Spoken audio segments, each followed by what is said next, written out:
Yeah, I kind of figured that it was going to be Raijin mid, but Right. that's clear. I should have realized that it's going to be Uller in Paul's hands just about every single time. Paul also very comfortable on the Raijin. He loves that god too. This was a complete flex by PK on where these two gods wanted to go, but it still achieves about the same effect. That they've got mid pressure. They've got a little more kill potential in mid than just outright wave clear with Paul on Uller in that lane. And then Raijin, when he can get a lead like Zap has, Netrioid is going to have to really respect that damage because it's much more bursty than what you get out of a traditional Hunter, which can give Jingwei a little bit more problem than the, okay, I'm going to get low-ish, I'll just airstrike and I'll have time to get it off. That half a second channel time can matter. Watch out, Scary D. Panatom is hanging just around the corner. Blink through the dashes. Plug away just a little bit of damage, but enough escape and a little bit of healing for Scary D on that Camazot to keep him alive. Panatom ducks back into the jungle, but doesn't necessarily mean he's gone and might look for some sort of return gank, realizing his blue buff is about to come back up. The Pittsburgh Knights blue buff is likely about to come back up. But he'll have to wait another moment or two to really secure this one. But now with 3 members of Sanguine rotating over, still could be some kill potential. Lockdown is there onto Scary D. 3-man stun, though, from Cubo Fred. Not enough to prevent Wrong You from finding the kill. So 1 pulled back this time around by Sanguine. Really smart by Sanguine because I think that I'm right there with Scary. If you see Cuvo Fred, no way that they're going to stick around. They know my jungler's here. Why would they end up trying to invade when we've got a 3v2? But it's without that ultimate for Scary, and he's not particularly strong at this point in the game without that ultimate. It's pretty easy to get that kill. Good beads by Cubo Fred to shrug off some of that CC, but that's what Yamoja brings, the ability to do it again after the first one is gone. Cubo Fred stunned down. Yarkor helps out Wrong Yun, finding the second kill of the game for the Yamoja. One more tower shot would have done it to the King Arthur, but he's able to back himself out of range. I wondered if there might be some early game presence here in this solo lane, and Wrong Yu's found himself a couple of kills. And that's huge because Scary really doesn't have a whole lot to try and turn this lane around besides damage. It's all through sustain. And again, Wrong You still here. Scary D loses the ultimate. And hey, Panatom's here again. I don't know if he doesn't have the ultimate, so he's actually not going to find him a little bit short on that Cobra's Kiss. But just an odd decision by Cuvo, knowing that Wrong You is on that side of the map. Panatom could be there, though he backed up. At best, that's a 2-on-1. Just not respecting the amount of lockdown early game that Yamoja has and the amount of damage that Arthur is going to be doing at this point. I suppose I'm happy if I'm Scary D because Yarkor doesn't have his teleport up, so at least you get a few uncontested moments in that solo lane to bring that level discrepancy back to evil. Nonetheless, though, despite 2 kills on the board for Sanguine, it's about a 1,000 gold lead early in this game, and that's what we've seen, I think, from the Knights today, Ryan, is the ability to take literally a single kill and push that into a 1K, eventually a 2K, and just build up these big leads with just the smallest advantages in the early game. They have definitely looked like the best map pressure team. They've understood how to beat the map better than any team we've seen so far today, by my estimation. I mean, even in the game, between the Ghost Squad and Blugie and the Woogies, that did not look like it had the same map control that PK has had so far, and that's something that you kind of expect from a team that just won Worlds and a team that has been together for the majority of their time. Cuvo's slotting in nicely, seems to be in sync on the rotations. That's the big thing, is oftentimes the jungler is where the fight is going. They're the linchpin for where the rotations for the whole team are going, and Cuvo's been in sync with Neil as a second part of that very, very well so far.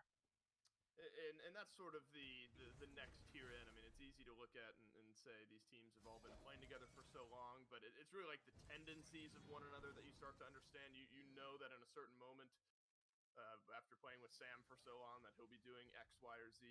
But Cubo, as you point out, I think has already started to kind of feel the similar vibes to some of the rest of the team. Unfortunately, 0-1, 8 minutes into this one, but certainly has been around. And up to this point, though, a lot of the action, if not all of the action, has been taking place over on this Pittsburgh Knights side of the map, or the right-hand side of the map, rather, near the Pittsburgh Knights blue buff. And that's where Wrong You has been hanging out really just dancing back and forth between that middle lane and that solo lane. And that makes some sense to me. They found some value. They have. Scary's a little bit behind, but at the same time, they're giving up something on the left. That's a couple red buffs in a row that PK has secured on Sanguine's side of the map. It isn't snowballing out of control for Paul quite yet, because Shinto is getting his waves basically solo every time, whereas Neil is here to share waves with Paul a decent amount. But that Neil's being there is enabling these red buff invades, so it's not a huge loss by any means for PK. They considered they being Pittsburgh Knights, maybe a Gold Fury attempt. Zapman pops the ultimate, but Netrioid does the same, and Jingwei safely scoots right back to that tier 1 tower, and that's maybe a pretty good example of what we've seen out of the Knights, where Zapman just finds or is assisted with a kill in the early game, and Netrioid goes just one level behind, and Zapman has been able to keep that one level difference throughout this laning phase. You know, so often it's kind of the push and pull. Half a level may be more accurate to look at. But now this Raijin 2 levels ahead, so I mean, that really is a full level and then maybe some change for Zapman in that duo lane. So the Raijin's something to look at, especially on rotations like this, when fights around the Gold Fury might begin to break out. Panatom is going to jump in. Netrioid plugs in some damage onto Zapman, but there's some of that escapability we figured might be in sync here for the Pittsburgh Knights. So no kills on the board just yet, but Zapman showing he's willing to play aggressive. No surprise at all to see Zapman playing aggressively, but I love it because PK is kind of going through the check motions. Okay, we're getting red pressure. What's the next logical step? Well, we've got pressure on the left-hand side. Can we pull gold? Maybe, maybe not, but Jingwei has ult, so it's pretty hard for us to take her off the map. What if we just get that ult? And Zapman's done that. Now he continues to bully Netrioid out. These auto attacks are not going to do enough at this point to really keep Netrioid up, and Zapman's playing aggressively right now because he has his big burst of sustain completely done between his purple boots and his Bancroft's Talon, whereas Netrioid still needs to stack his up on the Devourer's gauntlets.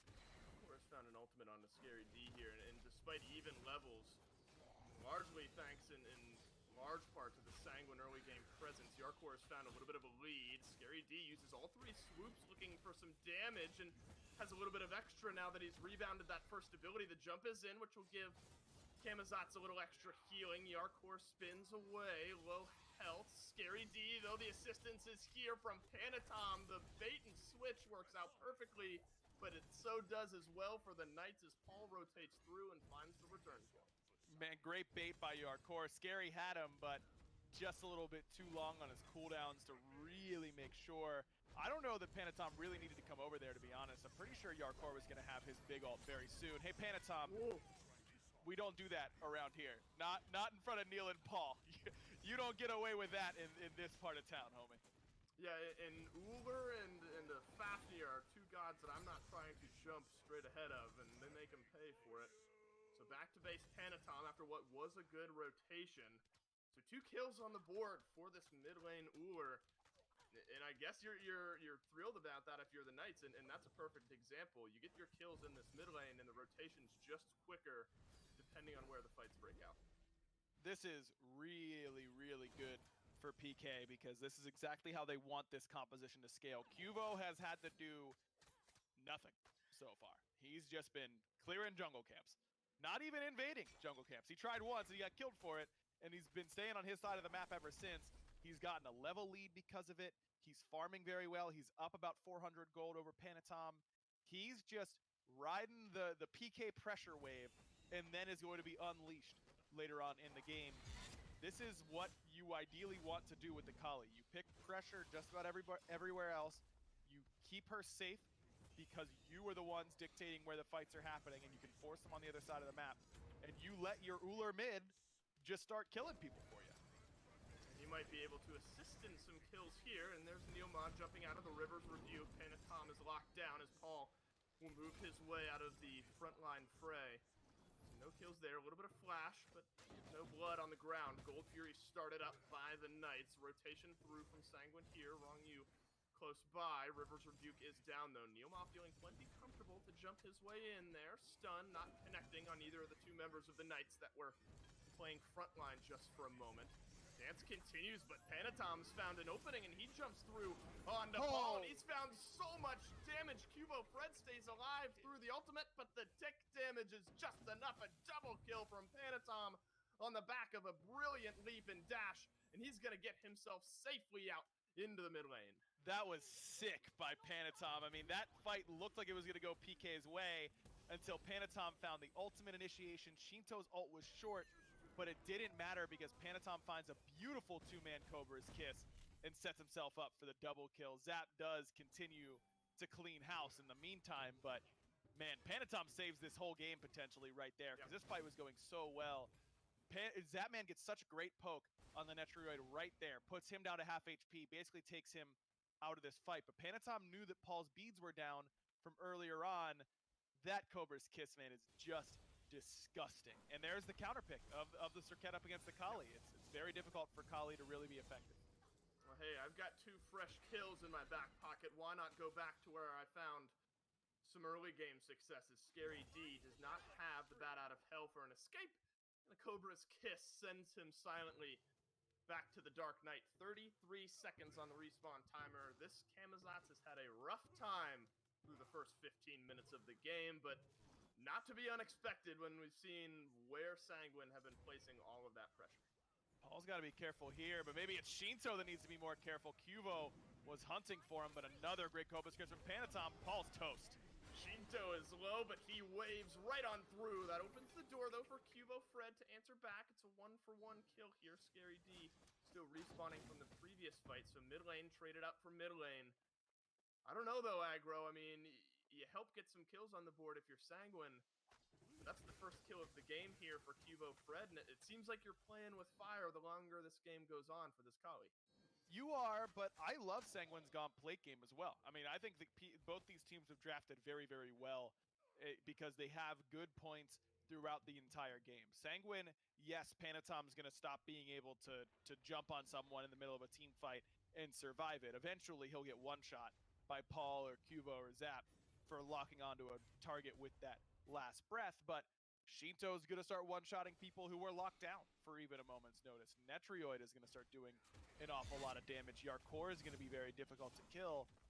I think that Sanguine's had enough late game in their pocket where they don't have to be scared of going 35 minutes plus up against PK. PK's late game is really good as well. It's just you're really relying on Cubo and Zap to do a lot of your heavy lifting.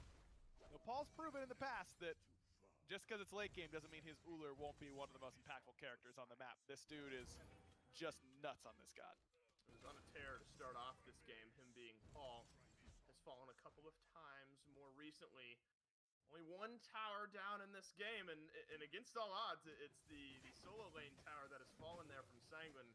Scary D just hasn't really been able to rotate over into those fights, so in the meantime, pushing through a lot of those waves, I think, in that short lane, but answer out. Yarkor just now takes down the solo lane tower against the Knights. Wave through from Shinto has set up maybe a kill onto Cubo Fred, who has to pop the Kali ultimate to stay alive. Zapman has found a kill onto Rongyu in the back lines of this fight, way in the back.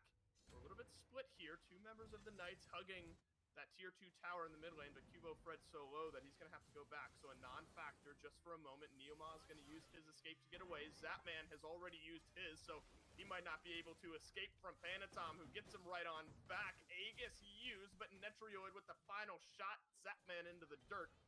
It's another kill on the board for Sanguine. Rongyu did fall a few moments ago, so width-wise, this one's a 1-for-1.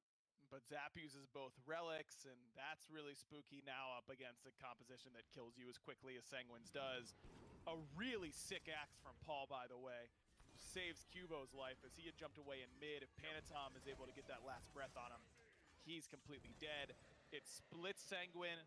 Neil and Zap have been really just running this left side of the map all game. They combine to kill Rongyu, but then don't take into account how weak Paul and Cubo were at that point and needed to back up and reset and buy a little bit.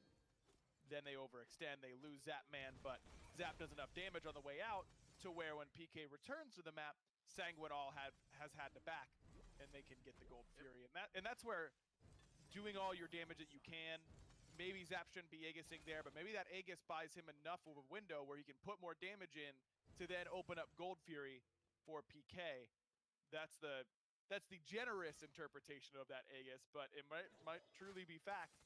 It's important to get all the damage that you can out before you fall for situations just like that.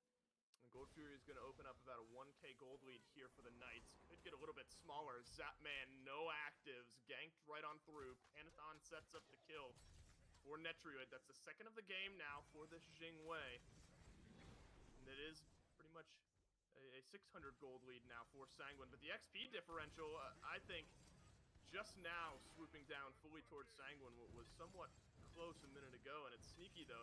The large discrepancy is Neilma 3 levels over Rongyu, but literally every other role in this game has a level advantage for Sanguine over their counterpart.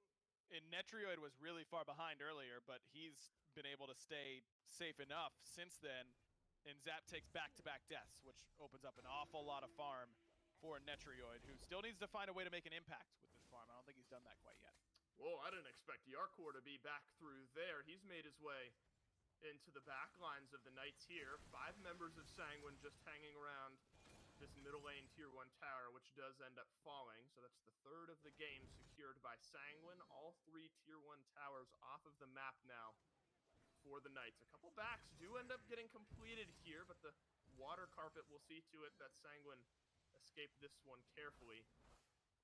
No Fury to be taken. Pyromancer taken down as well. This is a push and pull of a game here, Aggro. The Knights are just going to turn their attention towards this tier 1 tower, maybe try to pull a little bit of gold back into their back pocket. They're not even able to complete the tower. Not yet, but Panatom being a little bit low, maybe this buys enough space, but Paul's really low on mana, and that's a problem. Locked down onto Scary D. Cubo Fred off to the right-hand side of the fight. A bit split, but there's also Panatom on the left-hand side of the fight. Both teams organized somewhat similarly here. Sanguine not sure if they want to fully commit to defending this tier 1 tower, just going to slowly back themselves off, and that's Bat Out of Hell by Scary D just to dissuade Sanguine from moving themselves back in. So the tier 1 tower does end up falling, but it's a gold lead now for Sanguine after Pittsburgh Knights had been in control, and it's right around the same time that I'm saying the Knights have found themselves these small leads and pushed them. Sanguine has been able to kind of choke out that 1k gold lead and really even things up. It's been through really good play by Panatom in particular, but Netrioid getting a whole lot of farm is a really big deal because he was at a pretty fair deficit. Now he's top of the net worth charts, and that's where you expect to see Jingwei the vast majority of the time. She just can reset all over the map, get to a whole lot of camps really easily without giving up a bunch of farm. And at this point now, neither team is really strong enough to be going for Fire Giants, but this is where Gold Fury fights become deceptively difficult, because a lot of times you think about the second Gold Fury, it's happening a lot earlier in the game. There's a lot less itemization. I mean, you look at this itemization across the board for both teams, and everyone is really strong right now. Everyone is hitting big power spike kind of all at the same time. Could come down to just one pick. And right now, Neilma's looking like he could be the one. Another Bat Out of Hell used somewhat defensively. Cubo Fred has found himself Rongyu in the mid lane. Beautiful River's Rebuke is going to stop any sort of follow-up. Maybe a kill. Oh, no, nearly gets the kill on a Cubo Fred. He had 56 HP. That was a beautiful ultimate by Rongyu to save his own life there, and Cubo Fred would have had his second kill of the game, so it could not have been more perfectly timed. And that's huge, because Cubo uses every relic and his ultimate right before a big fight's about to start breaking out. That's huge. Zapman had to use his beads there as well, but it's not able to save his life. Scary D, no Bat Out of Hell, and no blink either. Blink through, or dash through, rather. A double kill from Netrioid. Suddenly, this Jingwei is starting to hit real hard. You have a Rage that's now got 3 stacks on it, and a Wind Demon to top it off, as well as the bonus in the Jingwei kit. We're starting to get to the point where she's full build, and she's going to be critting you hard. And maybe just solo a Fire Giant. She can try. She won't be able to solo it, but I don't think anyone from PK is going to be close enough to really impact. Actually, she can solo it. That is crazy that Netrioid's able to do this all by himself. Didn't even come close to dying. Shoutouts to the new Devo gloves, by the way. Yeah, works out just fine for Sanguine there. So now 5 members strong with the Fire Giant buff, 23 minutes into this game. The largest lead we've seen for Sanguine. just now cresting about 4,000 gold for the Chaos side. This is tough. This is maybe a turtle and hope that Cubo Fred is going to be able to hit pretty hard here in some of these Phoenix defenses. You're going to need him to, but the big thing is, can we make sure that Panatom doesn't have ult before we start letting Cubo try and go loose? Because as long as Panatom has last breath, Cubo will be kept in check. That's a huge problem now for PK. I'm looking for Zapman as well. How much damage can he put out in this game and on this Titan defense, Phoenix defense? Raijin is usually very good in these moments. It is a little bit risky because he has to stay fairly close to get his damage off. But if he does land a Raiju on the frontliner and then one or two takes a Percussive Storm, hits on a backliner, and Raiju's going to jump to everybody, he's going to quarter health you pretty quickly. And now it is the left side tier 2 tower taken down. The Knights are going to opt for maybe a bit of a split push strategy here. You can see the pings there in the mid lane. They're going to retreat here. 2 members caught under the left side Phoenix, and that's now 1 going down. Zapman back to base for 50 seconds. 5 versus 4 advantage. Left side Phoenix will fall. Sanguine, with their newfound numbers advantage, they might feel comfortable pushing for the end here. Cubo, Fred, Scary D, Neilma, the last 3 members of the Knights left alive. Titan indeed under attack. Scary D is going to swoop a few bat out of hells through. Cubo, Fred taken low. The ultimate will save his life just for a moment. Finds the kill onto Panatom. The Titan swinging hard, but Cubo, Fred falls down nonetheless. 10% HP on the Titan. Shinto looking low, but the Titan's looking lower. Sanguine turn this game around and take it 25 minutes in. Wow, what a performance from Sanguine. It's not the first time that they've been in a position where you think, okay, they're in it, but they're a little bit behind. And then 10 minutes later, they've killed the enemy Titan. This team has learned to snowball games quickly, very, very well. They're abusing relic timers. Zapman still didn't have beads, I don't think, on that left side Phoenix, and he gets blinked on and insta-killed. Neil's hammer just a smidge too late, but I don't know that we can really pin that on Neil. I think Zap just needs to stand a little bit further back. But everyone just did their job on Sanguine. That's the best way to put it. Do your job, the old Patriots motto. We hate them, but they win a lot. So how much less do we hate them now that Brady is gone? Next was to zero. Brady the root of all evil? No, it's Bill Belichick that's the root of all evil, and we all know it. Look, this Sanguine team is just playing at a really, really high level.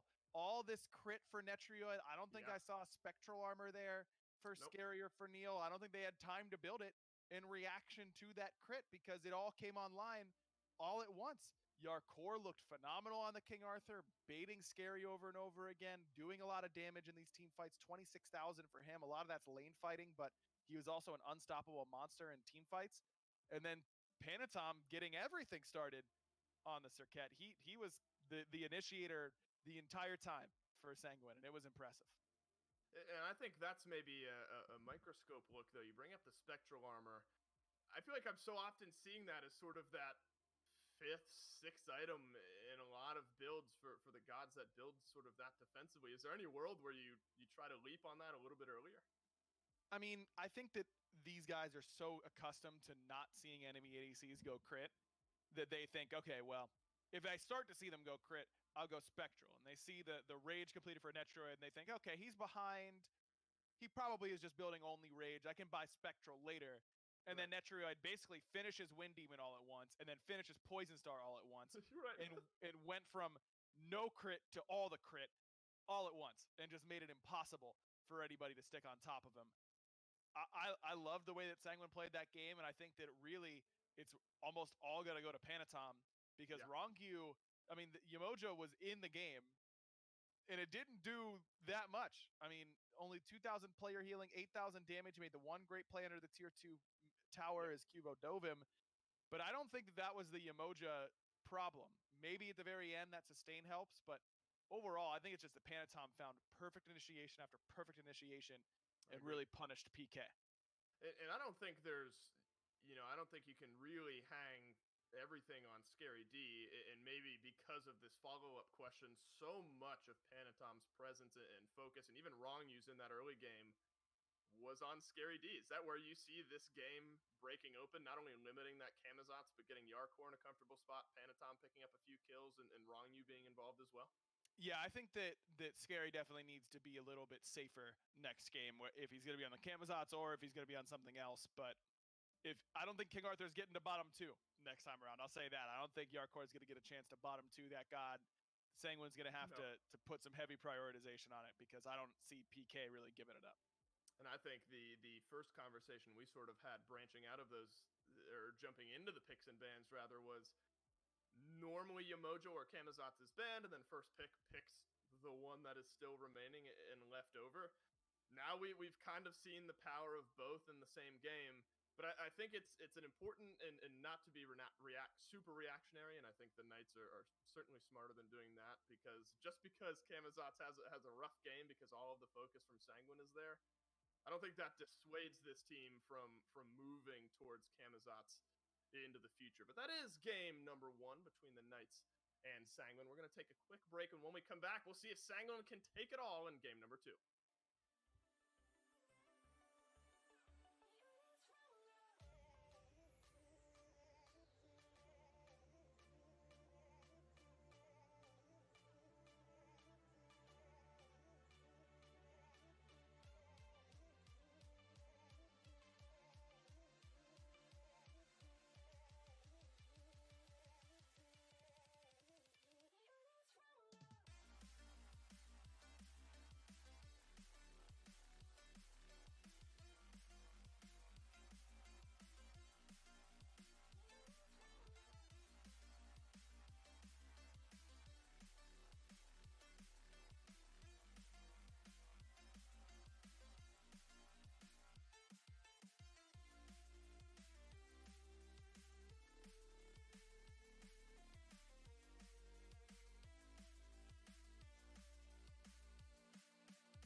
Hey, we told you it'd be a quick break, and without further ado, picks and bans for game number 2 between Sanguine and the Pittsburgh Knights. And after what was a great early start in that one, Aggro, the Knights falter a little bit down the stretch, and Sanguine, in exciting fashion, are able to take the win and now put themselves in a great spot with, a potential to end the set here, but also a little bit of leeway with a chance to drop one and move to a game 3.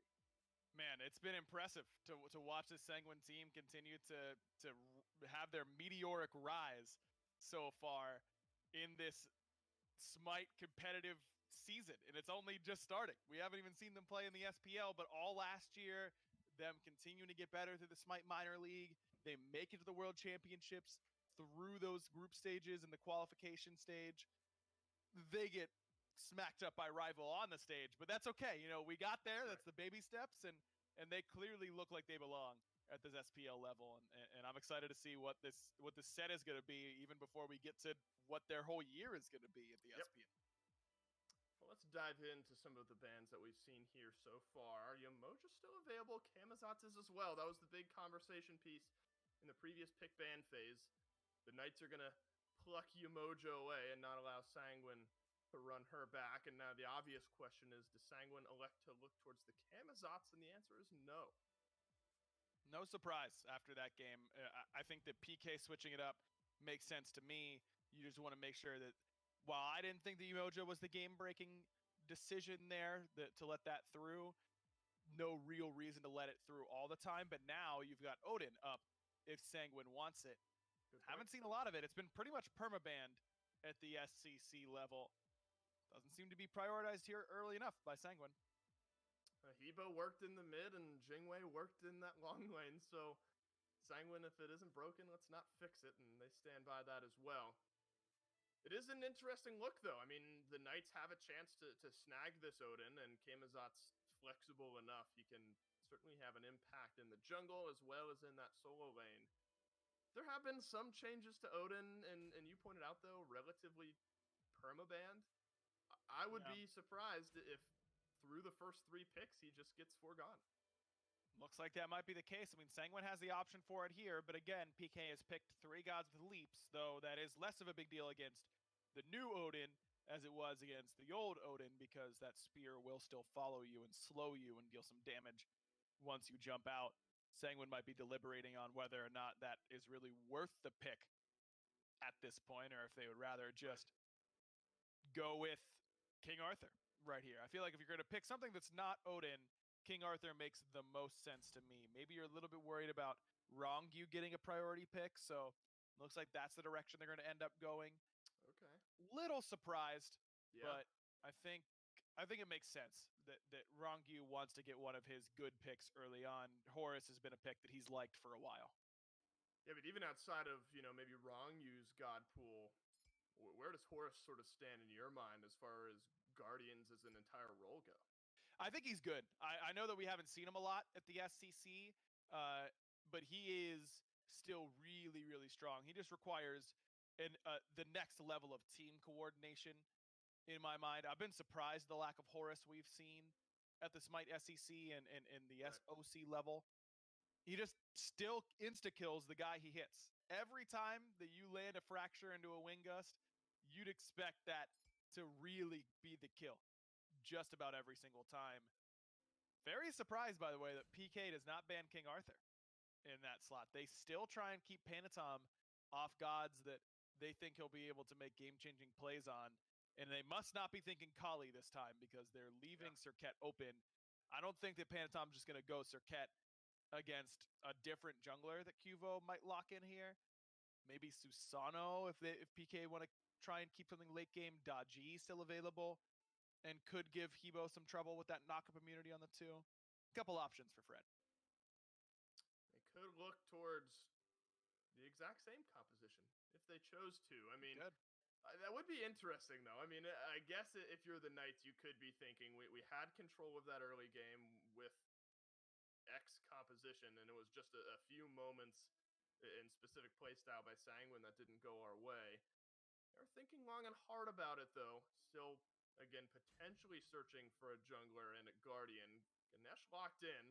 I love some Ganesh. I do. And plenty of damage to be brought to the table as well with that ultimate. And then a Cabrakan locked in for the 5th and final pick. Cabrakan, a pick that's really designed to try and lock down this Hebo. Hebo's really only form of escape is giving himself some more movement speed on the 2 or ulting away. Cabrakan walls will change that pretty quickly. And I like the switch up to Ganesh. It's a way to lock down King Arthur.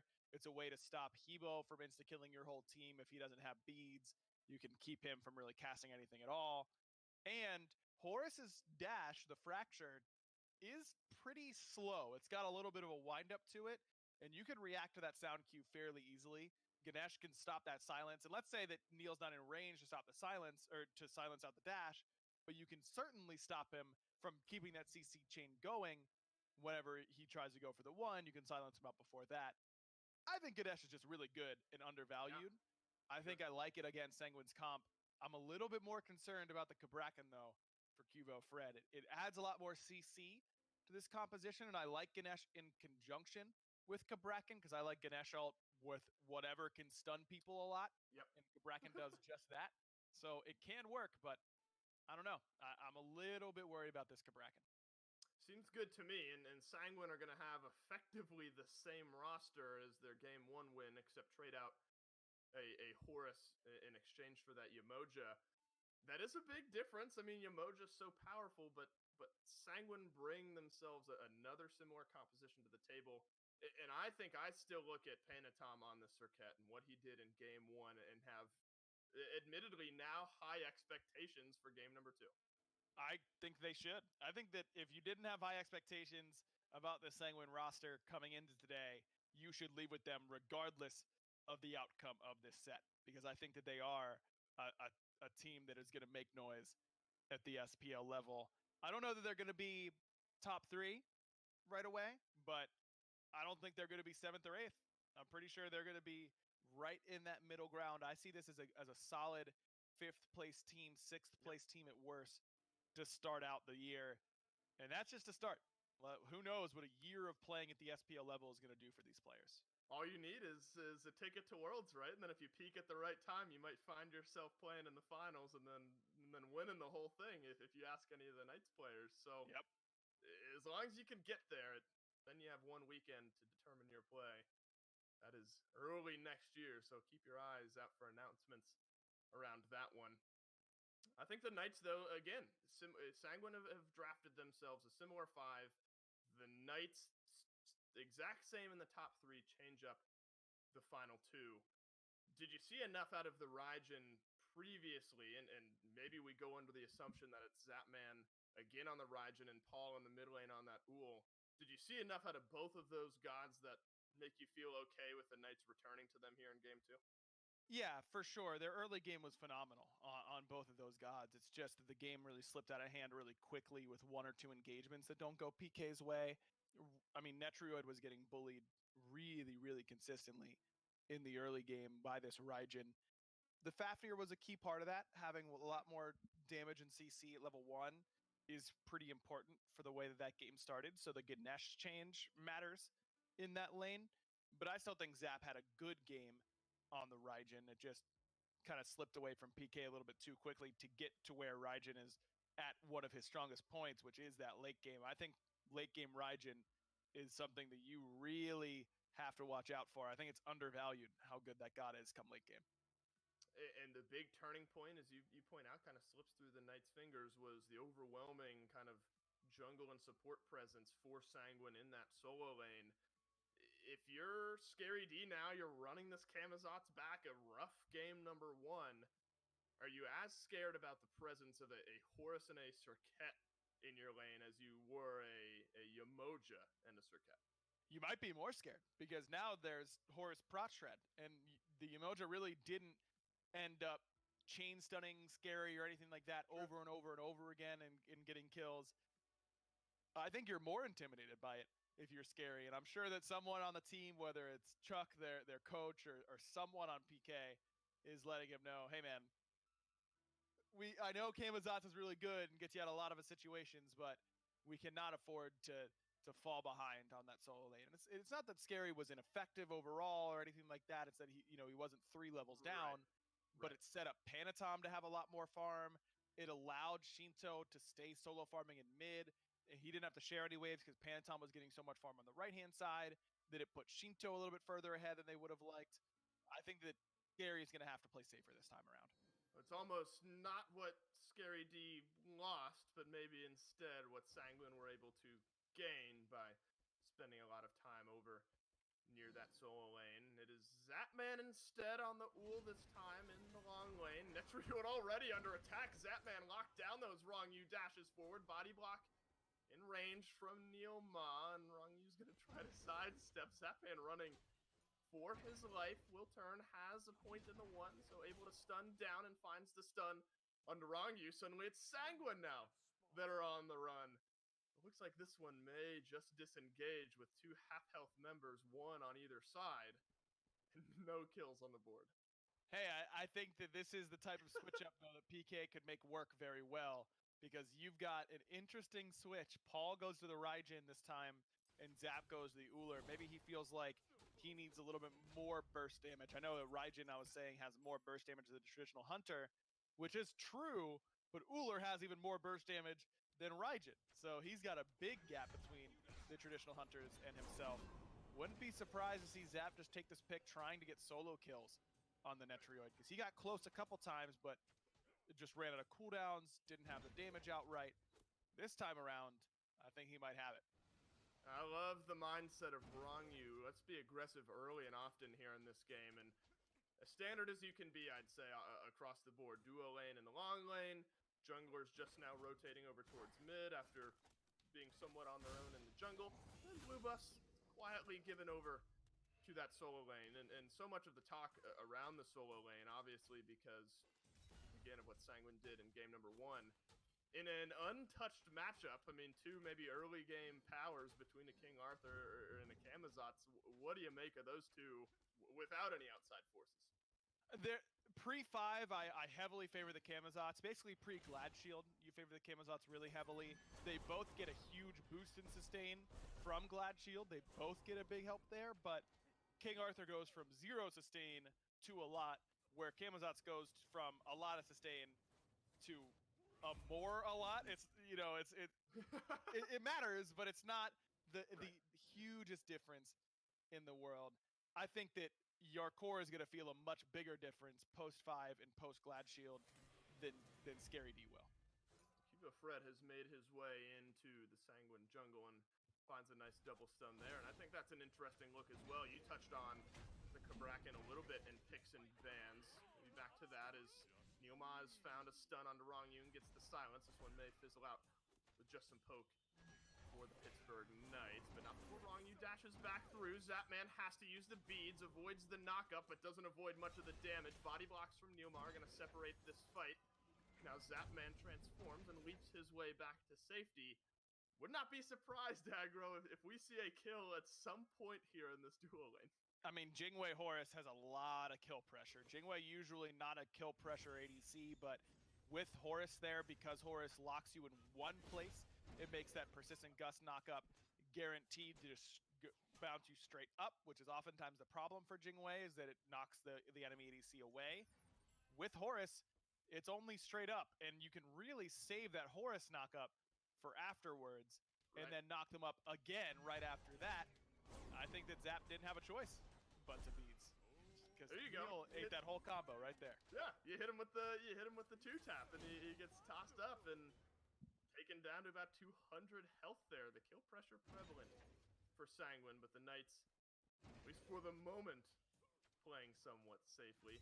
And Neilma obviously starting, maybe a slightly different active from what we normally see in that Guardian role. Do you like the way that he's prioritized his relics here to start off? We don't see a whole lot of sprint these days. Shell is just so popular. I'm a little bit surprised, but I kind of like it up against the Hebo, because the Hebo gets so much safety just by being faster than you, and by slowing you on that carpet that makes him faster. This Heavenly Wings will keep that slow from affecting any of Neil's teammates and speed them up simultaneously, so that's a big swing in movement speed compared to what Shinto will expect in these team fights. But it does make their fight a little bit weaker in lane, not having that shell. But Rongyu doesn't have a shell either. He's got Blink, so it's pretty even in that sense, or it's actually a little bit more PK favored, knowing that they have at least some sort of a relic that will affect both members and not just one like Rongyu's Blink.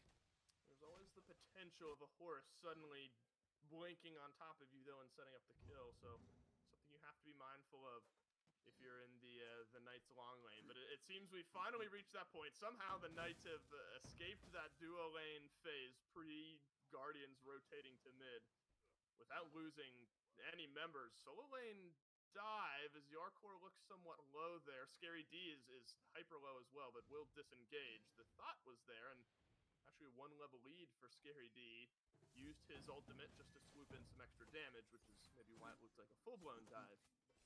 But as always, the Camazotz can escape somewhat safely. But way back when, prior to some of the action in the long lane, I was curious, and I was going to bring up the Kabrakan in the jungle, a pick that you touched on in the picks and bans.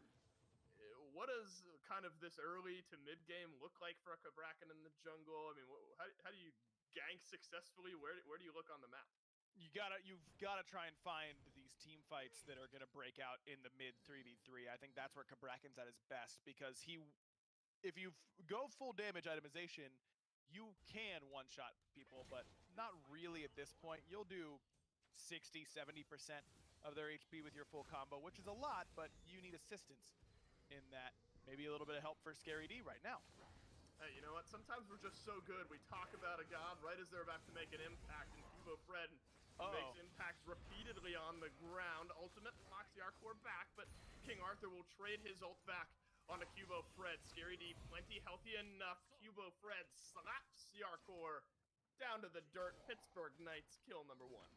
Cubo played that perfectly up until he missed the 2.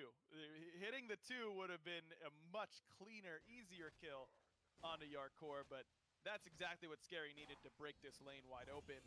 Last time it was really the other way around where a lot of that pressure was being put. Now you get Cubo on the initial rotation over. Yarkor just teleported back to lane. He's only going to have enough gold for Boots 1. This is going to break Scary loose on that right-hand side. He's immediately able to go and make an impact, steal enemy back harpies on that right. And now that's going to set Panatom a little bit behind. It got first blood for Cubo, so he's a little bit ahead. Perfect gank. And what I was going to say was it's hard for Cubo to find the right targets whenever he doesn't have Blink. He's gone beads because of the threat of the CC that Sanguine has. Solo lane's one of the only lanes that you could just walk up and gank like that. Mid, that's really not going to work the majority of the time. So Yarkor just needs to ward accordingly, and he should be able to avoid more of the same. Oh, Scary D is going to try to avoid an onslaught from Sanguine, and a Bat Out of Hell will do more than just that. He fully disengages. The classic 3-man up over here in the solo lane, but the Knights have called them on it. The silence from Neilma's there, and pounding the ground now is Cubo Fred, and he's found so much damage. Neilma helps to set up some action in the backline, but instead Shinto rolls through with the Hebo ultimate and grabs a kill of his own. 4 members alive for Sanguine. They turn it around. That's a double kill for the mid lane Hebo. And that's not what you want to see if you're PK. You just got Cubo off to a great start. Now we've got Scary in a good spot.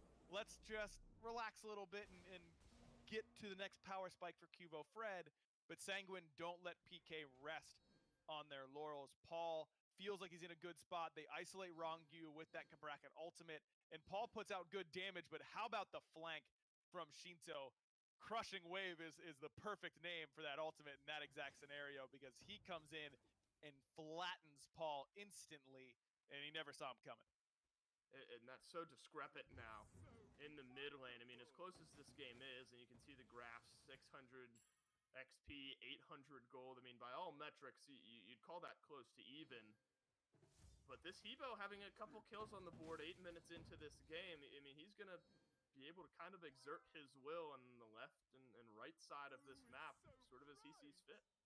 This is a god that snowballs games really, really well, because Shinto just, no one can stand in front of a Hebo who's really fed.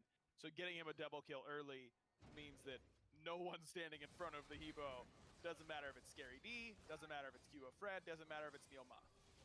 Yarkor has used the ultimate here. Cubo Fred finds the stun. The wall is good enough to force King Arthur back around the side and pick up a kill in the solo lane for Scary D. Panatom is close by on this Circuit, but that's a half-health tier 1 tower, and he'll think twice about trying to defend this one. So the first tower of the game falls on another good solo lane gank from Cubo Fred. Cubo's just found good angles in. I believe Panatom just placed that ward on the top side coming into blue buff, so there was no ward there beforehand, I believe. So Cubo walks in. The first gank that was successful, Cubo came low, and so Yarkor has a sentry ward there. I don't want to get beat by the low gank. Cubo switches it up the second time around, comes high, and catches Yarkor off guard again for the second time. It's been quiet despite my predictions of potential kills in the long lane. 0-0-0 across the board for both hunters. But I still, I mean, not that Ullr doesn't scale, because he obviously does, but Netrioid showed us that even with minimal presence in this early game, this Jing Wei, once you get to that rage online, sometimes all it takes is a single stack of a rage to suddenly make all the difference, maybe moving into Executioners for the second item there on Jing Wei. But usually when that crit starts coming online, third item, despite being 0-0-0, I'm still scared of that Jing Wei. She definitely scales far better than Ullr into the late game. So Zap wants to try and keep Jing Wei down in this lane, but Netrioid is playing this really, really patiently. conservatively, he's playing back. He's letting Zap take what he wants to take. I mean, there was a purple buff invade that just went PK's way. But that's okay, because you're just going to get outscaled in that lane. It's far better to end up a little bit down. I mean, he's down about 300 gold right now. Down 300 gold, 0, 0, and 0. Then be down 500 gold, 0 and 2 in a level and a half. The XP is going to be about the same. In fact, Zap, I believe, might be a little bit behind in XP just based on how long ago he hit level 11 and where Netrioid is. I believe Netrioid's about to hit level 12 off a minute or two. I like where Sanguine's at right now. I feel like it's tough to be upset with where they are in the state of this game. And that's the intangible that you can't quite see, because the Knights have themselves a 2,000 gold lead. More action, though, in the short lane as a stun from Cubo Fred connects for some good damage as well. Onto Panatom, Yarkor tosses up Cubo, but he crashes back down to the tune of one more stun onto Yarkor. Scary D, no bat out of hell, but he has the leap. Couple dashes through from Panatom, but plenty of damage from Cubo Fred. Turns this one around. Yarkor finds a stun, but not enough to get the kill onto Cubo Fred. Wrong You has now joined to this engagement. Scary D knocked up, jumped out, and somehow no kills taken in that skirmish. Boy, was that close, though, on multiple different fronts. Love the reinitiation attempt as Shinto now might be able to find Neil Ma, but Paul is going to take his attention away from him, and Neil escapes exactly as he always planned to, with just a sliver of HP. Calculated, right? I mean, that's exactly what Neil Ma had always planned, and Shinto catches his first death of the game, so brought, at least level-wise, back to even now in this mid lane. Raijin getting a kill on the board as well, so Paul now with a little bit of an advantage on his side. The gold lead, though, as I pointed out just prior to that solo lane skirmish and then the ensuing kill in the mid lane, 3,500 for the Knights, 3,500 on the XP as well. Maybe it's time and scaling that you're relying on here if you're Sanguine, but the Knights, at least metrics-wise, have the lead right now. And this is, surprisingly, even though it doesn't feel that way, I believe this is a better lead than they had in Game 1. It felt like Game 1 they had way more momentum and that they were really controlling the pace of the game far better. This game has felt closer, but in reality, PK has done a really good job of building themselves another small lead, and they've got a good opportunity with this Ganesh to blow up a Gold Fury very quickly with those Dharmic Pillars. Wouldn't be surprised to see PK start devoting some attention to that side of the map pretty soon, because the contest for Sanguine isn't that great. I mean, Hebo does a lot of damage, can certainly steal an objective from you, but he's got to be really close to do it. Certainly closer than Shinto can really afford to be without relics.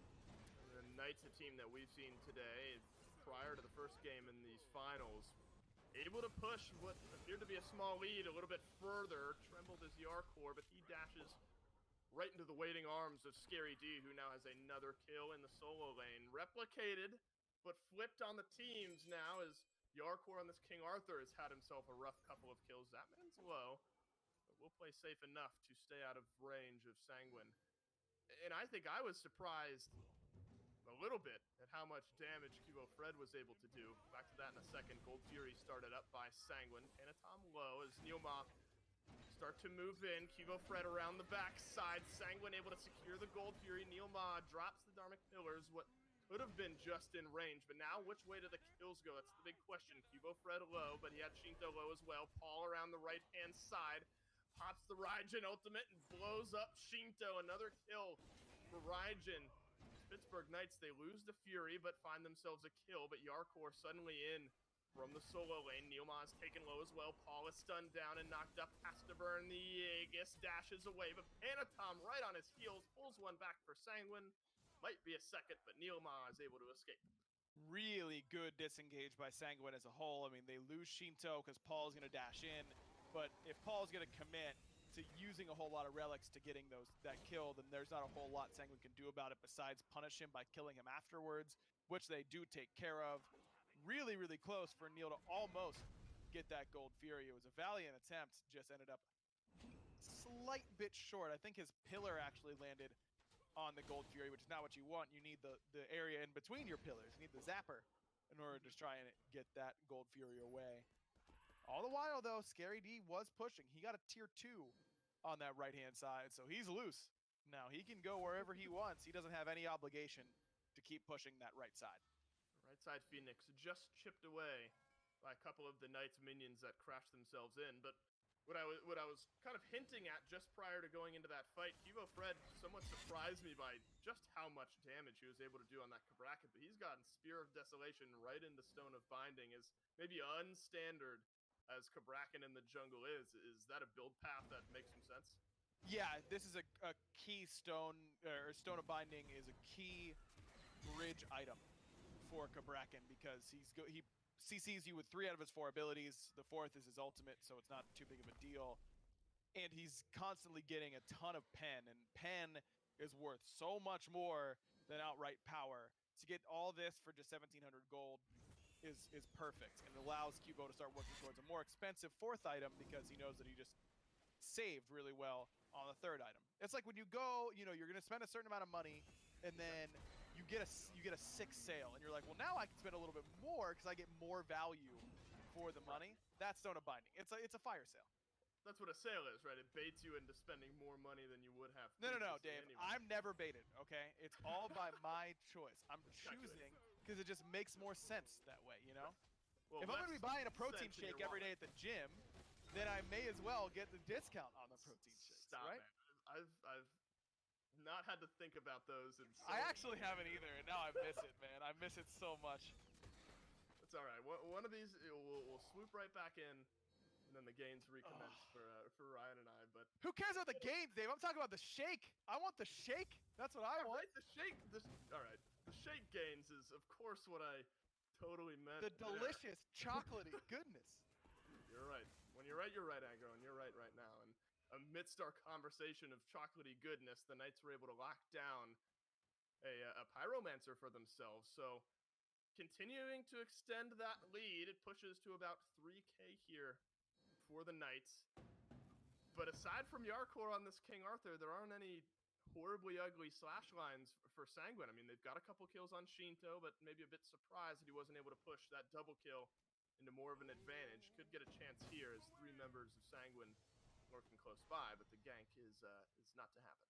The big discrepancy again, though, you pointed it out last game, it's the same thing here, a 3-level deficit for Rongyu in that support role, and it's not like that farm is really going a whole bunch of different places. He's not setting Shinto ahead by not taking waves, or the same for Netrioid.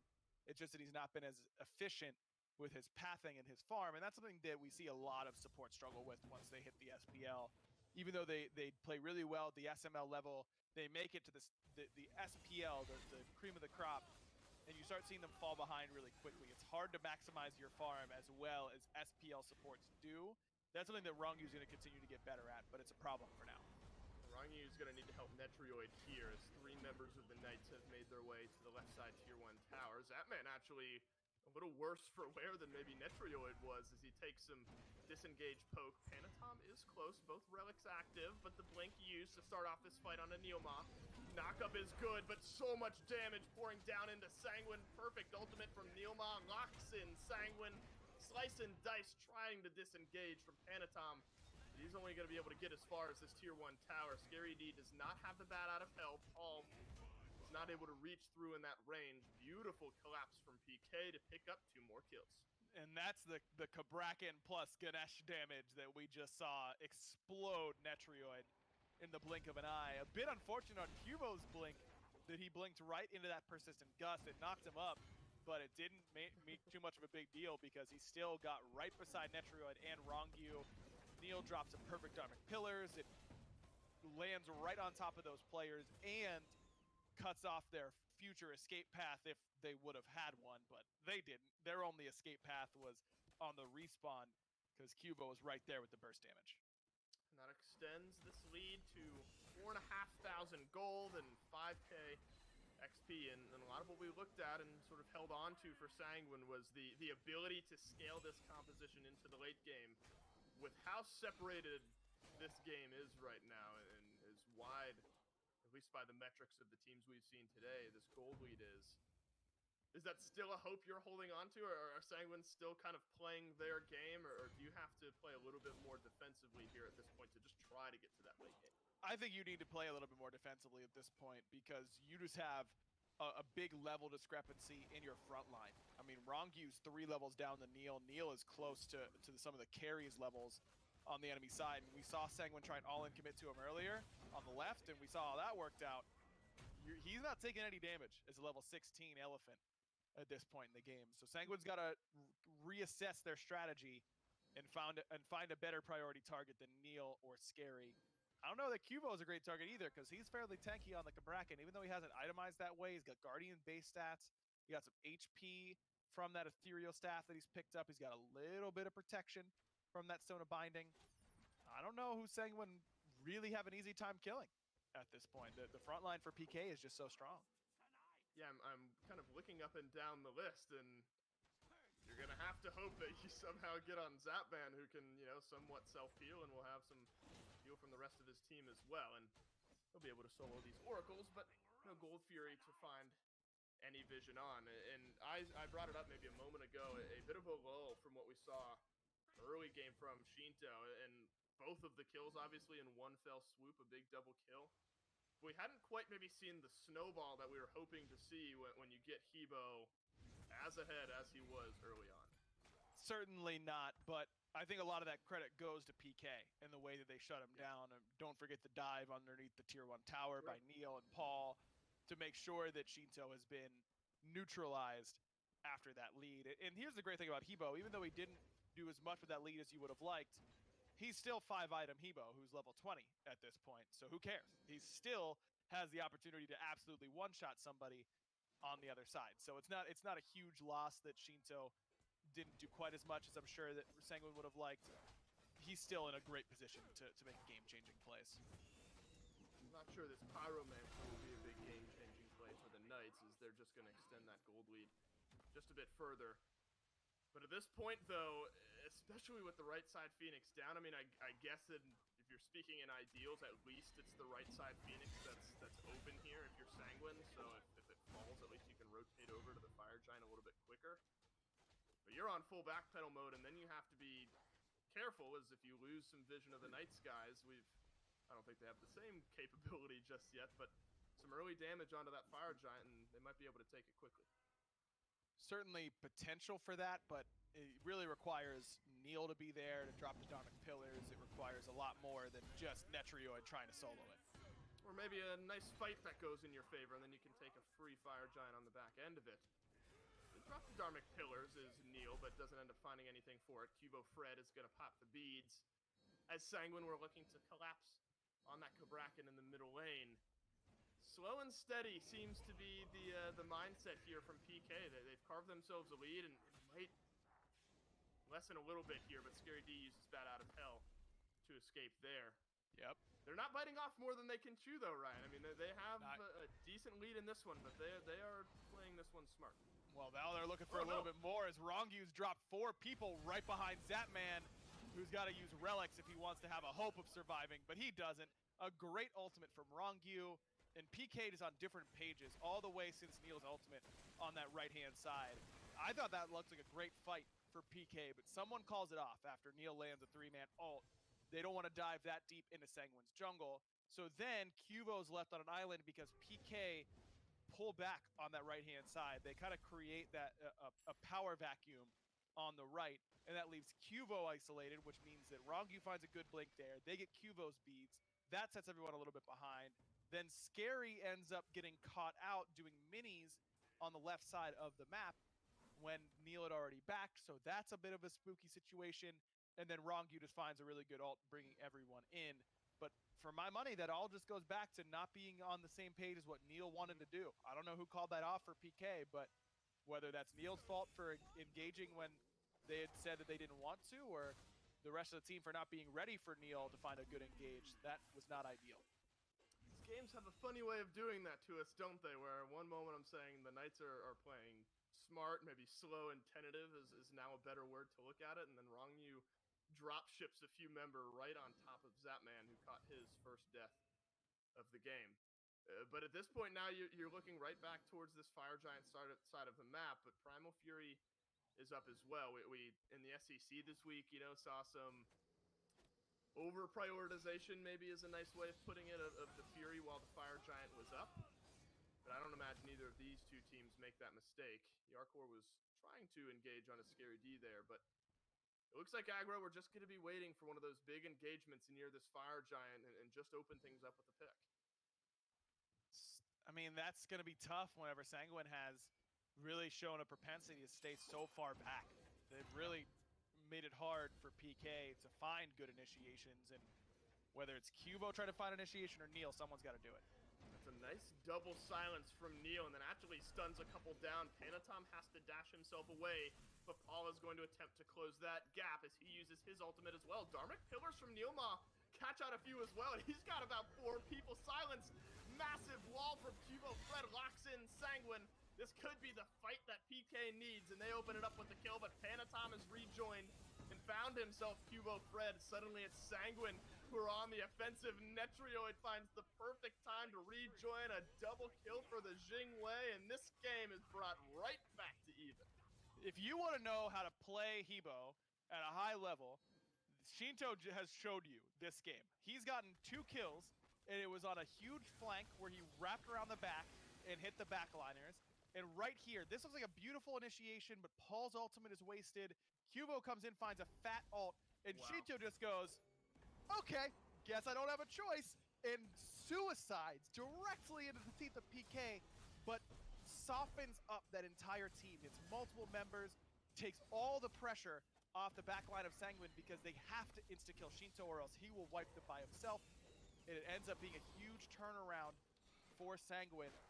If Paul had his ult there, man, I mean, he's talking pentakill territory with the wall that Cubo found, but wasting it on the Cirquette that has a little bit too much mobility, on the Horus that has a little bit too much mobility, ends up being a huge backbreaker for PK. I'm not stuck in here with you, you're stuck in here with me for Shinto there, and swoops his way through, turns that fight around, and the beneficiary at the end of the day, outside of just Sanguine, is now Netrioid, who has reached that point in this game where Jingwei has started to put some crit items on the table, and now you're going to get some stack as well. Rage fully stacked, Wind Demon finalized, Poison Star finalized. This is a Netrioid build that we saw help win them game number 1, and now they've got it 28 minutes into game 2. And no spectral armors at all for anybody on PK, which is going to be problematic because this Jingwei is going to continue to do an awful lot of damage with this build. I want, and it's not the smart move, but Sanguine just to move forward and Netrioid solo the Fire Giant again, and instead they're going to move forward and look for the rest of the fight. Neilma drops the Dharmic Pillars, but Panatom is there for the dunk down as Paul moves his way through as well. A bit of a split fight as Yarkor and Zapman do battle, while the rest of the fight continues, and who else but Netrioid has found a kill on a Cubo Fred. Suddenly there's 3 low health members of the Knights, and they have to run away from this one. Fire Giant started up. There are somewhat low health bars on Sanguine, and they're kind of tentatively pacing right around these jungle camps just to make sure the Knights can't make their way in. A little turn, a little damage, Fire Giant will be secured and maybe even find a little bit extra.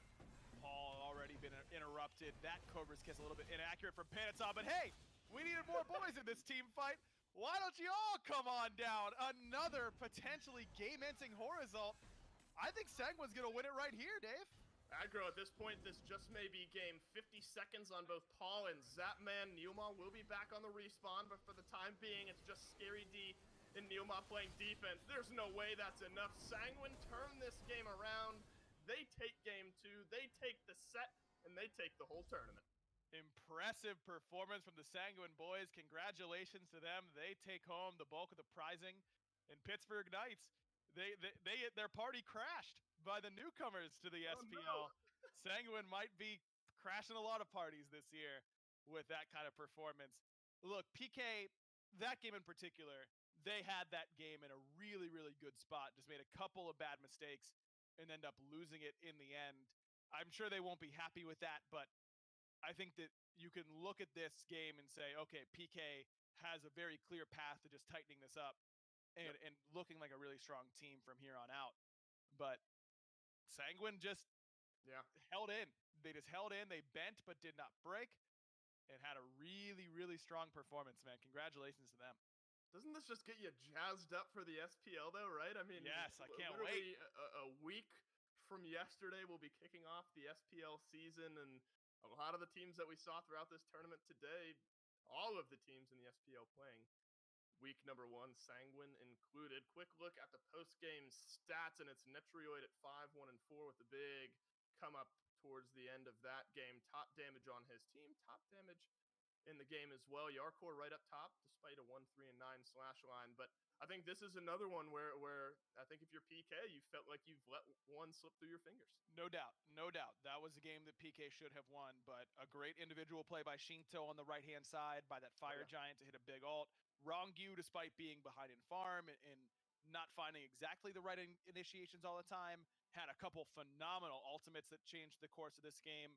Everyone played well on the side of Sanguine, and they deserve an awful lot of credit for that, because this was a stacked tournament, man. I mean, a lot of SPL teams, some very talented SEC teams here as well. They knocked out Ghost, who ended up taking 3rd place, by the way, in the 3rd, 4th place tiebreaker. And Sanguine beats the defending world champions in Pittsburgh Knights. I think this has just got to be good vibes all across the table, right? I mean, with all the teams that we've seen, despite Sanguine, of course, the ones coming out ahead, I think that if you're any of these SPL teams, you've got to be at least happy with SPL 1 week away. Maybe what you've seen, obviously, with some polish. A lot of these teams are going to be looking better as we move forward. But I think a good day overall, not only for the SPL teams, but some of the SEC teams. It was a fantastic day, man. Thank you so much to the Pittsburgh Knights for putting all this together, and APAM for fronting the dough. I mean, he made a couple huge donations to help sweeten the pot, but having the Pittsburgh Knights be a part of the Smite community and put in this type of work, especially in this sort of time where we're all desperate for SPL level play and just entertainment in general to take our mind off of what's going on outside. I think that this sort of stuff really is appreciated by the whole community. So thank you for letting us be a part of it. And thanks everybody for watching as well, because we had a blast. Yeah, it was an absolutely great day. Entertainment to say the least, but that is it. Sanguine, they take the Knights Smite Invitational one more time. Shout out to the Knights. Shout out to APAM for the big donation. Smash GG for helping this tournament be brought through. On behalf of myself, Aggro Jithens, for running this whole thing, thank you for watching, and we'll see you next time.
Welcome back to the SCC, everyone. Apologies that we had that brief outage there, but fortunately, it was kind of a decent timing. We got to finish off that game one, and now we're back to keep on moving with game number two. We're in the middle of the set between Belt Slap and Cold Llamas.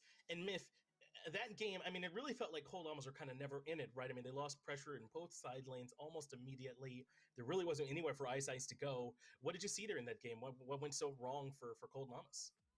It was immediately upon the start, once Onher had complete control of duo lane, being once Rama was left alone, they zoned him off the first two waves. If Onher hits level 2 first, that's already going to be incredibly hard to play into, but losing your life on the back of that as well means that lane is relatively over. Once both side lanes started to lose as well, that's when Ice Ice, as the jungler, really has no avenue back into the game. Ganking mid is incredibly dangerous because it's going to be a 3v3 more times than not, and once the two of the three members in that 3v3 are going to be behind, you don't want to take that fight anymore. That's when you generally look towards these dual lanes to get yourself back into the game off the good ganks. But you can't do that because there's an oppressive on her, as well as a Guan Yu with a relatively large lead there. There was no real avenue for Ice Ice to find himself any footing. And once the jungler is out of the game, that's once everyone's playing at a deficit. You don't have that member that can really turn these fights in your favor, especially playing into a Camazotz. Again, for my money, and I'll say it forever, continue to ban it in ranked, chat, please. It's the best character in the game. He's so good, having the ability to remove yourself from a playfield. The championship ring on him? Okay, dude, I would. Right. Yeah. That's pretty cool. Find a better god, you can have my ring, chat, okay? Does that make them a world champion officially? Is that how that works? Is that I think I'll keep my in-game title, but they can tell their friends and they can wear it at like Halloween, but I don't think you can claim it like on your tax returns or something. Right, you're not going to get anything there. And there were some interesting points in that game, I think, where Belt Slap really made it hard for Cold Llamas to come back in, just aside from the lead, right? Before that second Gold Fury, I believe, they got that pick on the streak up in lane. They gave themselves the 5v4 advantage for that. Before the Fire Giant, that was on the back of an overcommitment from Cold Llamas onto that left side Phoenix. They pressured the tier 2, then they stuck around too long when they only saw Julio, and he bought a ton of time, and then winning that fight sets them up for an easy grab on objectives, right? So I think that not only did Belt Slap have a lead, but they played really cleanly with it. They never stepped too far out of line. There were a couple picks there onto Johnny and Trix Tank around red buff, but they were fine with those. They never gave too much up. And when you play that cleanly with a lead, it's hard to lose it. It really is, but both teams are capable of doing that. I think if Cold Llamas gets a similar lead, they're going to run with the game as well. Both teams so capable of playing cleanly that whoever establishes dominance in this early game and has the better draft should win just about every single time. Both of these squads are so intelligent when it comes to Smite. Speaking of intelligence, Cold Llamas banning out that Camazotz, real smart play, especially after we saw Johnny really fragging out with it. And it looks like all of these bans are targeted at Johnny, Bakasura, and Kali, some of his signature characters as well. Yeah, I know last year his signature pick was the Ao Kwang, but I think that he's just not quite strong enough nowadays. We might not end up seeing him, but there's still plenty of good picks for him. And because of this strategy, look what they end up leaving up. The Persephone goes over to Belt Slap. Cold Llamas take the Jormungandr in that slot. And I'm a bit surprised. I know Jormungandr can be strong, but he's not particularly highly valued right now. I wouldn't necessarily say. So I think giving up the Persephone in that slot is a bit risky. But maybe they had their own plan and they didn't want the Persephone there. If it's going to be a Hell mid, you don't have room for a Persephone. You don't. Hell mid, going to bring the healing as well as huge damage output. People like to talk about Hell as if she's exclusively good in the late game. At level 3, she's got some of the highest burst damage output of any mage available. Yes, she has to be incredibly close range to deal it, which is unsafe, but with the help of a Horus potentially setting up for her, as well as additional healing coming out from him to set up for a defensive positioning around the Hell, it's going to be hard to find your way towards her. Whether or not Belt Slap can find a jungler that can get onto Hell is going to be indicative of how this game goes. Hell, if left alone, if she establishes any lead in the early game, she can almost single-handedly win that mid lane 3v3. Cold Llamas are not just banning away junglers, they're specifically banning away hyper carries, because Unbot is still out there. He's a huge jungle pick right now that you could take into the jungle. Still take Thor, right? But they're banning away the Kalis and the Sets and the Bakasuras here instead. They're trying to get right at Johnny's God Pool in particular and limit it. And remember, Cold Llamas still don't have their jungle selected either. The Daji gets banned away by Belt Slap to try and limit what Ice Ice can pick. There's still some good picks out there, but I'm just a bit surprised that they went so narrow in what they chose to ban away from the jungle. It seems like they realized they didn't have their jungler either, and taking out 4 when you don't have one for yourself, they shift their focus towards banning the Vamana, which is a traditional soul lane pick. who is, again, an incredibly potent pick going into Hell. His CC immunity and ability to stick to gods is going to completely shut her down. Arachne picked up by Cold Llamas. I'm a huge fan of this god. I think she has sell me, incredible please, damage output. I love mean- it. The trade potential that she has, any 1v1 that anyone decides to take against her in the jungle, she's gonna win that. She would beat Kamazotz in a 1v1. She has similar sustain and a higher damage output, as well as CC in a stun for her auto attacks. She has the similar ability to exit the playfield, which I value incredibly highly in Smite. It means that if you want to engage, you exit the playfield through her ultimate, allowing her to run across some webs in the sky. You can't be stopped on your engagement. You're going to get past any sort of defense. Or if you're trying to escape, no one's going to hit you up there, bud. Just crawl on out, jump down forever away. It's so strong. Ratatasker pilled up from Belt Slap. Similarly, he's going to have that global presence and the ability to leave the playfield again. But he's going to bring presence to the entirety of the map, as well as a huge engagement factor. But I like this, though. I think Cold Llamas have given themselves a position, Mifflin, where they can contest throughout the game much more early. And they still have a bit of a late-game insurance policy with Streak Up. Arkle in trouble, has to use the Purification Beads. It's 5 members of Cold Llamas bear down on him. There's Ice on the Arachne setting up for First Blood for Maniac. And they're not going to get bullied in the early game this time. They fight aggressive. Trickstank, though, blinking in. Even with this many members here, not going to be able to find a whole lot. And Cold Llama's daring him to try and overstep. Maniac is going to have to TP back over to lane, and an unfortunate start for Belt Slap. It is, but only 1 kill here is not going to be too bad. Genetics doing that tried and true start of trying to slow down the jungler. Johnny, half health before the buff even spawns. Finds his own buff, but at what cost? It's going to be so hard for him to continue to farm, especially at 1/10 health. No potions left available to him. The sustain is going to be nearly gone. Now it's all on him just to farm up for his acorn. He's not even going to be looking for these early engagements. Genetics has actively shut him down, and he's not done either. Double dipping, following him to the red buff. And look, it's a bit of a swap. Emilito was mid for them last game, right? And Streak Up was the one over in left getting a bit bullied out. This time they bring Emilito over to play this on her, and he'll be left alone as Johnny tries desperately to defend the red. But maybe Genetics is finally overcommitted. He's getting slowed. There's a ton of damage coming his way, and Zeros can't quite lock him down. Genetics might have made it safely out when the axe misses, and that was even with a rotation over from Arkle as well to try and help out with it. So Genetics doing a great job, not only fighting him around the red buff, but of avoiding death. Avoiding death is so huge there. That would have completely equalized the game. Yes, you got First Blood. Yes, you stole the red buff. But had he lost his life, that would have opened up a counter rotation. Cold Llama's red buff is still up themselves, so had he fallen, they would likely have lost that. Ice playing aggressive over here. Trickstank forced to use his Hog on some bat camps. That's about as good as you could hope for. With Hog, it is a defensive measure to make sure that you don't lose out on farm, and that's exactly what he used it for. However, now that Trickstank is on that side of the map, he's going to be leeching more farm off of Zeros. He's still level 1 about 2 minutes into the game. It's not exactly where you want your Sobek to be. He's one of those guys that has to put himself out of position in order to engage with the pluck. But I imagine Trickstank is absolutely comfortable at this point in the game. The lead, although 1,000 gold at 1 minute is pretty insane. Yes. Hell isn't going to be able to move very aggressively throughout their jungle. She still has to farm up until level 5 or 6. I imagine we'll see some early defense.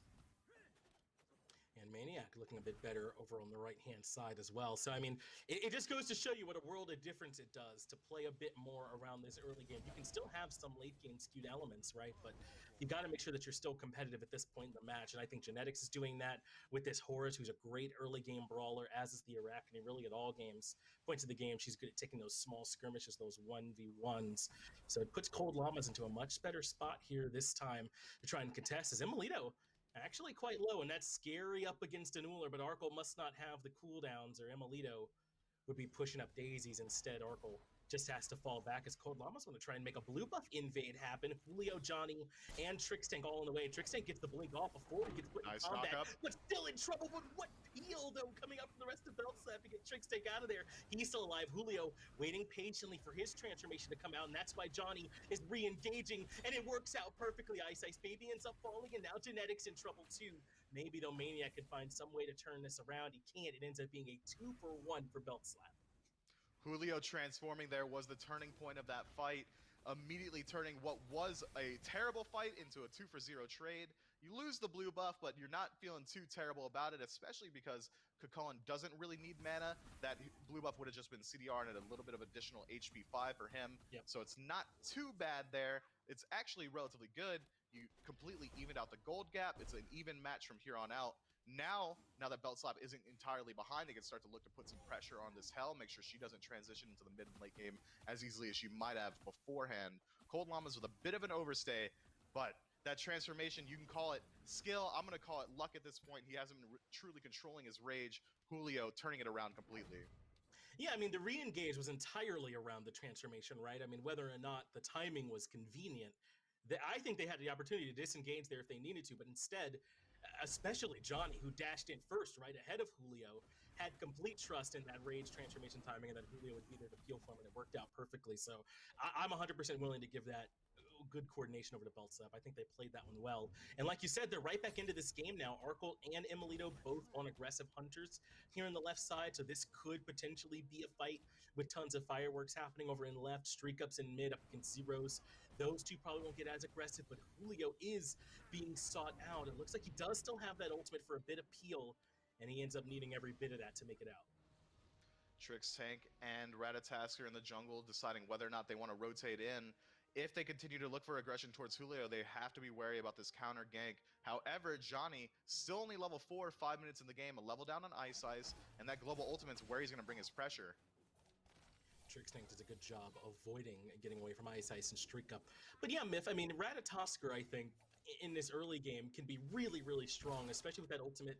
I mean, yes, pretty similar to what a Thor can do, but there might be more of an engagement than they think. Genetics is lurking in the jungle, but cannot find anyone with that stun that he was looking for, so everyone disengages. But they're still moving into the Chaos jungle to try and get aggressive. Genetics wants to loop over and meet up with Maniac, but Johnny's here. The numbers maybe slightly favoring Belt Slap in terms of who got here first, but Streak Up is going to be clear to rotate over as well, so this can't be a long engagement for Belt Slap as Trix Tank starts to fall low. Maniac goes into that World Serpent ultimate. They're all trying to catch up to the Croc, but Trix Tank's out of there safely. They'll force Johnny and Julio out, and there should be a clean blue buff invade. Unfortunately, Julio had expended his enraged stance right before that engagement started up, so he wouldn't be available to transform and turn this fight again. Blue buff stolen away pretty cleanly. Trix Tank makes it out with his life. The gold deficit still just about null. This blue buff, not the biggest steal away for them. As we've said before, Julio doesn't entirely need it, but that one level deficit is a bit indicative of this lane. Kukulkan should be getting the upper hand, but instead, now Maniac is ahead, so that's a free avenue of ganks for Ice. Ice also having a pretty good matchup into Julio. That Salmon Leap isn't quite enough to break off the webs. It's going to be very easy for Arachne to chase her down. Yeah, not bad there, Myth. I hear you. As there's more aggression. This time it's from Belt Slap, though, near the red buff. Trying to see if they can find an invade. There's really just not much there for them. So what is it? I mean, you were talking a bit about how this is that time when Ratatasker really comes online. Obviously, the ultimate's big for him here. But when you're evaluating where to take this big pressure ultimate and how important this first cooldown is, where do you want to see Johnny go? Immediately dunk onto this Hell. You have zeros in this long-range mage to poke from afar. Once he's healthy, if you can find the dunk on a Hell and she doesn't find the cleanse, that should be an instant blow-up, easily with a defense shred from Ratatasker, the ultimate from Persephone, as well as her long-range first ability. It's going to be pretty easy to pick her up, especially if she's inside your tower. She's been blocked back in, but maybe can get this kill onto Zeros, but Zeros jukes around and is able to avoid falling there. That's something Zeros got pretty good at his time. Playing some of those immobile mages is finding ways to still stay alive, and it works for them underneath the tier 1. Almost Mifflin like you saw into the future there. Johnny gets that kill. Maybe not quite the way that you envisioned it, but Johnny coming in and shutting down a Streak Up. It's good either, however you get there, it's good. As Ice Baby and Genetics are all on this right-hand side, and Julio might think in this rage transformation he can afford to get aggressive, but the numbers would say otherwise. He makes his way back to the tier 1. Now Trix Tank a little bit out of position here, surrounded by 2. He should be able to disengage freely. It's this blue buff that all eyes are on, just spawned on the side of Belt Slap's map, but it looks like it's going to go uncontested this time. Might be Kukulkan's first blue buff since the first one. Yeah, he has not gotten a lot of these, so the mid pressure does go the way that they want, but when it's a Hell, I feel like you have to do a lot of pressure onto her. As Maniac only in a little bit of trouble. As long as he still has that World Serpent ultimate, he always has his get out of jail free card, so he's never too worried there. How much do you feel like you kind of have to put pressure on a Hell to really, I don't know, shut her down is the right word, but to feel like you did enough to delay her? delaying here is the name of the game at this point. All eyes are on this 3v3 around mid. 8 minutes into the game, this is when we really see these team fights start to erupt around the Gold Fury. I know we say Europe likes to play slow, but they do play methodical, and playing objectives is the correct way to play Smite. And as I say that, we see them group up on that side of the map. It's going to be pretty indicative of how this game's going to go, whether or not this Gold Fury goes towards Belt Slap or Cold Llamas at this point.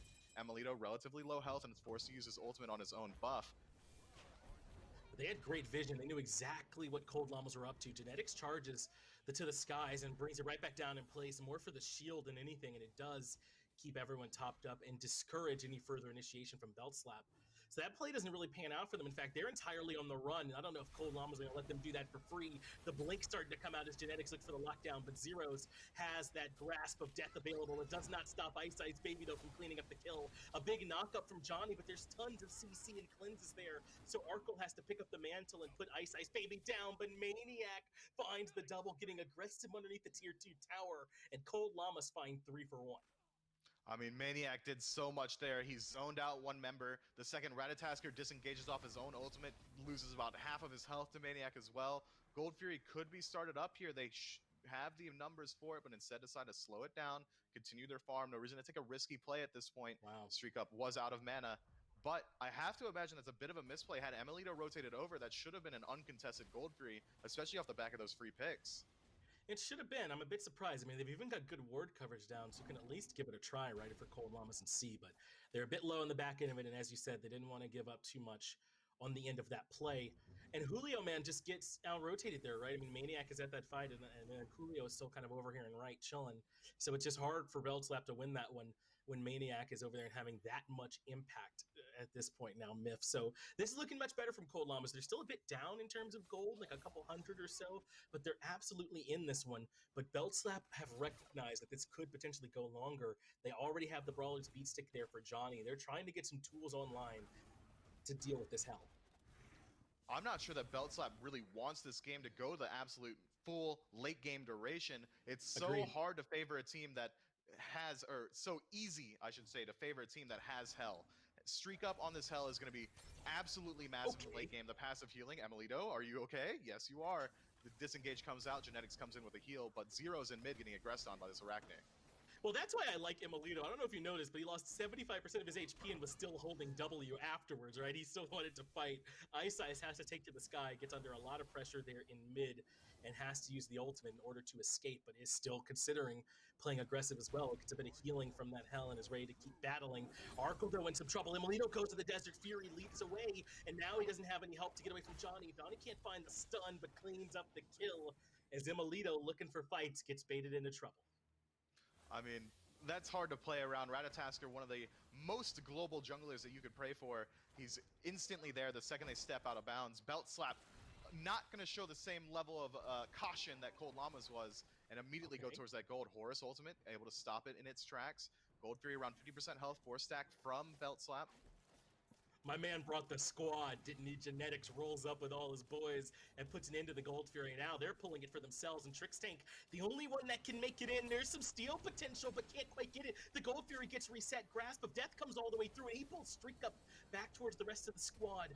But the Gold Fury does end up being dropped for now. Belt Slap do just enough with those ultimates from Zeros and Trix Tank to defend, but Cold Llamas won't give it up. They're going to pull this Gold Fury again, try and force Belt Slap in without some of their best ultimates. So Julio comes right to the back line, has the Spear of Mortal Pain to knock everybody up, and the Gold Fury gets dropped yet again. And Belt Slap have done their job. They're backing up. They've reset the Gold Fury, and they don't have to stick around. And it's picked up again. It's blowing my mind. Johnny hasn't returned to base. He's on the other side of the map. Gold Fury going to go the way of Cold Llamas, completely uncontested. Johnny elected to do back camps, mid camps, and a wave in solo rather than get ready for this Gold Fury defense. And Belt Slap has to give it up. They can't take the fight 4 versus 5 on this Gold Fury. That was really well played from both teams. Cold Llamas did a good job of repulling it every time they had an opportunity. Belt Slap stopped 2 aggressive pulls on this Gold Fury. The third one was just enough to get it their way, but that is questionable play from Johnny to just not even participate in that objective fight. I agree, and it ends up hurting Belt Slap there a bit as they lose that Fury, just as you said. And Cold Llama is able to even this game back up a bit, if not move the game in their own direction. So let's look at some of this itemization. I was talking a bit earlier, Mifflin, about how we were going to see some itemization from Belt Slap to try and stop this hell. Well, now there's a Divine Ruin. Zeros goes right into some flat pin and anti-heal early on, and they have the Brawler's Beat Stick. I imagine we'll see a Cursed Off from either Julio or Trix Tank down the line as well. Too late for Julio. He has Blink and Teleport already, so that duty will fall to the Sobek. On the other side, Straight Up's starting to get to that point where he's going to be hard to deal with. He's got Book of Thoth and Breastplate of Valor, and once that gets finished, or he's starting to work on the Breastplate of Valor, he'll be pretty hard to kill. Once BOV is done, that's going to make him a much harder target for Johnny to jump onto, which might be matched by the fact that Johnny electing to go the full glass cannon build rather than what we would normally see in Ratatasker, which is a bruiser build. He elects to pick up Transcendence completely, now starting to stack it up 14 minutes into the game. But this Hell is starting to reach that critical tipping point of she isn't going to be dealing as much damage as Persephone, but her healing and her damage in conjunction are going to be so potent, as well as her ability to escape these fights. This Breastplate of Valor is coming online. Additional defense might come online in the form of a helmet or even some magical defense as well. It's going to be very hard for Beltop to find their targets. Johnny looks for Imolito again, but Imolito answers with the Desert Fury. That's enough to get him out of there. And Ice Ice Baby should be able to clean this kill up. Good blink from Johnny, and Trixtank will be here to help. Arkle goes in and cleans up the kill into Immol. His life gets traded out, but that does buy space for Johnny to escape. I say that, but Genetics nearby, but can't hit any piece of it. Johnny has the juke boots and makes it out. So now Maniac has to use the Jormungandr ult to hunt him down, and Johnny's juking that too. How does this little tiny rat survive at all? He manages to make it out of there. Cold Llama's now grouped up in left with a chance to threaten the tier 2 tower, and poor Trixtank, he can't stop 4 members all by himself. All he can hope to do is perhaps delay as Zero's on his way. Johnny as well. There is the grasp of death that hits on the wall, and everyone should be connected. So Genetics provides the shielding for them, but I think at this point they got to give that tier 2 up. That was incredible play from Johnny. We haven't seen jukes like that since Shadow Q at launch tournament, evading every single member that comes at him. Blinks past the Arachne. Gets a little bit overstay on the purple buff. Doesn't matter. Genetics can't hit anything. Moves into his tier 2 tower. And then still, the gauntlet continues as Maniac ults over the wall multiple times trying to find him, but just couldn't land anything either.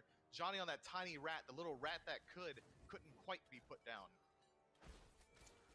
It's a nice escape there from Johnny. They do still end up trading out those kills. Imolito and Arkle, I believe, both ended up falling on the back of that engagement. And even though Arkle 2, 3, and 1, he's a bit behind Imolito, who's been experience farming a bit better as Pyromancer goes down for Cold Llamas. That's a big deal. They're able to find one more neutral objective on the map that Belt Slap cannot quite contest there. Mifflin and Belsup got to do a bit better job, I think, of making sure they're at least making them work for it. They did contest that first Fury, but the final time they couldn't get back in there, and this Pyromancer just kind of gets snuck away. Yes, they are getting the neutral objectives, but at this point, they're only about 1,000 gold up. They've got a gold Fury to themselves. They've got a tower lead. They've got one more tower killed than Cold Llamas does, or Belt Slap rather. They've got the Pyromancer, but even with all of that put together, they've only got 1,000 gold lead. They're also up a kill. They need to start playing the map a little bit better. They need to start taking these team fights. Maybe instead of taking the objectives, you try and force a fight off of it. Now that Hell is at this critical tipping point where she's so powerful, might be her best stance in the game before all of the anti-heals online from the enemy team. You can start to use your aggressive Hell to start forcing these fights instead of maybe going for these objectives. And now the long drawn-out fights do heavily favor Cold Llamas, and Belt Slap got to find some kind of way to end these things quickly. I imagine the Ratatosker and the Uller are both right at about that point where they're still getting the maximum value from them both, but perhaps that window might be starting to close. I was wondering where Imolito was going to be going. He was sitting on that Hunter's Bow for a little bit. It was the Ick Vial that he chooses to go, and we really don't see this item that much. But I think that if he's going to be potentially trying to trade a little bit more often, maybe it's not that bad a call. It's just that Executioner, Rage, a lot of other good items that usually go in that third slot that we're not seeing here. Ickavel is the age-old item of, I want to fight the enemy hunter. I'm not really worried about anything else. And now Ickavel, especially more powerful, getting additional power for every basic attack hit. It's going to be very nice if you're looking to do a tank burn comp, or a tank burn build, I should say. He's not going to itemize in towards crit. We might see a chin size come online. We might see an executioner come online. But it's going to be all about sustained damage over time instead of that burst damage that crit affords you, which makes sense with their playstyle if they want that sustained damage, because they have the sustained team fight. They have Hell to keep him alive, so he can afford not to do all of his damage at once. Going to be consistently doing high damage. Johnny uses this ultimate and the Grasp of Death. This feels a bit early to me, but they've gotten the back line to panic a bit. The cleanse from Streak Up, though, was really good. Got him and Emilito both out of the Grasp of Death and prevented the knockup from Johnny. That was huge play from the Hell this time. The ultimate from Maniac now on cooldown as well as he regroups. Quite a bit committed. The ultimate from Rat, Persephone, and Sobek all used. And now Cold Llama's going to try and force this fight. They've got the Hell sustain, so they're certainly favored. And Johnny being hunted down by the Arachne. Emilito gets the kill credit. Tricks tank low too. Make it a double for Emilito on the on-her. Genetics does end up falling. That's Julio that cleans him up, and Julio wants to step on the gas pedal, see if they can find a couple of return kills. But Emilito continues to fire. Arco finally shuts him down, though, and now Maniac is stuck without an escape button. Julio gets another kill. How do they turn this fight around? Aegis allows Zeros to buy some time too, and they shut down Ice Ice Baby. Mifflin, this fight starts so well for Cold Llamas. Where does it go wrong? I mean, I predicted that they would look for the fight around the objective, and that's exactly what they did. It's exactly what they needed to do. But unfortunately, Johnny does a fantastic job of evading just enough damage to force Cold Llamas to overcommit to find his kill. They stack up just enough for them to find the damage they need onto all targets. Streak Up can't heal everyone up just quite well enough as he gets caught out around the red buff, escaping using that speed, but Julio picks him up. Yeah, thanks, Julio. Arkle having some trouble with some of those autos there. Eventually does bring down the Hell on the backside, but as you said, Johnny bought a bunch of time. This Fury will absolutely be free for Belt Slap. And it's hard to start much better than what Streak Up was able to do to keep them alive, but they bought a ton of time. Julio did massive work in that fight as well. And Zeros, how is he living so often in these fights as well? It feels like he's just doing enough to avoid getting brought all the way down underneath that kill threshold, and that's been huge for Belt Slap as well. That's a problem now for Cold Llamas. That was exactly the fight they wanted, the timing they wanted, a drawn-out engagement where they could play around the Hell sustain, and it still was not enough. It seems like they weren't willing to disengage from the fight because it looked good at all times, so they didn't even make perfect usage of that Hell sustain. Hell, at this point in the game, her best sustain option is out of combat healing.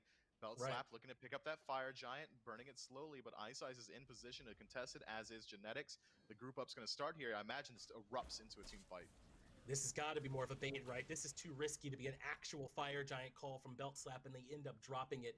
Maybe not even a bait. Maybe testing the alarm system, as FDOT used to say, right? Seeing who's home, and that might have been the idea there. And when Cold Llama showed the defense was ready, Belt Slap just to give that one up. So they'll kind of retire back to their 2,800 healing or 2,800 gold lead.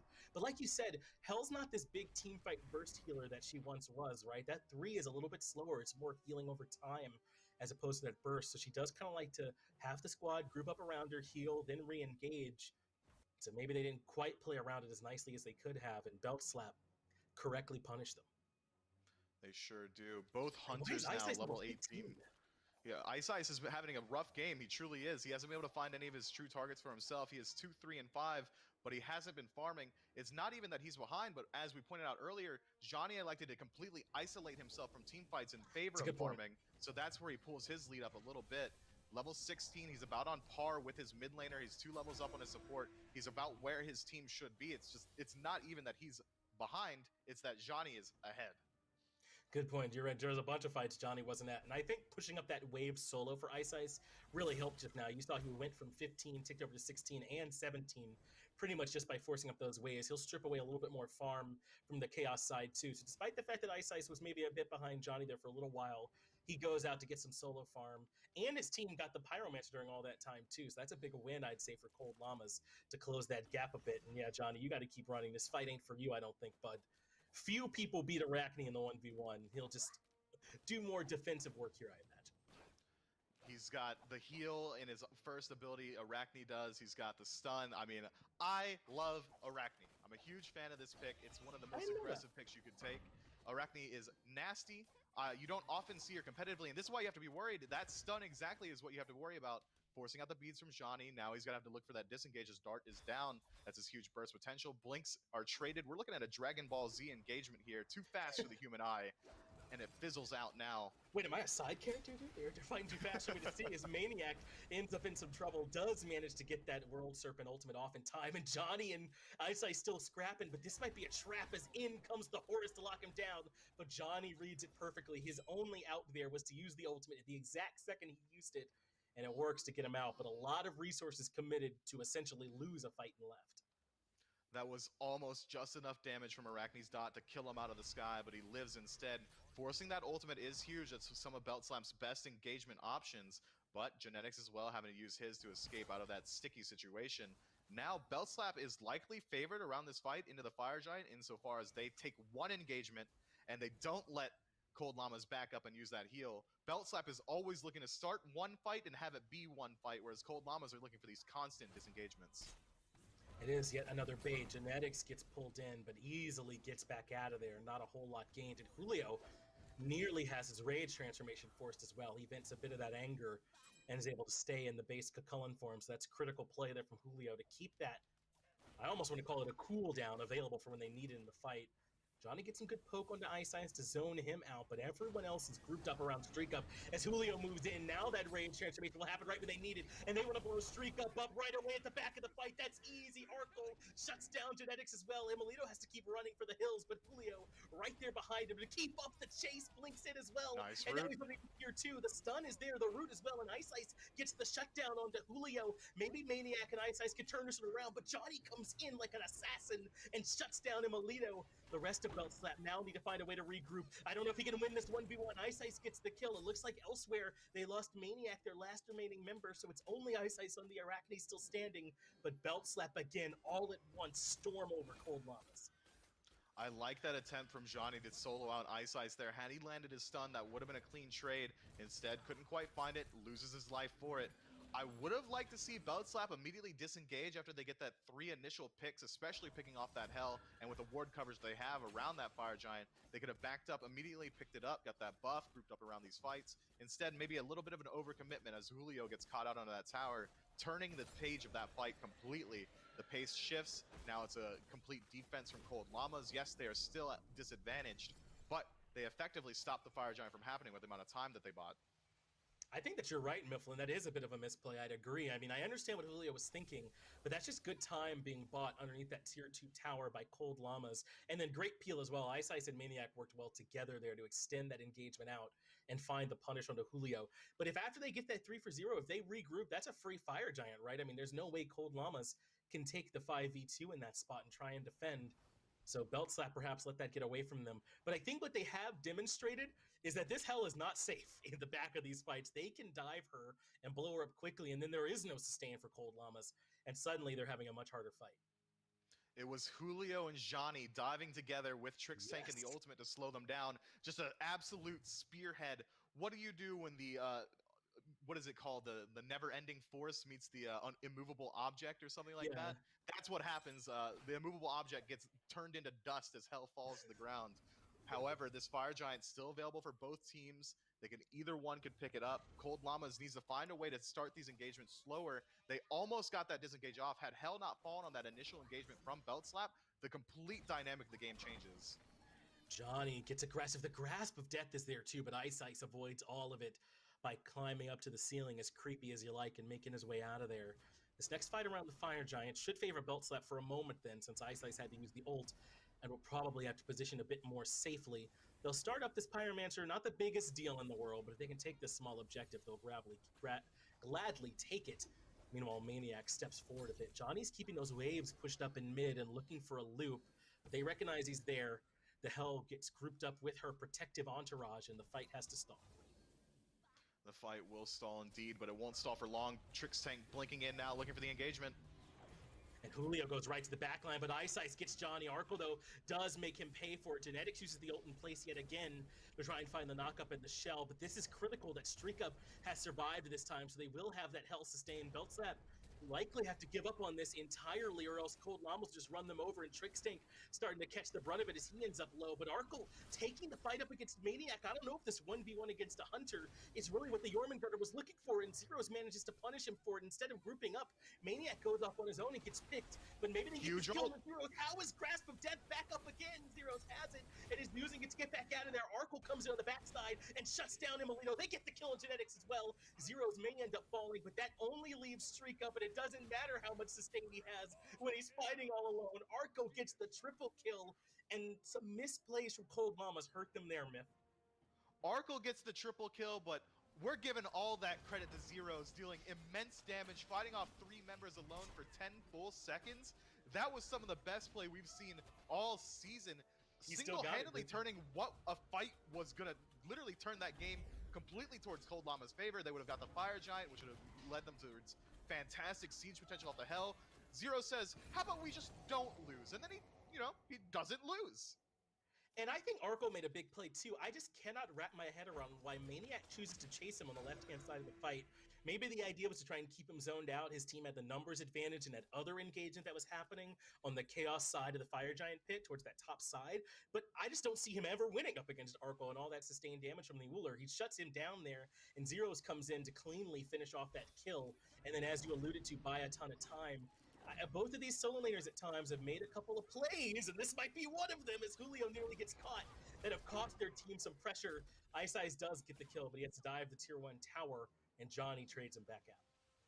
Losing Fire Giant on one of your tanky targets is never fun, but it will be absolutely fine. That trade does favor Cold Llamas, pulling the buff off of Kakulin, as well as putting him on cooldown, making it a little bit harder for them to aggress towards these towers. However, it's not enough to stop the aggression completely, especially because Trix Tank's so tanky with the self-sustain as well with his third ability. He's going to be able to keep himself alive in these engagements. It's going to be easy for them to move in towards these tier 2s. Whether or not they elect to go towards this Phoenix is questionable, especially with the defensive composition that Cold Llamas has. Hell is going to be able to sustain up through the fight.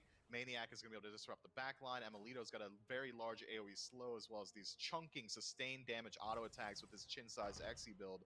It's definitely not going to be easy. And right now, for me, the crux of this game, I think, is how well this dive for Belt Slap works, and how much longer can it work, right? And it's really Julio, Johnny, and Trixtank all together trying to take Streak Up out of the fights right away. They won that last fight even when the dive didn't work, but I don't know how many more times they can replicate that, right? Instead, I think that dive really has to be successful. And underneath the Phoenix, it's going to be a lot more punishing for them. When they're diving in the jungle, there's no extra Phoenixes or anything doing all this extra damage to them. They're just kind of freely getting back there and threatening Streak Up. When this game kind of condenses down underneath the Phoenix, I think Cold Llamas' composition might get even better. It absolutely does. It makes it easier for them to group up to receive the benefit of that Hell heal, but that dive is going to be completely contingent on Hell's 6th item, whether or not she elects for some utility to maybe outrun these engagements from the Sobek, or some more power to start looking towards these backline divers and just blow them up herself. It looks like she's moving in towards the Rod of Tahuti, or even potentially a Chronos Pendant, which would overcap her on CDR, so I imagine it is Rod of Tahuti. It's going to make those low health targets a little bit easier for her to blow up, maybe make it a little less appetizing for them to dive onto her. However, I would have liked to see her maybe look towards a winged wand or a helmet to give herself some defense on heal, instead going purely for that glass cannon with only Breastplate of Valor to keep her alive. I am a bit surprised. I think we sometimes see these Hell builds be a little bit more defensive, especially when Maniac, I think, has been providing relevant damage all game. He's leading all players in terms of his damage. They have at least a somewhat other viable source of magic damage, though it's not a ton. As Belt Slap are going to get aggressive, and Johnny is winning the 1v1 in mid up against Ice Ice. That should never be happening. He shuts down the Arachne, and that's a huge play for Belt Slap. Now they don't have to worry about this Arachne potentially blowing up their targets on the dive, and Johnny still has the ultimate 2 to threaten them on their dive. He absolutely goes into it. Trixtank goes right to the back line, drops the Curse Dog. It's all about Streak Up and taking this Hell out of the fight quickly. Genetics provides the shielding, but it's nowhere near enough. Johnny brings Streak Up to a quick and swift in. Julio takes care of Emilito as well, and now there's trouble in the backline for Genetics. How does this play end up happening where Johnny shuts down Ice Ice? It opens up the whole thing, Mifflin. This left side Phoenix comes down, and that's the game as well. All I saw was Heartseeker burst off the back of an Acorn stun, completely shutting down Arachne before she could even land the healing auto attack. That's so unfortunate. I understand why you go for that 1v1, but it just doesn't work this time. Johnny dying to the fountain, letting people know that, yeah, I won this game for us. I think that he did, man. That play in mid is so instrumental, especially that he was able to do it without the ultimate. He able to threaten Streak Up so easily then when there was no one to kind of provide this extra threat on that backline for them. And that was a Phoenix siege that I thought was actually going to be really difficult for them, but because of the way that fight went in mid, they suddenly had this number advantage, and they steamrolled them in that last fight. I mean, play of the game for me has to be Zeros on the Persephone, the 1v3 to completely turn a team fight around. That was a turning point of the game. Had Cold Llamas just run with that, they would have likely won that match and taken this set to the third match. Instead, Zero's just an absolute beast. He's still got it, as you said, and just stops that aggression purely in its tracks, and the game continues on from a neutral state, and then Beltslap takes the lead, takes the advantage, get that solo onto the Arachnian mid. I mean, it's just clean play from both teams, but Beltslap comes out ahead. I agree. This game was much better than game number one, just in terms of its competitiveness, right? I mean, game one was a stomp, but this time it was much more back and forth, both teams making a lot of plays. And a couple of questionable plays. That same play where I think that there was a good play from Zeros, I do wonder a bit about the play from Maniac and where he chose to spend his time. But this is what I think we can expect from these two teams the rest of the SEC. Close sets that come down to the wire. And Mifflin, the fans are wondering, man, you're going to give us a set MVP? Is it Zeros for that play? Who do you want to give it to here, bud? It hurts me so much. I'm glad I'm casting with you and not aggro, because I do have to give it to the mid laner this time. Zeros. Man, it's some of the nastiest plays we've seen. Yeah. I'm so utterly impressed. It's not easy to just turn a fight on its head on your own. And even once he did fall, Persephone doesn't die for long. She's going to come back in that ghostly form and continue the damage onslaught. This is the exact play that you were referring to. She buys just enough time for her squad to show up, and then they start to unleash hell truly by cleaning up the rest of that fight. And it was such thin margins. There were a ton of really small plays. Remember that Gold Fury fight where Johnny kind of gets picked off early? He lives just long enough, chasing them back towards the top side of the Gold Fury on the Chaos side, and that's too much of an overcommit. They're able to turn that fight there out. Some good play from Julio and the rest of the squad. So I think what Beltslap showed us is that even when things aren't going perfectly, they're able to play just well enough that the rest of their team can come in and turn things around for them. Not only just well enough, but they played to Cold Llama's tune. That was a late game focused draft that Beltslap said, yeah, we'll take you there and we'll beat you there as well. And they did. I mean, both teams played utterly well. Cold Llamas makes just a few too many mistakes on their engagements after they win objectives, which is my pet peeve, but it wasn't egregious this time. And fortunately, Beltslap run away with it. They do. I mean, it's a big win for Beltslap. And it's sort of like you said, I mean, I thought we were gearing up for a long, stalled out Phoenix siege, in all honesty. I'd gotten up to get a drink. I don't know if you heard me step away. I assumed I was going to have to sit down for a while there. But no, they ran over them with that left side Phoenix. So that was huge for Beltslap. They remain undefeated. Cold Llamas dropped down to 2-1. But we still have another EU set coming up and 2 more North America sets. So do not even consider going anywhere else. Come right back here for some more SEC after the break. Bye.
welcome back, everybody, to week number 3, maybe, I think is where we're at now in the SCC. We're over in EU still. My name is Dolson. Ryan Agro Bailey joins me to talk a matchup that I think at the beginning of the split and even into qualifiers, we figured maybe a close one. But the last time these two teams met, the Poppies and Freshly Forged, it was anything but close, as the Poppies in that qualifier week just kind of steamrolled Freshly Forged. Yeah, if you haven't been paying a whole lot of attention to the SCC and the qualifier or anything like that, and you look at these two rosters, you think, okay, it makes sense that these two teams aren't particularly close. Freshly Forged should be the superior team, but that's not been the case. Freshly Forged has looked very, very weak in comparison to how we expected them to look. And the Poppies, I think, have looked better than how we expected them to look. And that combination has led to the Poppies really looking solid and ultimately dominating Freshly Forged in those qualifiers a couple weeks ago. But that was a couple weeks ago. So maybe Freshly Forged has made some adjustments. Maybe they can use that experience that they have under their belts to try and turn this matchup around. But on the last time, I mean, it was 2 25-ish minute games, if my memory serves me properly. It wasn't particularly close. Well, Freshly Forged, one win up to this point. There's only been 2 weeks, but they beat Just F6, a team that is still searching for their first win here in the SEC over in EU. So maybe Freshly Forged gets a little momentum going today off the back of a 2-0 win last week over Just F6. But the Poppies, certainly no team to scoff at. As we jump into picks and bans for game number 1, Yamoja, no surprise there, I don't think, Ryan. We have seen a team or two maybe let her through, but I think that's the type of ban where if you're not going to ban her, either you need to pick her or you need to have an ironclad strategy for dealing with that Yamoja. She just does so much in these team fights. She's really just a great team fighting god, and usually with great team fighting gods, they don't have great laning phases, and that's just not the case for Yamoja either because of her chain stun potential, her ability to pressure your relics from minute 1, literally level 1. She can insta-kill you basically by herself with chain stuns. It's something you have to account for at all points, so I agree. You have to either come in with a really, really good strategy against this goddess, or you should probably just ban her most of the time. That's a safer option. Maybe slightly curious here is Hell being banned out, and maybe it should be less so curious because we saw a little bit of Hell in set number 1. But Fafnir as well, another god that we saw a couple of times in set number 1, and maybe that's more of an EU preference, but first picked overall here by the Poppies. They've got a lot of confidence in that Guardian.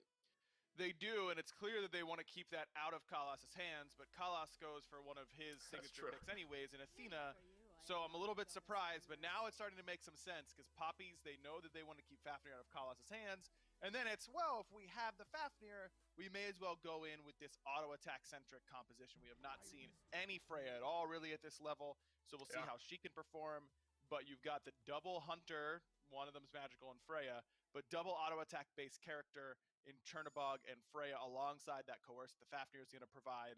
The Poppies are clearly coming with a game plan, and I like it quite a bit, but Freshly Forged, they've got a very, very strong trio right off the bat in their mid 3v3, which is Athena, Kukulkan, and Hun Bats. Those characters really punish you in Athena and Hun Bats if you don't have purification beads, so it's going to be a lot of pressure on the relics of the Poppies in this game. Yeah, talk about presence in the Hun Bats, a god that has, again, largely been in that pick or ban category. So Freshly Forged are going to find themselves maybe a small advantage jungle-wise, as Poppy's still likely looking for their jungler. They're going to pick up an On Her as well here, Freshly Forged. A god that Arkle, just in the previous set, kind of performed a masterclass on. We haven't quite seen him in that immediate lock-in on her every single time conversation, but the potency and the potential is obviously still there. And it's a god that, again, punishes you if you don't have purification beads and can follow up off Athena taunt. So it fits this composition perfectly for Freshly Forged. Maybe you can make the argument that you need a little bit more early game pressure than something like On Her provides. On Her provides good kill pressure, but not good lane clear. So maybe you needed something a little bit more lane cleary, but I don't really think that's the case. Freshly Forged, this team composition is all about grouping up and running it down at the Poppies. With the Poppies, they have a lot of objective control. They've got a lot of objective burn, but not great objective secure. So they're going to have to take care of Pretty Prime on that Kukulkan if they want to start burning those objectives. Well, it's time to see if Freshly Forged can keep the momentum going and grow on all of that potential that the names of that roster brings up against the Poppies in game number 1.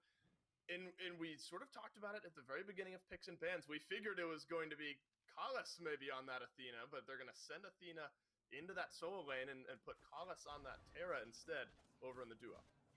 Very surprised. I mean, I feel like that you really want that Athena in the 3v3 as much as you can, but it seems like they're willing to just use that global presence. There's certainly a really big advantage to having that Athena in the solo lane because she can use that global presence anytime and not miss out too much you'd ideally like to find, but Right. still surprised that it doesn't go over to Kalas in his premier pick. Usually Terra's also a god that performs a little bit better with a lot of farm in comparison, but maybe it's because of these subs for Freshly Forged. I mean, normally we see Deathwalker over there in the solo lane, not Mr. Crunchy. Normally we see Joshi in the ADC role, not, I don't know how to pronounce that name. That's a pretty big difference between Joshi and a guy whose name I don't know need to pronounce. So I think that's going to be a pretty big deal for these two, for this game at least.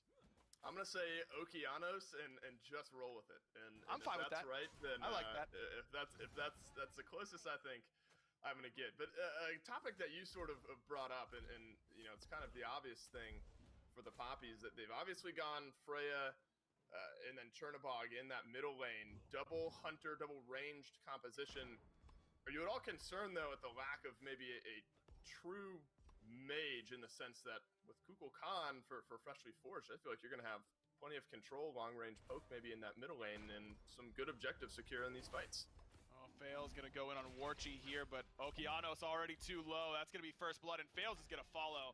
No jump for him. He's dead to rights. Good use of patience on no purification beads.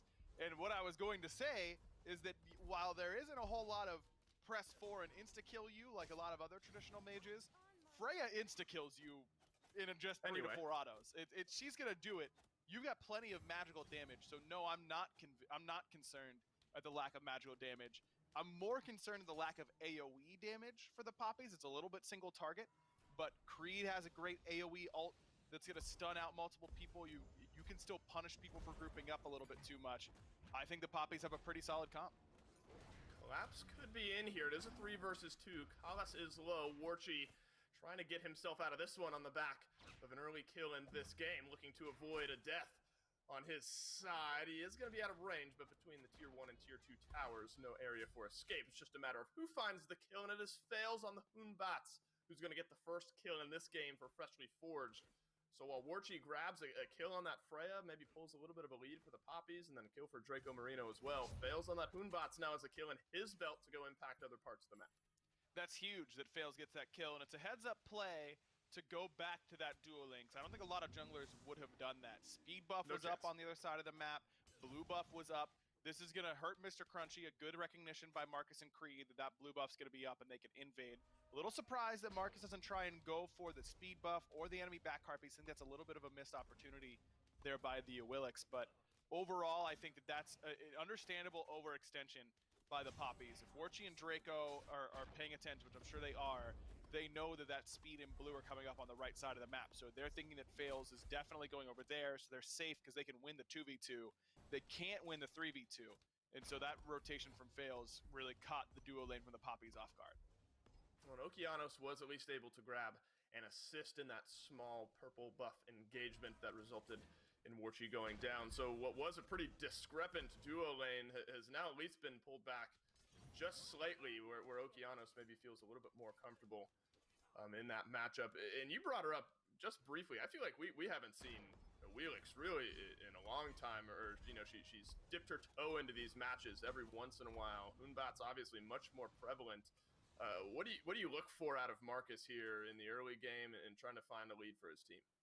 I think that Awilix is really thought of as this early game pressure god, and she can be. She can really snowball games quite well with or against the right composition. And in this game, you're really looking for Marcus to pick on Fails and Okeanos, and you could already see the impact that Marcus has made, even though he probably doesn't have any player damage at all, in the sense that he's forced Fails to pick up beads instead of the blink that the Hoonbats would normally like in that first relic slot, just because of the threat of Gravity Surge. But I think of Awilix as this team fight initiator in the mid game, where she can really find good flanks. She can 1v1 just about anybody through the mid game with use of that ultimate.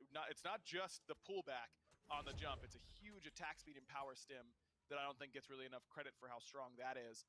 And so I'm looking for Marcus to basically do what he's done. Put pressure on the enemy jungle, try and get some invades because people don't want to fight him. But don't think that a Willix is going to fall off 20 minutes in. I think that a Willix can, with the right sort of fight selection, still be very, very impactful at that point in the game. It's just trying to find your 1v1s or your 2v2s, and that's where she can really shine. But overall, it's to make sure that whenever Fails or Okeanos jump, that they have to think about where this Willix is.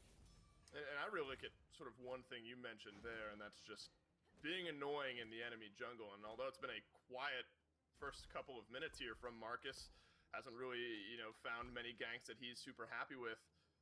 Moving in, grabbing a blue buff, especially for Creed in the freshly forged jungle, little things like that have gone the way of the Poppies here in this early game, and Marcus about a half level ahead of Fails, so maybe reaching level 7 a little bit before Fails on the opposite side.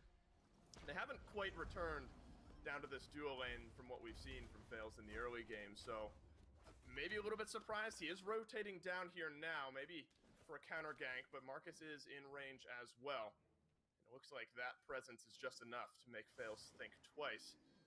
But I still kind of stand by that. I think Marcus has done a good enough job to find himself a lead. Warchi is going to take to the skies, and that's an easy kill onto Okeanos. Callus is going to get a couple of roots on his way out, but Advantage takes him up into the air. A nice stun, but he's plenty tanky enough to shrug off that damage. Where we stand, that's still kill number 2 on the board here for Warchi, with Fails maybe trying to close the gap. But without Blink, this is going to be very difficult for Fails to do so, and that's where the impact of not having that really is. Can you tell Warchi's played a lot of Freya, by the way? He knows exactly how much damage he needs in order to get that kill. And Okeanos, you kind of have to bait out and try and juke at least one of the shots with the jump. Instead, he uses it right away, and Warchi just waits it out very, very nicely. You can...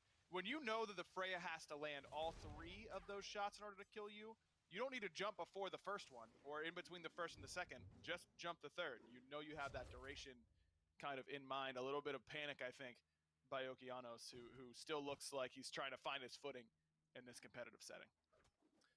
And you got to be nervous, I think, if you're freshly forged. I mean, Freya obviously sort of maybe shines in the late game when you get the full item build online. She is near impossible to 1v1 with full cooldowns available.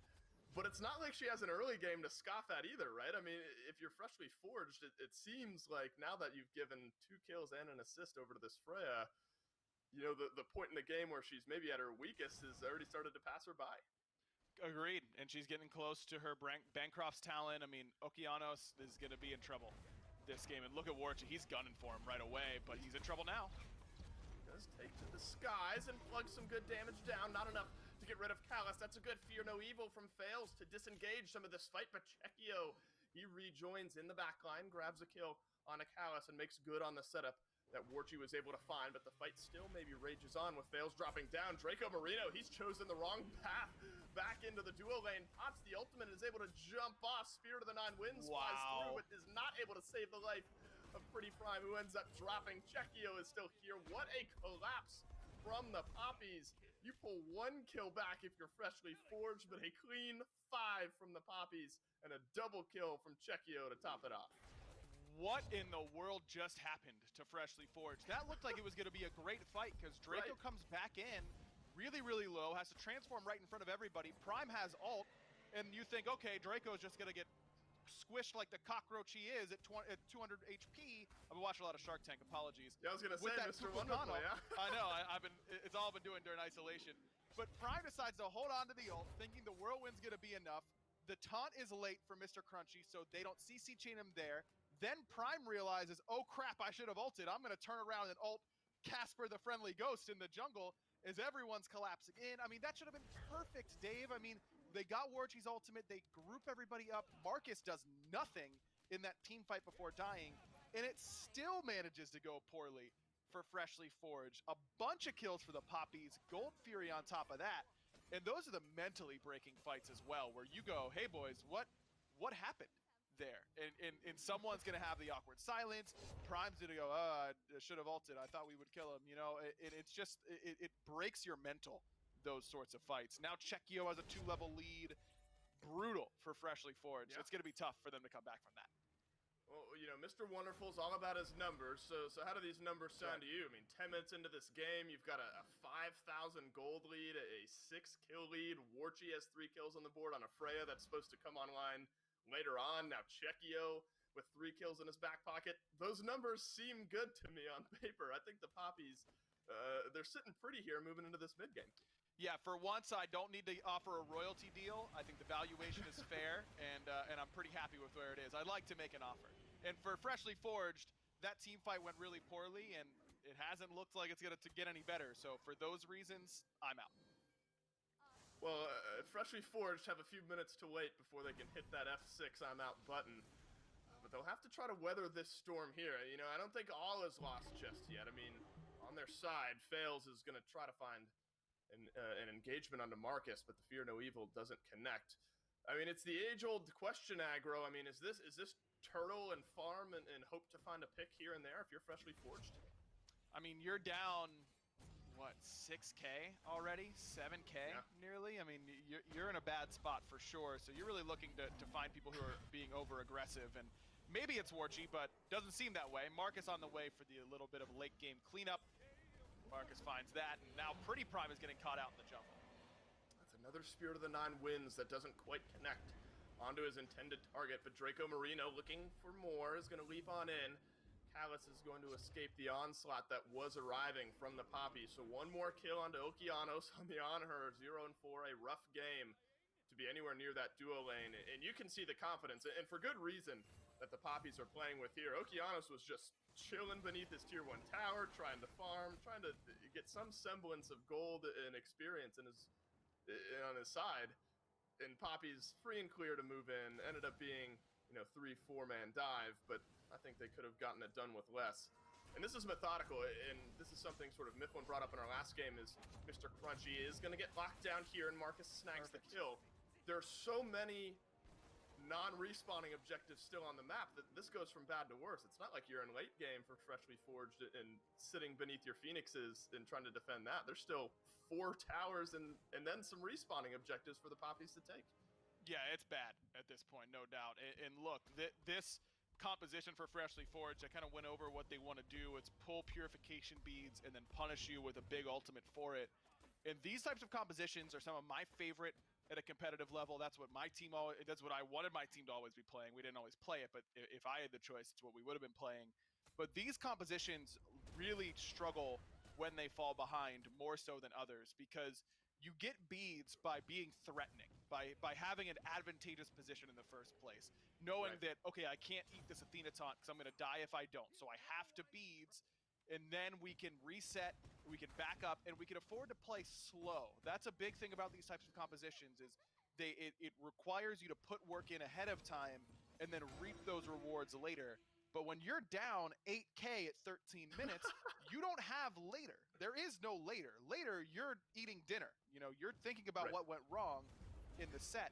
And so these types of comps really, really struggle right now. There's no threat to the Poppies. They can do whatever they choose in these team fights. Levels and gold-wise, we're in the late game already if you're the Poppies. Callus is under duress. Spirit of the Nine Winds tags maybe a smidge of damage onto Draco Marino, but he's going to walk away from that one free and clear. It's a level 12 Kukulkan as well as a level 12 Draco Marino there, so plenty of damage to be shrugged off.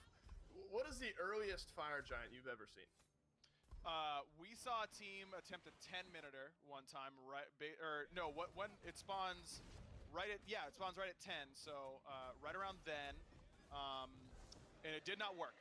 They tried to buy Frenzy. I believe it was a Shadow Q team. I think they bought Frenzy, and they tried to rush it as soon as it spawned, and it did not work. I think the earliest successful one I've seen was probably around 11 or 12 minutes, right in that area. And a game very similar to this, where you just are so far ahead that it's gonna be really, really impossible for them to stop you. I brought it up because I think the Poppies probably well within their rights to maybe give it a shot, but I think playing smart, realizing plenty of objectives for them still to secure on the map, and they're just gonna look for these individual picks, force out some ultimates here and there, get this right side lane pushing. Tier 2 tower is gonna get chipped away. Bit split though. This is a 4 versus 3. A great Fear No Evil finds an engagement onto the Poppies, but Marcus makes his way over the wall.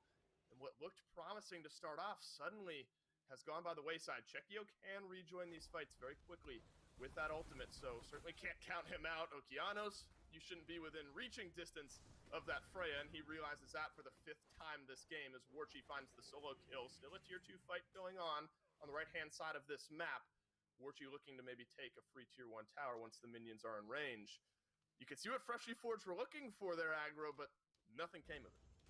No, it's the right idea. I mean, we got Marcus's beads in mid with that taunt earlier on, so let's drop Fear No Evil onto him, but even with him tanking up the tier 2 tower, Prime wasn't in range to deal his damage in time, and Fails is just so far behind that he's not going to be dealing relevant damage at this point anyways, so it's pretty, it's the right idea from Freshly Forged. The pieces are working, it's just that they're a little bit out of date. You know, they need the newer model. Right.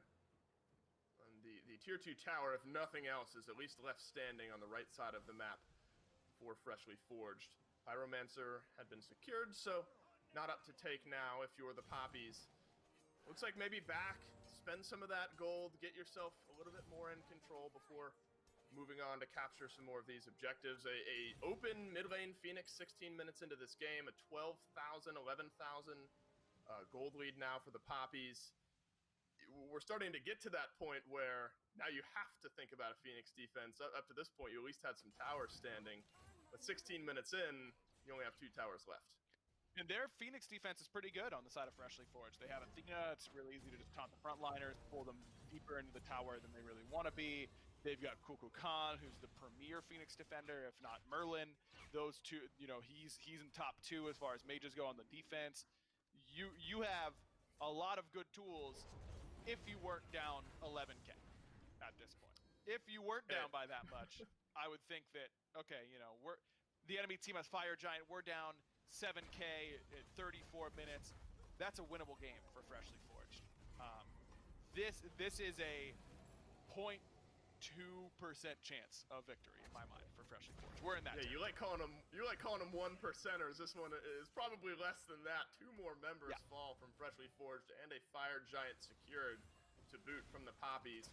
Right side has the minions pushing in, so it's looking like the primary target here for the Poppies. 2 members down from Freshly Forged with 20 seconds and some change on those respawn timers.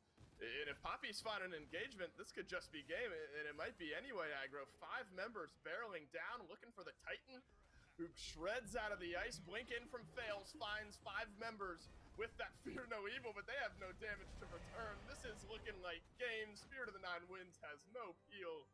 18 minutes in, the Poppies blow Freshly Forged out of the water. That is as fast of a game as you will ever see. 18 minutes flat, perfectly on the clock. And this is, look, I get it. You don't have Deathwalker, you don't have Joshi. It shouldn't matter that much. It just shouldn't. It shouldn't be this bad for Freshly Forged. And I don't know what's going on. It's actually mind-boggling that this team is struggling this much. Because they should be better than this, Dave. Even without 2 premier side laners, obviously Okeanos did not have a good game. That to say the very least. He got bodied by Warchi very heavily. But the vast majority of where that game went wrong was on that fight by Poppy's purple buff, and that was a 5-man engagement. So you can't really put it on the side laners here if you're Freshly Forged. I don't think that you can just write this one off as unwinnable in that sense. This is, maybe you could say we were going to lose anyways, but you got to do better than that, man. You got to do better than 18 minutes at some point. Well, this is sort of that engagement where things really start to spiral out of control. They even find the first kill, you know, some back and forth. This is the kind of last half of that engagement. Look how healthy they are. Why are we not just flattening Draco in that spot? And then we got to chase, we got to go into lane. Everyone ends up dying for it. It just, Freshly Forged is not playing good Smite right now across the board. And then you add in 2 subs instead of 2 of the best players in the SEC and Deathwalker and Joshi. You're going to have a bad time. That's what we saw today, a bad time. Well, at the very least, you got to give them some credit. Their bad time only lasted 18 minutes, so it could have been a longer bad time, at least in game 1. Yeah, we could have extended that out a little bit further, but Poppies, they make no mistake about this one. Freshly forged. Again, I was thinking they might look to keep some momentum going into this week. That has been immediately stifled in game number 1. We're going to take a quick break, and when we come back, we'll see if the Poppies can replicate their performance and take this set. Running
full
system diagnostics. Machine status fully operational. System online. All stations are now enabled.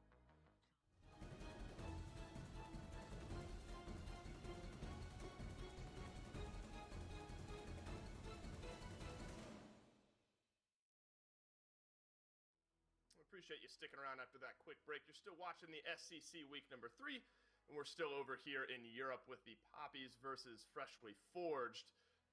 Aggro, I think uncontested is maybe a fair way of talking about game number 1. 18 minutes and methodical through and through if you're the Poppies. You find an early advantage, and then a bit of a fumble of a fight maybe from Freshly Forged loses you the game in the long run. How do you make your way back mentally here for game number 2? I don't know. I really don't. I don't have a doctorate in psychology, because that's, I think, what you would need at this point, because it's looking rough for Freshly Forged. And I do want to be sure that we give the Poppies the correct amount of credit, because they've been playing really, really well basically all year so far. This team did not make a single mistake once they got that lead. They strangled Freshly Forged out of that game very, very quickly, didn't give them an option to get back in. So I know a lot of my discussion in particular was centered around making sure that, you know, how surprised I am with the way Freshly Forged is playing, or the lack thereof, really, in all honesty. But I think the Poppies deserve a lot of credit as well, and I want to make sure that doesn't go unnoticed. Yeah, I think so. On both sides of the coin, you got to boost the good of the Poppies as we've seen it, and they're a team that will be very competitive and have been and will continue to be very competitive here in this EU region. I don't don't know if you can really even hang what happened in the previous game on picks and bans if you're freshly forged. So I don't know if there's a whole world that you need to change. I mean, you look at their draft in the previous game. I don't think it was a particularly bad one. It just started to snowball out of control. They're gonna take away the Chernobog this time. Still hell banned out. But another first pick, Fafnir here for the Poppies. Worked out for Draco Marino in game number 1. And man, this is kind of where you look around and go, hey, Okeanos, can you play Freya? Because we don't want to give it over to Warchi. We're gonna find out. Like they're gonna find out one way or the other. I was gonna say maybe it's for Prime in the mid lane, a little bit of shades of zeros, but looks like that won't be the case as they lock in the Merlin for him. So this is the question: can Okeanos play that Freya? It's not a god that I think slots into every composition. It's not a god that I think that every hunter can automatically play. It's a different sort of play style to really optimize it. I mean, I'm sure anybody who's going to be playing at this level has put games in on Freya, feels like they can play her, but you kind of have to be a specialist in order to play Freya. There's a certain play style that really likes that type of god. We'll find out if Okeanos fits under that mold. He will hope to at least get a kill on board here in this game. And again, we keep saying his name. I don't think game number 1 is one that you can really hang entirely on Okeanos. I mean, a rough slash line, but certainly nothing that he was the reason, the sole reason rather, that Freshly Forged lost. So giving him a chance on what could potentially be a hyper carry in the form of Freya. Athena locked in by Freshly Forged as well. The question is always, though, Aggro, when you have a Freya, a magical ADC, and then a magical power mage in the mid lane, where do you make up that discrepancy then in the physical power? I mean, obviously, jungle and solo lane is really what's left. I agree, and it looks like the Poppies aren't super worried about it because they ban away 2 more Guardians, making sure that Kalas doesn't get exactly what he wants in these drafts, but that would have left them with 4 magical. Feel like you're pretty happy with that if you're the Poppies, so I don't know how much I like their bans. I think I would have liked something really towards something like Ratatosker, which this pick makes a ton of sense to me. Freshly Forged has not been able to get to late game at all in most of the games that we've seen them play so far this year. So let's give them the early game win in a box. That's Ratatosker. He just delivers you the early game as long as you play it well enough. And this is the perfect pick for Fails in order to try and get the ball rolling in some sort of positive direction on Freshly Forged side. I didn't even see Mac back there. She was just chilling on the bed the whole time. I love that. And unfortunately, oh no, was that blocking her the whole time? Yeah. That's a little bit unlucky. Right there. You hate to see it. That's all right. We were wondering, though, where that physical power would come from, and it is a Ratatosker and a King Arthur for the final 2 picks here from Freshly Forged. 2 gods that supply plenty of physical power. Do you like the way Freshly Forged have drafted here around that Freya? You sort of talked about you need a specific comp to slot in. Do you think Freshly Forged have done that? I don't know. I mean, I'm a little bit worried about their ability to get towers if they do get a lead because they don't have a very good tower killer. Maybe, I was thinking maybe in the soul lane you could go something like Erlong Shan to try and get it working, but just doesn't end up being the case. I feel like that would have been the safer option to try and get some sort of tower damage going in your favor. Well, interestingly enough, I say whoa sort of over your sentence there because there's a bit of a lane swap. I guess role-wise, they put Chekio on that Hu Yi in the mid lane, which is not super uncommon to see, but Warchi will be playing the Kukul Khan here in this long lane. Is that maybe a direct response to having to lane against a Freya? Could be. It could just be that Chekio really prefers the Ho Yi in comparison to Warchi. I mean, Chekio spent a lot of time as a hunter player, even as early as last year, so he's comfortable on the physical hunters. Might just feel like they do a good job of flexing their compositions around. Maybe they feel like the Kukul Khan can play safer, but I feel like Ho Yi should have kill potential up against the Freya, whereas I really feel like Warchi should not on this Kukul Khan. And after how much Warchi dominated this lane, I feel like I'd want to just give him the most kill potential we can. I think the mental damage has certainly been done in that lane to give Warchi all that confidence and probably take away a lot of Okeanos' confidence. Surprised this is the way they put it out there, for sure. And, I might even be a little bit concerned. Obviously, Draco Marino has sort of a dash ability, and Warchi can, speed himself up on that Kukul Khan. I might be a little bit concerned now about the potential for a gank from Fails and the inability maybe to completely disengage for Warchi. You have the beads, but maybe an easier time ganking for Fails to get this duo lane online for Freshly Forged. I agree. I think that this is a risk that Fails could certainly punish the Puppies for, but if Okeanos gets ahead, can you really leverage that as well as you would like? That's kind of the question. Fails might want to spend more time with Prime in the mid lane, knowing that Prime can do the dirty work should he get ahead. So the jungler mentality, you know, is it worth my time to go over there and set this guy up for success? Can't you just hear Mifflin saying that in your Right, head? I was Like, gonna- that's the check, yeah. That exact wording, is it really worth my time? Not like, what is the cost benefit? It's the worth my time, No. I think, that really made that one a little bit more realistic. We'll have to It's check that in. arrogance, you know, it's the arrogance of the Right. jungler that really comes through. That's what permeates all their thoughts. Is it worth my time?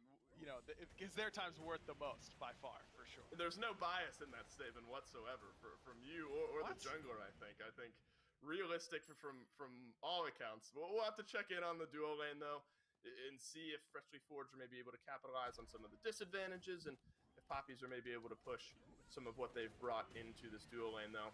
I am intrigued. You know, a lot of solo lane has just become kind of chilling, farming, a gank comes your way, maybe it works, maybe it doesn't. But between the Vamana and a King Arthur, what does that lane kind of look like to you? Pre-5, it's a lot of playing it very slowly because King Arthur is not super strong pre-5. He's very, very mana hungry. He doesn't have any built-in sustain. He gets all his sustain from Gladiator Shield. And so for King Arthur, you kind of want to play the pre-5 fairly slowly. Post-5 with Glad Shield, Mr. Crunchy should be able to get at least a little bit of an advantage, but Vamana's kind of there to stalemate the lane the majority of the time anyways. He's got so much movement speed. He's got a long, quick dash that's able to get him out of most situations that he might find himself in. I feel like this is a matchup where Creed should be just kind of chilling. Maybe we can get some invades off, go to the enemy back camps if we can, because he should just be a little bit too mobile for Mr. Crunchy to really kill him. Giano's taken low and taken down as Marcus. Instead, it's the Poppies who find that early jungle pressure into the long lane. Okeanos takes the first death of this game, 4 minutes in, goes over to Marcus as well, and that's rough. I mean, the jungler getting the first kill, if you're Freshly Forged, that's going to have spread impact all over the map. That's tough because Okeanos had his beads, just didn't really think he needed to use them, even after the horrific emblem there from Draco. Maybe if he beads us towards the back end, that could have made a difference. Didn't see exactly where his banish went. You can banish that dodgy off of you pretty easily. Don't think Marcus was 5 on that gank, so you don't have to worry too much about the ultimate. But Okeanos takes another spill and ends up behind yet again, though. Again, I think that up against the Kukulkan, it's a lot less punishing to be behind than it is up against the Hou Yi. I'm just kind of surprised that the Poppies gave Okeanos as free of a lane as you can without jungler presence, of course. The Kukulkan is not going to be an aggressive lane opponent. The opposite of how you would want this one to start if you're Freshly Forged. Certainly not dire at the moment with the 700 or so gold lead. Marcus is locked down, so the gold lead could sway one way or the other. A couple locked in with the chains, and he might pull back in Mr. Crunchy, but Marcus is going to drop down and try to disengage from this fight. Fails, comes crashing down into the backline, but it's a 1-level lead for Marcus and Draco Marino.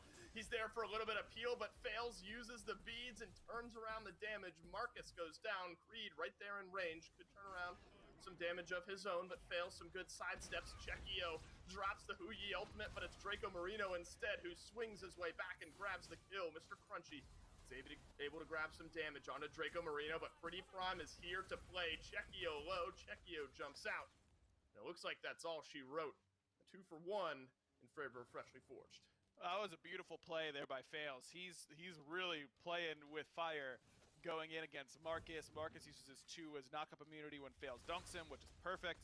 And Marcus plays that pretty well, but Fails just able to really not only escape and kill Marcus for a while, but force Draco to short jump instead of long jump away. If Draco feels like he can trust Creed's going to get that, he could just jump away pretty far and make sure Mr. Crunchy doesn't kill him.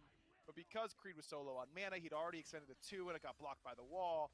It was going to be difficult for him to kill Fails, so Draco does the right call. He sacrifices himself for the enemy jungler, but I'm sure he would have preferred to just jump away. And the gold lead was 500 or 600 for the Poppies going into that engagement, but essentially negligible here at this point as this game is brought maybe right back to even.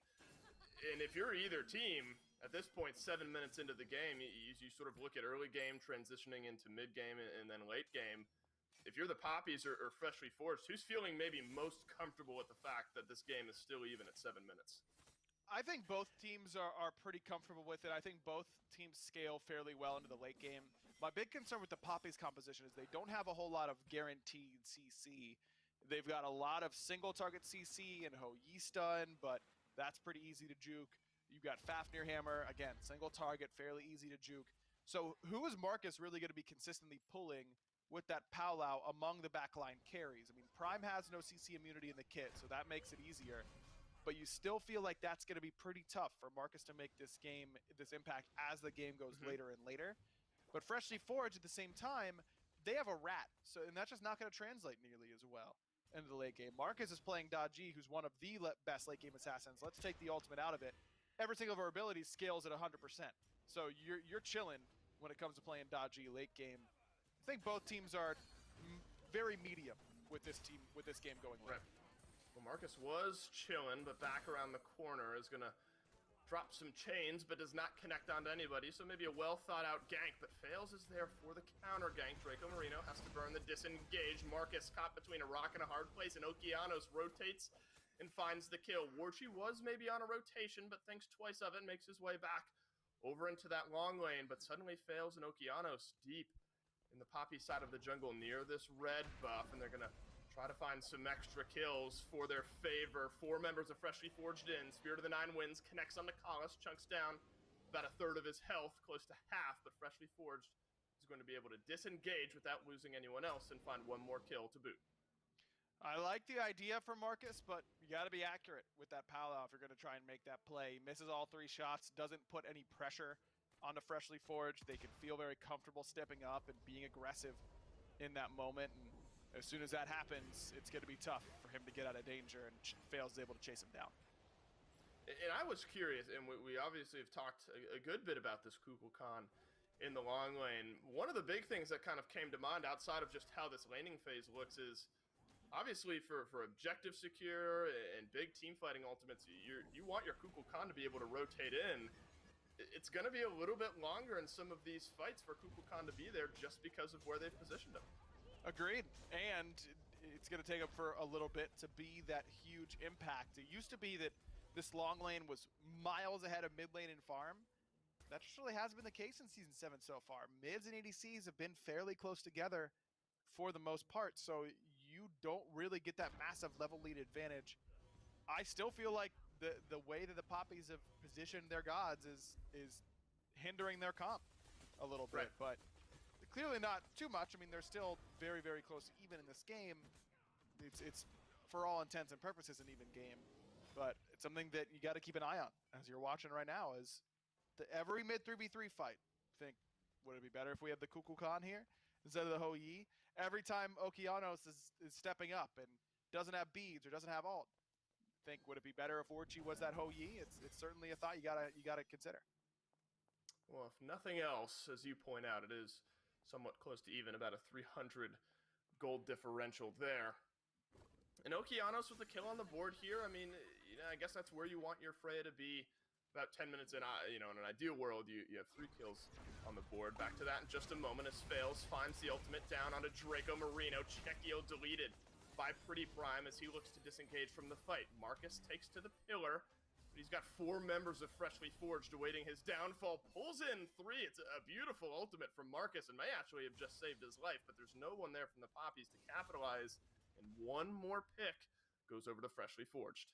And this is exactly what I was talking about when it comes to just giving you the early game in a box in the Ratatosker. Fails has been a part of every kill so far for Freshly Forged. He's been pushing the pace nicely, and it's set Freshly Forged up in a far better spot. This game was over effectively at this point last time. It's been a big difference so far as Warchi decides he doesn't want to be on the map anymore, so I'm just going to run forward and face check gold all by myself. Draco was coming on the long flank, so needed to come in by himself and got deleted for it. Could be bad to worse here if you're the Poppies. Gold Fury started up down to about half health. Mr. Crunchy is playing Peel, but 3 members of the Poppies are looking towards him. Freshly forged, are able to lock down that Gold Fury. Creed unable to escape. Draco Marino looking to burn down Mr. Crunchy, who is moving into that front line position as Chekio gets himself out of this fight.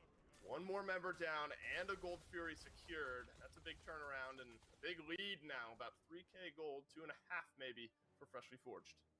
Just an odd series of decisions by the Poppies, and this is how you get really, really far behind really quickly. Let's go all the way back. We lost Chekio, he got picked by Fails in Prime, and a good ultimate by Fails. Then everyone from Freshly Forged starts walking over towards that Gold Fury. The lead at that point was 800 gold, let's say, very small. Then let's say they just get Gold Fury. We give that up. We let them. We split waves. We just push out wide as maybe we can just end up falling down a little bit. Or we can walk in, lose a whole bunch of members, lose a whole bunch of map pressure, spend a whole bunch of time not farming. If Freshly Forged is still going to get the objective because they've got the map control, now we're down 3k instead of 1,200, 1,400. It's an early Gold Fury. Right. It's not worth that level of investment. I think the Poppies let the moment get the better of them a little bit there, and they've got to just relax a little bit. That was not a game-breaking Gold Fury if they just gave it up. Now, it might be. Now that might be the difference in this game. And they're going to get a Pyromancer. Kalas is taken low. Freshly Forged, the one securing the Pyro, but Poppy is looking for a bit of a fight here. Mr. Crunchy is half health, but he's 2 levels ahead of Creed, who is doing some poking there, poking and prodding on the side. Chekio thought about maybe an aggressive jump there, but turns his tail, moves his way back into that middle lane. Marcus, man, I think he has just had a tough time. Every time I've seen that ultimate, it's been on the defensive side, more recently in the solo lane, so he doesn't have it here. Might get dropped down upon by Fails. Draco Marino instead turns around the damage. Some peel from Warchi, sends the Spear to the 9 Winds through and makes Freshly Forged think twice. All of a sudden, the Poppies on a tear, find 2 kills. They only lose 1 member.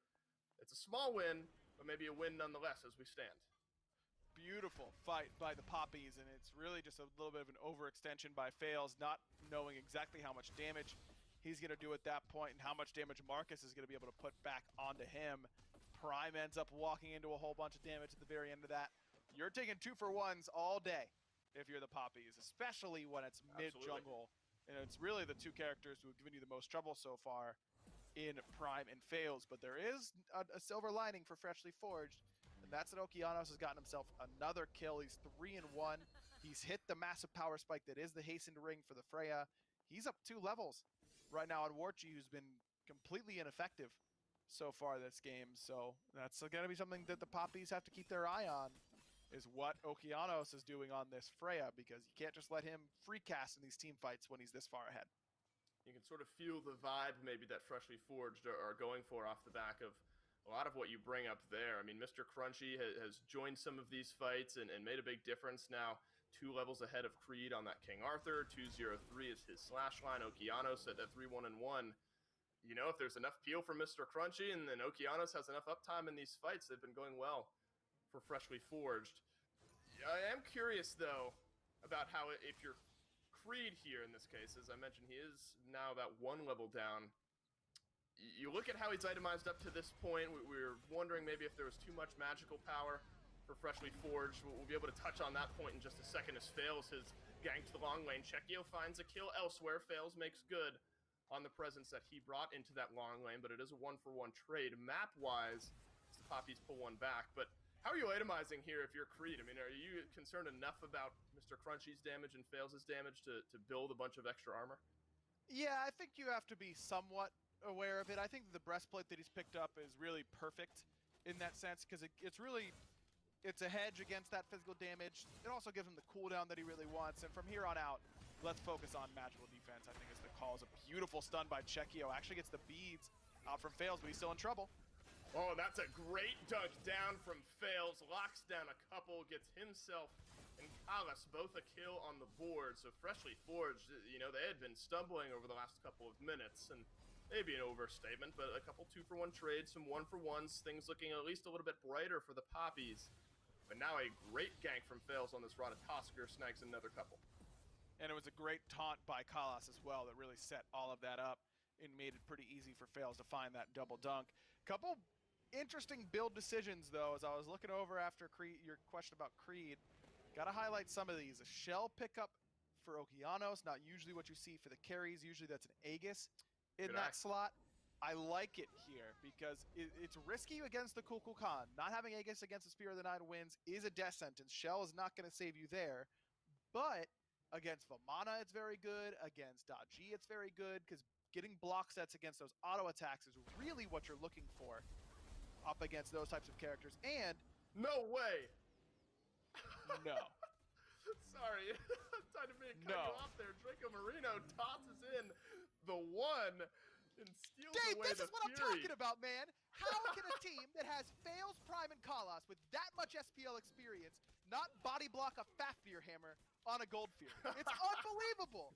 It's unbelievable. It's like watching Usain Bolt go out to run a race and he trips on his front step and can't walk. Like, this is basics, man. This is basic stuff. You body block the Fafnir hammer. It doesn't do AoE damage. He just walked up slowly and hammered, and he stole it. I don't care about this solo kill. This is absurd. I know they're probably going to win this game anyways, but they don't deserve to. No team that gets gold stolen by a hammer deserves that. What is going on? Well, you know, at least they're winning the fight here in the middle lane, and that is maybe even up for debate, as it's a 2 for 2. A big swing, though, for the Poppies, as Draco Marino just standing there menacingly was enough to secure that Fury. Taken low, though, so some reparations from Freshly Forged as the fight after the Fury goes 3 for 2 in favor of Freshly Forged. Gold lead still hovering around that 2,500 mark. Still seems like momentum is in favor of Freshly Forged. But there's obviously still some confidence for the Poppies, and maybe even a tier 2 2 versus 3 here that the Poppies might be looking for to try to defend their tower. Creed has the Colossal Fury and is going to use it here. Tier 2 tower is very low. The reinforcements are in. Warchi doesn't have the Spirit of the Nine Winds, so he won't have the massive chunk damage maybe that he's looking for. Smart attempt maybe from the Poppies, but doesn't quite work out. Thank God that team fight was long, man. I needed every second of that. They had to give you a second there, right? To bring it down. Okay, been inside a little bit too long. We're relaxed, you know. We're feeling good. We forgot how to interact with people, right? Right. Yes. Okay. Other things to talk about in this game. How about how well Mr. Crunchy's played? He's played really well so far in this King Arthur. Right there, Marcus is going to be able to get in and do a lot of damage underneath that tier 2, but he got canceled out by a really quick interrupt there by Mr. Crunchy. This King Arthur has been solid so far, and that's certainly a difference from his Athena last game. And if he continues to do this, then going to be pretty good. There is an air of confidence around the Poppies as they are going to at least try to peel off this Pyromancer. Agro, you loved watching it the first time, and maybe going to get a chance to look at that steal a second time as Pyromancer is going to get finished off by Freshly Forged. Do we have to? Is. Look, man, if he jumps, that's one thing. If he jumps, that's fine. That's totally cool. Like, I'm down with that. I don't know, bro. I don't Just understand. waddles away. That's the best. I just don't get it. Like, why does anyone have to be... We've got so many people there. Why is anyone looking at the Gold Fury? Like, Kalas is auto-attacking the Gold Fury. Turn around, homie. Put yourself between the Gold Fafnir and the Gold Fury. You don't have to be auto-attacking it. You're Athena. I don't know. I can't do it. It was a field goal-sized gap there that Draco Marino was able to punt on through. I think luckily, as you pointed out, though, that, you know, as maybe infuriating as it is to watch, it hasn't bitten Freshly Forged all that much, as they've extended their lead now to 3,800 gold here about 20 minutes into the game.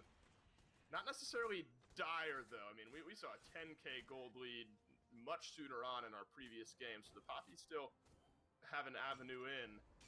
But at least I appreciate from Freshly Forged that after a small sidestep like a Fury being taken away, and you can see the slight uptick in the XP and the gold differentials, they haven't let that get them down necessarily. They move right back in, they take the Pyromancer, and are still, I would say, in the driver's seat of this one.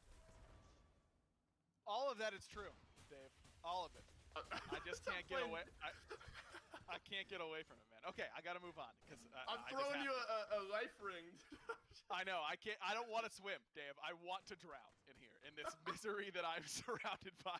That's what you assume I want to live, but I don't in this moment. But the Poppies, look, they're down about 4K, but they haven't had a real full 5-on-5 team fight quite yet, and I'm still concerned about their inability to have guaranteed CC on targets. I think that Warchi's Kukulkan is still going to struggle in finding good ultimates with setup. He has 0 penetration in the build, so Mr. Crunchy gets to do whatever he wants. Dave, it's like they're trying to make me mad with this game. They let a Gold Fury go to a Fafnir hammer with 4 people there. Warchi has 0 pen 22 minutes into the game, but he's found every book so far except for the one that has pen. It's going to be tough, man. It's going to be tough for him to kill these frontliners, but maybe he's just looking for the objectives. The Poppy's trying to sneak this fire. Look at this call. The Fire Giant starts up, but a couple members of Freshly Forged back in range. Spirit of the Nine Winds secures the Fire Giant for the Poppies. What a call as Marcus finds a kill as well. Kalis on the escape. Only for FG. Poppies will take that every day. That's huge, and that's a great call by the Poppies.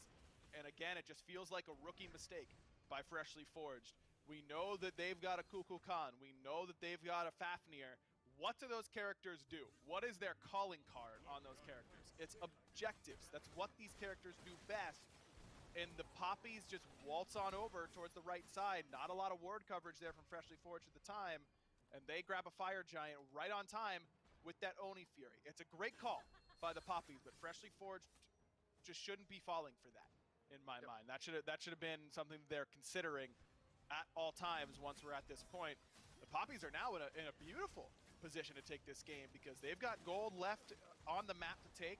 If they just take towers, they don't have to worry about Phoenixes. They just take towers. They're ahead in this game, just like that. And don't forget, Freshly Forged still have Ratatosk jungle, so their jungler is not scaling nearly as well as this Dodgy for Marcus. And you point out the towers, and I think interestingly enough, at least interesting to me, is that prior to 2 towers falling just now for Freshly Forged, both in that short lane, so short lane Phoenix is open for the Poppies to maybe take. The towers were even in this game. They were tied up at 4. Suddenly the Poppies take a 2-tower lead. Gold differential still at about 1,500, but it was much higher just prior to that Fire Giant. It seemed like Freshly Forged had the lead XP and gold-wise, but maybe that intangible map pressure still just wasn't quite there for Freshly Forged. And now Poppies, they, as you point out, they have all these towers still for the taking. Likely this tier 2 is going to fall very quickly. It's going to be a left side Phoenix open. This is methodical and smart play from the Poppies.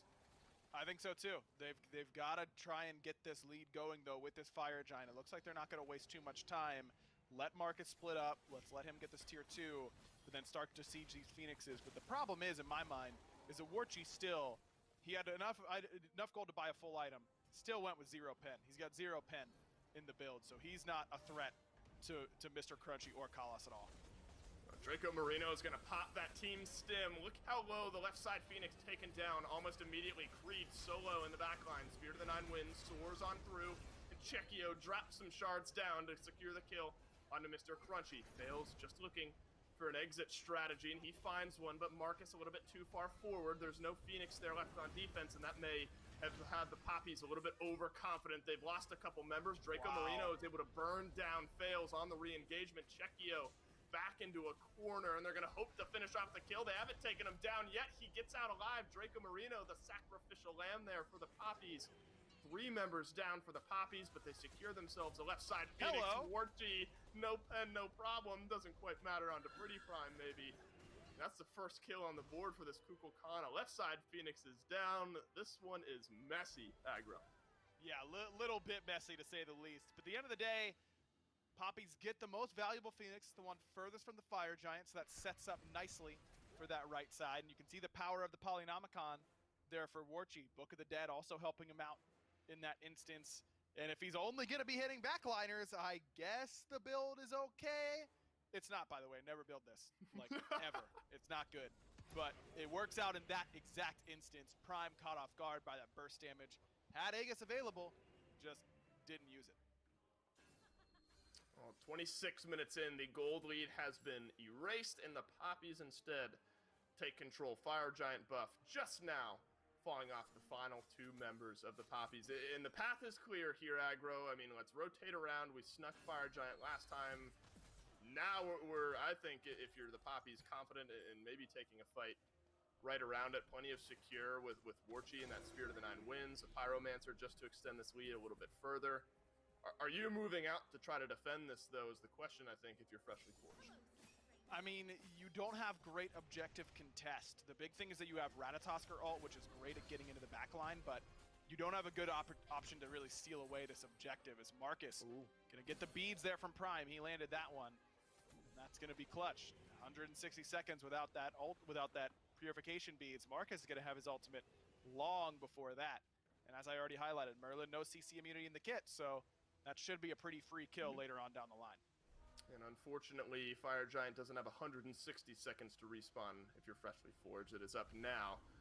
Draco Marino is just going to play guard. A couple members of the Poppies did go back to base, so I think smart from Draco Marino to stand by just in case something sneaky was maybe attempted there from freshly forged. Fails is going to hang around this left-hand side, and the dance will commence here with Marcus being aggressed upon by Kalas. Instead, it's Draco Marino with 4 members of freshly forged around him. He's going to take the transformation down to about half of his health. Warchi in the middle with Chekio on the left-hand side. Crunchy tries to find the damage, but Chekio is able to jump out. Okeanos in the back line getting destroyed by Creed, who shuts him down. Spirit of the Nine Winds flies through. It's a 5 versus 4 advantage now if you're the Poppies. Pretty Prime taken low by Marcus, but fails way in the back line by the Poppies. Blue buff is able to take one back onto Chekio. So it's Hunter for Hunter here. Poppies still potentially looking for a rotation and maybe a fight. And I don't think they know where Fails is. He's still lurking. Blood Shield still on him for a little bit, and Warchi is looking like a snack. Pretty Prime instead gets some damage onto Marcus, so the fight rages on here with Fails. Some cooldowns available, jumps on in, but gets locked down just a little bit. Swirls around, Creed plenty tanky and plenty healthy enough to shrug off that damage. So Marcus gets taken down, and that's maybe all she wrote here. So no Fire Giant, and the question is answered. Freshly Forged are going to move out and try to defend. And they do so successfully. They're going to have plenty of time to get this left side Phoenix back up. A couple things that fight. Draco just gets a great horrific emblem really early in that engagement, but he's way too far from everybody else. He frenzies. I don't think it hit anybody. Maybe it hit Creed on his team, but he didn't get a whole lot of value out of that relic. And then he's forced to jump away because he's just too far forward. And the Poppies should just be waiting on Marcus's ultimate cooldown. We just got beads from Pretty Prime. There is no need to fight until we are ready to ult him again. We've got pressure on the map. The Poppies have priority in that instance. It's kind of the way I like to think about it, where it's they have the option to make the first move, and Freshly Forged has to play around them a lot of the time. And Freshly Forged was gifted priority by the Poppies by Draco and Marcus being so far forward when they really don't need to be yet. All the Poppies need to do is group as 5 and stand at Fire Giant until Marcus's ult is back up. And then they get the opening move. They get to decide exactly where and when they want to fight, and it's really just how do we get Marcus from point A to point B being on top of Pretty Prime. Kalas has taunted in Creed, so the fighting stance continues now for both sides. Marcus playing aggressively. I mean, they have relied on Draco Marino for a lot of their engage. If you're the Poppies, you've had him jump in, burn some of those actives, attempt to slow down some of Freshly Forged. There is some deep ward coverage, so Freshly Forged find some of the rotation. Draco Marino first in, but first out as well. Creed has found himself in the back line. Colossal Fury doesn't save you from that. A nice shell as well from Freshly Forged, just to shrug off some damage. Marcus takes to the skies, but so does Fails, and he's found Chekio in the back line. But a beautiful Spirit of the Nine Winds helps heal for the Poppies mid laner. They pull back 1 kill as Fails goes down, but 3 members of the Poppies limping away from the fire pit. And now Freshly Forged know that they don't have to worry about Sunbreaker or Spirit of the Nine Winds. Either one of those ultimates will cause some problems should it be dropped on the Fire Giant attempt. Losing Fails, that's the 30-minute rat. That's not a big deal. Pull back in Kalas, still plenty of poke damage from that Kukulkan to maybe dissuade Freshly Forged from fully engaging on this Fire Giant, and that looks to be the case. Look how low Okeanos is taken. Has to use the ultimate just to maybe secure his disengage. Back in comes Kalis, but the rest of his team is not looking to fight. So that is now the Athena ultimate that will not be available, at least for a little bit of time. And you can sense a bit of tension here, Ryan. Both teams maybe found a pick here and there, back and forth, but no clear advantage just yet coming out of all of these engagements. It's been close. A lot of these fights have been very, very close so far, and Warchi has yet to find the really big Spirit of the Nine wins. That last one was very good. It saves Chekio's life and insta-kills fails, which is certainly worth his cooldown in that sense. But a lot of these types of games where we just dance around Fire Giant, we just kind of wait until the Kukulkan hits the 3-man ult, then we pack it up. And that's kind of the way these usually end. There's not great setup for Warchi, so it's going to have to be freehand in these fights, but that certainly is potential there for the Poppies to just end this game outright if Warchi finds one really, really good ult. Almost 5 ultimates fully available now for the Poppies. Pyromancer will be locked down, buys them a little bit of gold and maybe some speed back to the Fire Giant should they choose to go back, but instead they're just going to look at the enhanced Fire Giant. They burn it quickly, down to half health. Spirit of the Nine Winds could be used to confirm, and it does. Fire Giant locked down by the Poppies. Plenty of damage on the back end as well. Fails, has looked for the engagement, and has only found death in the back line as the Poppies look to continue their onslaught.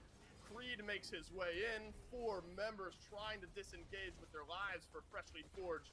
I'm not sure they're going to be able to do it. That hastened katana swinging away for Vamana. Okeanos turns around to kill, so not all is lost just yet for Freshly Forged. Pretty Prime snags one as well, but low mana, low health equals death if you're a Merlin. 3 for 3 trade. Fire Giant looking to just stay on. A couple members of the Poppies. Marcus falls as well. Draco Marino, the lone member left alive with the FG.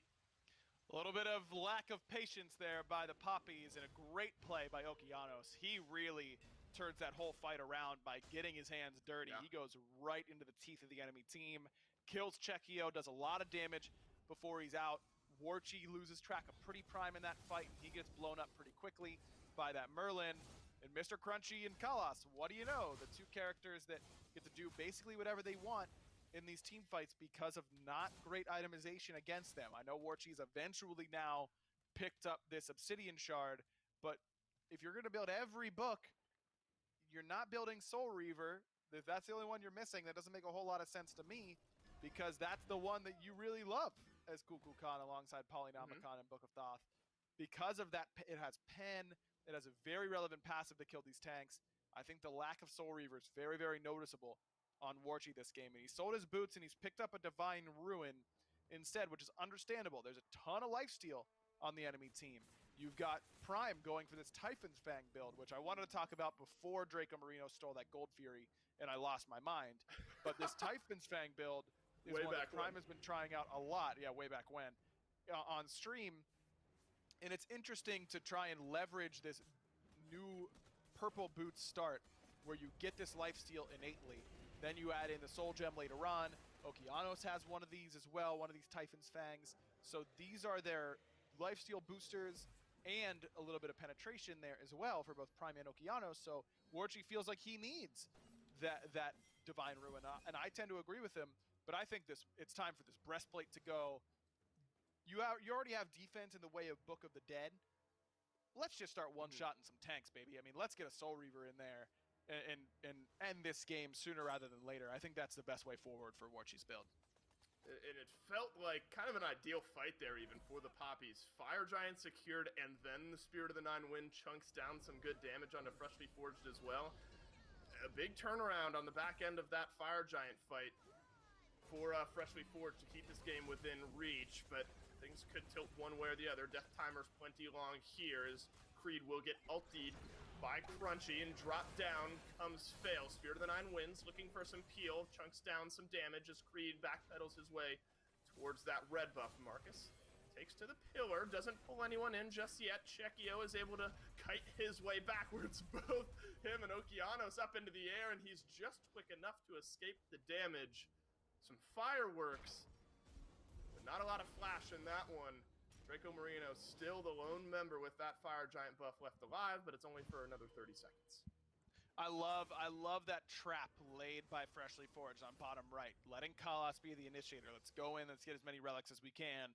And look at how many relics are on cooldown now for the Poppies. No beads for Marcus, no relics at all for Chekio, no relics at all for Draco, no beads for Warchi. Look at the other side, just beads and sprint for Prime and Kalas, respectively. This should be a Freshly Forged fight.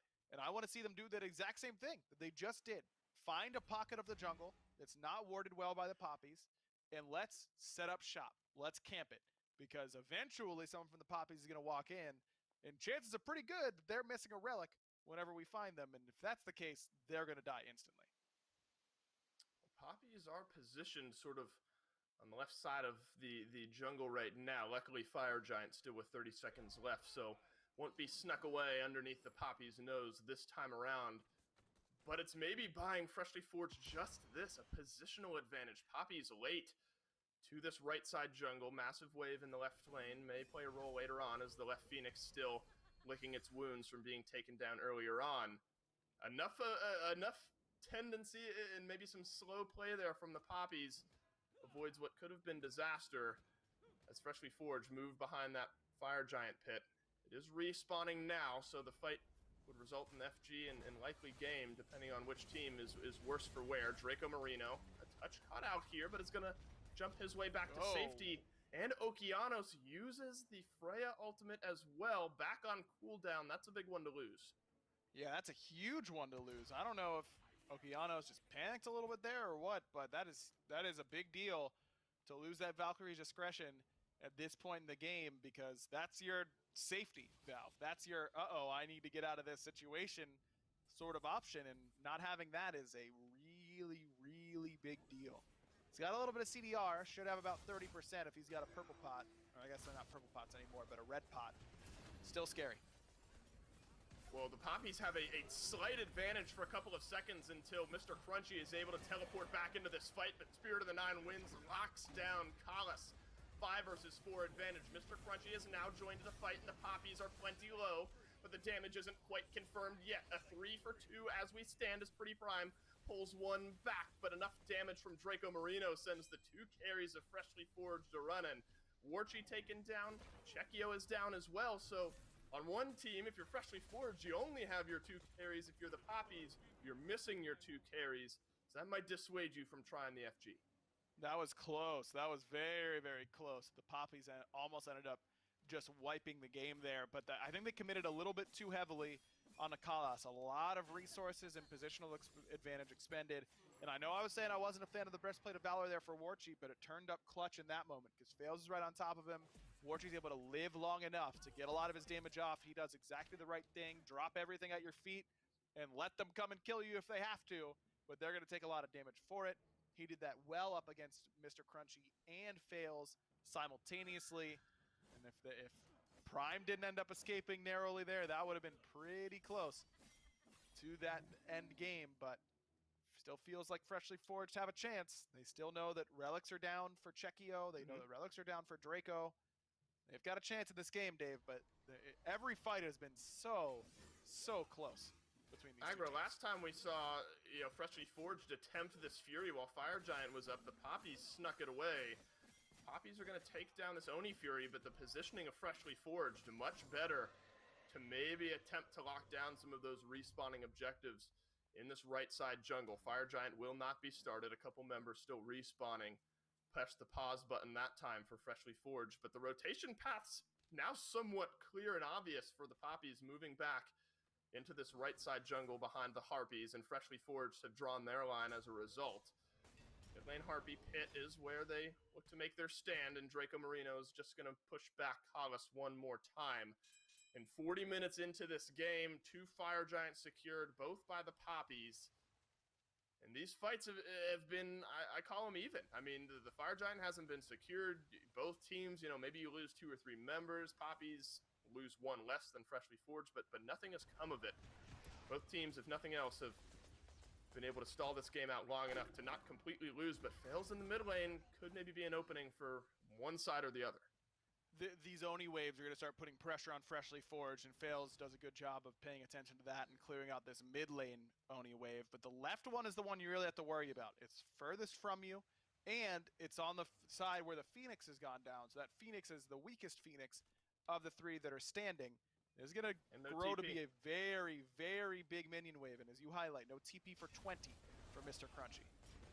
Fails still in the mid lane. A slight engagement there from the Poppies as Chekio is going to plug a little bit of damage down for Mr. Crunchy. Oni wave on the left side in the long lane, just stalled out by some of the standard minions from Freshly Forged. Fire Giant not quite started. They are standing literally on top of a ward, so Freshly Forged will not fall for that bait. Could be the opening here. Teleport is back up, and Mr. Crunchy is going to cancel his back. Fire Giant started, is going to cause that change of mindset. Creed, free fight in the backline here for himself. Fire Giant locked down by the Poppies, this time up into the air. Off to the side is Fails. Where does he choose to engage? Doesn't find anyone with the slam. Instead, Marcus is taken low, and Pretty Prime confirms the damage. Creed turns one right back around. Both junglers gone for both teams, but that's 4 members strong with the Fire Giant here for the Poppies. Kalis locked down. Kalis taken down. The Poppies, for the first time in a few minutes, have given themselves an advantage. 2 members likely to fall. Freshly Forged down just a Pretty Prime aggro. That could just be the game. And the left side Phoenix fell to those minion waves all the while. That will be game. A deicide for the Poppies in a hard-fought victory. Certainly much harder than their 18-minute game number 1. But Freshly Forged just can't quite get the job done. I think that the composition for the Poppies certainly looks a little bit stronger towards this stage of the game. Prime was putting out phenomenal damage in the late game, but Okeanos really just couldn't afford to match it. Fails not finding the right target with that ultimate was huge in that team fight because it took a lot of the pressure off of the Poppies. It Fails, instead of trying to kill Marcus, just lands right on top of the back line, right on top of Chekio and Warchi, and then dashes away, then all that carry attention has to be paid to him.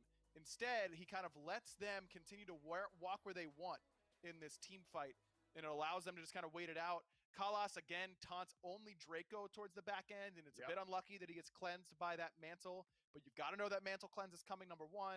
And number 2, even if you get that taunt off the whole way, how good is that for you, really? I feel like Kalas just could not find the best taunts throughout with consistency throughout this game, but better for Freshly Forged. Better. Struggled. They still lost the Gold Fury Right. with 4 people to a Fafnir hammer. 4 people. And that was so, I mean, as far as the game goes, relative-wise, early in this game, I mean, this one ends up being 43, I mean, call it 45 minutes long. So much back and forth in this early game. In aggro, it was, I think, after, I'm not saying this to call you out, but specifically how this game looked for so long, you were like, yeah, Freshly Forged still probably win this game, and by all metrics, should have maybe still won this game in the mid-game. I think you have to look at that Fire Giant that gets snuck away by the Poppies as maybe the biggest turning point in this one. Absolutely. And again, I think that goes back to a lack of attention to detail by Freshly Forged and a great call by the Poppies. And those two things combined end up with a Poppies victory, but this should have been Freshly Forged. I think they Fails played the early game well. I know that I was highlighting that I don't think he had the best end game team fight, but he's Right. Rat. You're not picking Rat to change the team fight 45 minutes in. You kind of have to have given the ball off at that point to somebody else, and Freshly Forged just couldn't end up closing the game from there. Think that the overall macro, between the draft and how they want to play the map, which objectives we're looking at certain times, all that has to be under the microscope for Freshly Forged, because right now they just aren't doing enough in that department. Well, Agra, here in Europe, I mean, so competitive top to bottom. I mean, obviously, I think Belt Slap and Cold Llamas are kind of those two teams. Obviously, big names on both sides. Tough to look at maybe who you think these top few teams are going to break out as. Belt Slap 4-0. Cold Llamas have only dropped 1 game. I believe that was 2 Belt Slap Poppies now tied right in that mix. We're only a few weeks in here, but do these standings kind of show you what you expect? Yeah, I mean, I think that this is what I mostly expected so far in Europe, but overall, Belt Slap is going to be the team that runs away with this, in my mind. I mean, yes, you've got Right. teams like Cold Llamas, but we saw how close that set, or really not close, that set really was earlier on today. I think that it's Belt Slap and Cold Llamas top 2, with Belt Slap clearly being the number 1. Poppy's right underneath that alongside Snake Pit. Those are the teams that I expect to continue to perform well so far in this phase. Sometimes all it takes is one game, maybe a sneaky Fire Giant steal or a Fafnir Hammer taking away a Gold Fury to make a difference in some of these bigger matchups. This region does kind of seem like a meat grinder into Belt Slap right now. I don't know what it's going to take to topple a team like that, especially early on in these splits. I mean, how important is a team like Belt Slap that obviously has great synergy and top talent, maybe most of all? Do you think at this point having that extra synergy is a big difference maker before some of the other teams just now forming are really able to build on that? Yeah, I think synergy is a key, though. Belt Slap also has a bunch of players who haven't played Yes. together before. I think that the big thing is that you just can't expect to be really good right off the bat, no matter the talent level on your team. Take a look at Freshly Forged. They're the perfect example. I think that Cold Llamas has to still take that next step. I think they're considerably behind Belt Slap right now, as well evidenced by our first set of the day. So I think that these teams that are really putting the time in and practicing, I think it's very evident those teams are continuing to improve, and you can't just let your talent kind of take you all the way there like you might have been able to in years past. Aggro, as far as sets go, this one is quick at a 2-0. Game 1 really added to the speediness of this one, 18 minutes and then 43. But the Poppies are able to lock up this set 2-0 over Freshly Forged and finish off our European portion of the day. But we are only halfway done. We still got 2 sets to go through, both of them over in NA. You got Locked and Goated playing in back-to-back sets here today. We're going to take a quick break, and when we come back, Finch and Myth will take you into it.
Welcome back to the SCC, the Smite Challenger Circuit. It's Finch and Myth now as we move on from those really good, actually, European sets on to North America.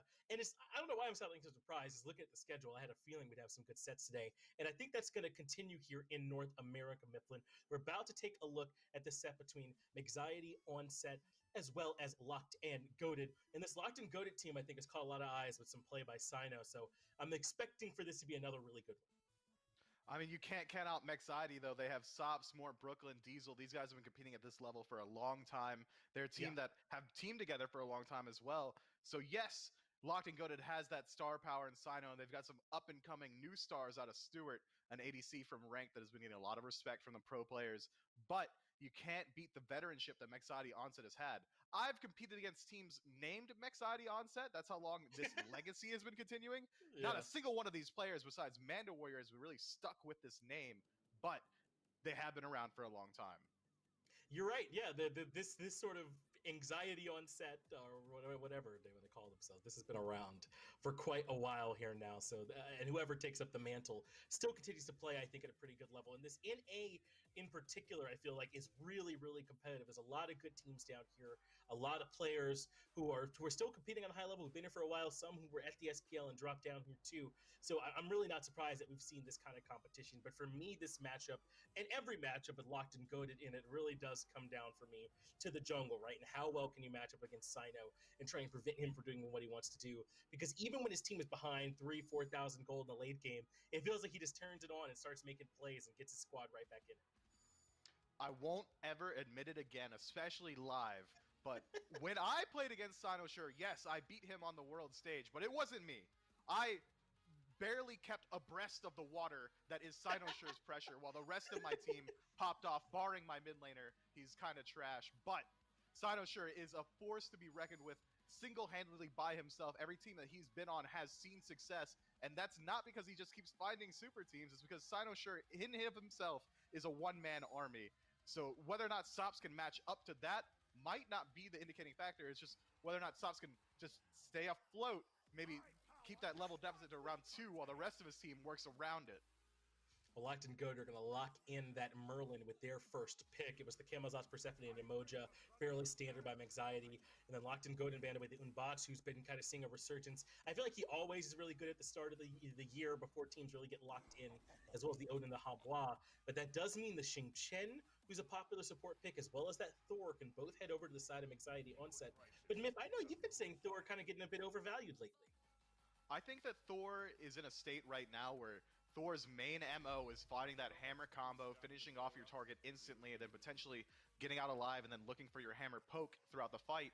But what we've seen competitively recently is that A, the Thor nerfs have hit him pretty hard, so he's not able to finish off every single one of his kills. And B, teams are playing around him incredibly well. Thor lands his dunk and he immediately gets gone on, and he can't wait for that double tap to come back through. He has to use it to escape. So his combo's getting disjointed just from the level of play that we're seeing in the SCC. I think he is overvalued, especially when there are junglers that are so good out right now. Hunbots with his AoE CC, or even if you do want that global presence from your jungler, Ratatasker is seeing a lot more play, and he's performing very well. Thor is never going to be bad. You'll never look at Thor and say that he's a bad character, having ranged poke on an assassin as well as a semi-global. He's only good, but I don't think he is first pick, first ban worthy. And he has a chance now to show us some of that value from Mixxiety Onset. The Kukulkan made it all the way through those first 3 picks. Locked and Goated took the Merlin right away, but Mixxiety Onset grabbed the Ho Yi in what I imagine would have been that slot instead. They're also going to grab the Kabrakan. I wonder if maybe we'll even potentially see a double Hunter, though. A lot of the times you want to try and get the Fafnir online if you're grabbing it. Whatever their plan is for mid, maybe it's like a sustain-y type healery mid. They're waiting to try and pick that up from Mixxiety Onset, so we'll keep our eye on where they're going. Meanwhile, Locked and Goated, keeping things standard. Sino has made tons of plays on the Naja. During the World's push, it was the you can't give Sino Naja for him, so he's come down a bit since that, but certainly this is one of those picks he can play really, really well. Looking at Mixxiety Onset's composition, they've got this King Protection comp essentially, and the 2 tanky targets, a standard hunter, and a jungler that is going to be more CC and setup focused.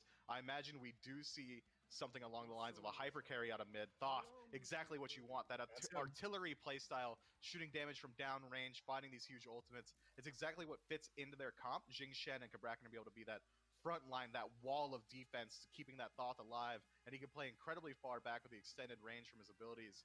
I mean, this is a solid composition for Mexati Onset. On the other end, Locked and Goated playing a lot more standard. This is about as standard Smite as you can get.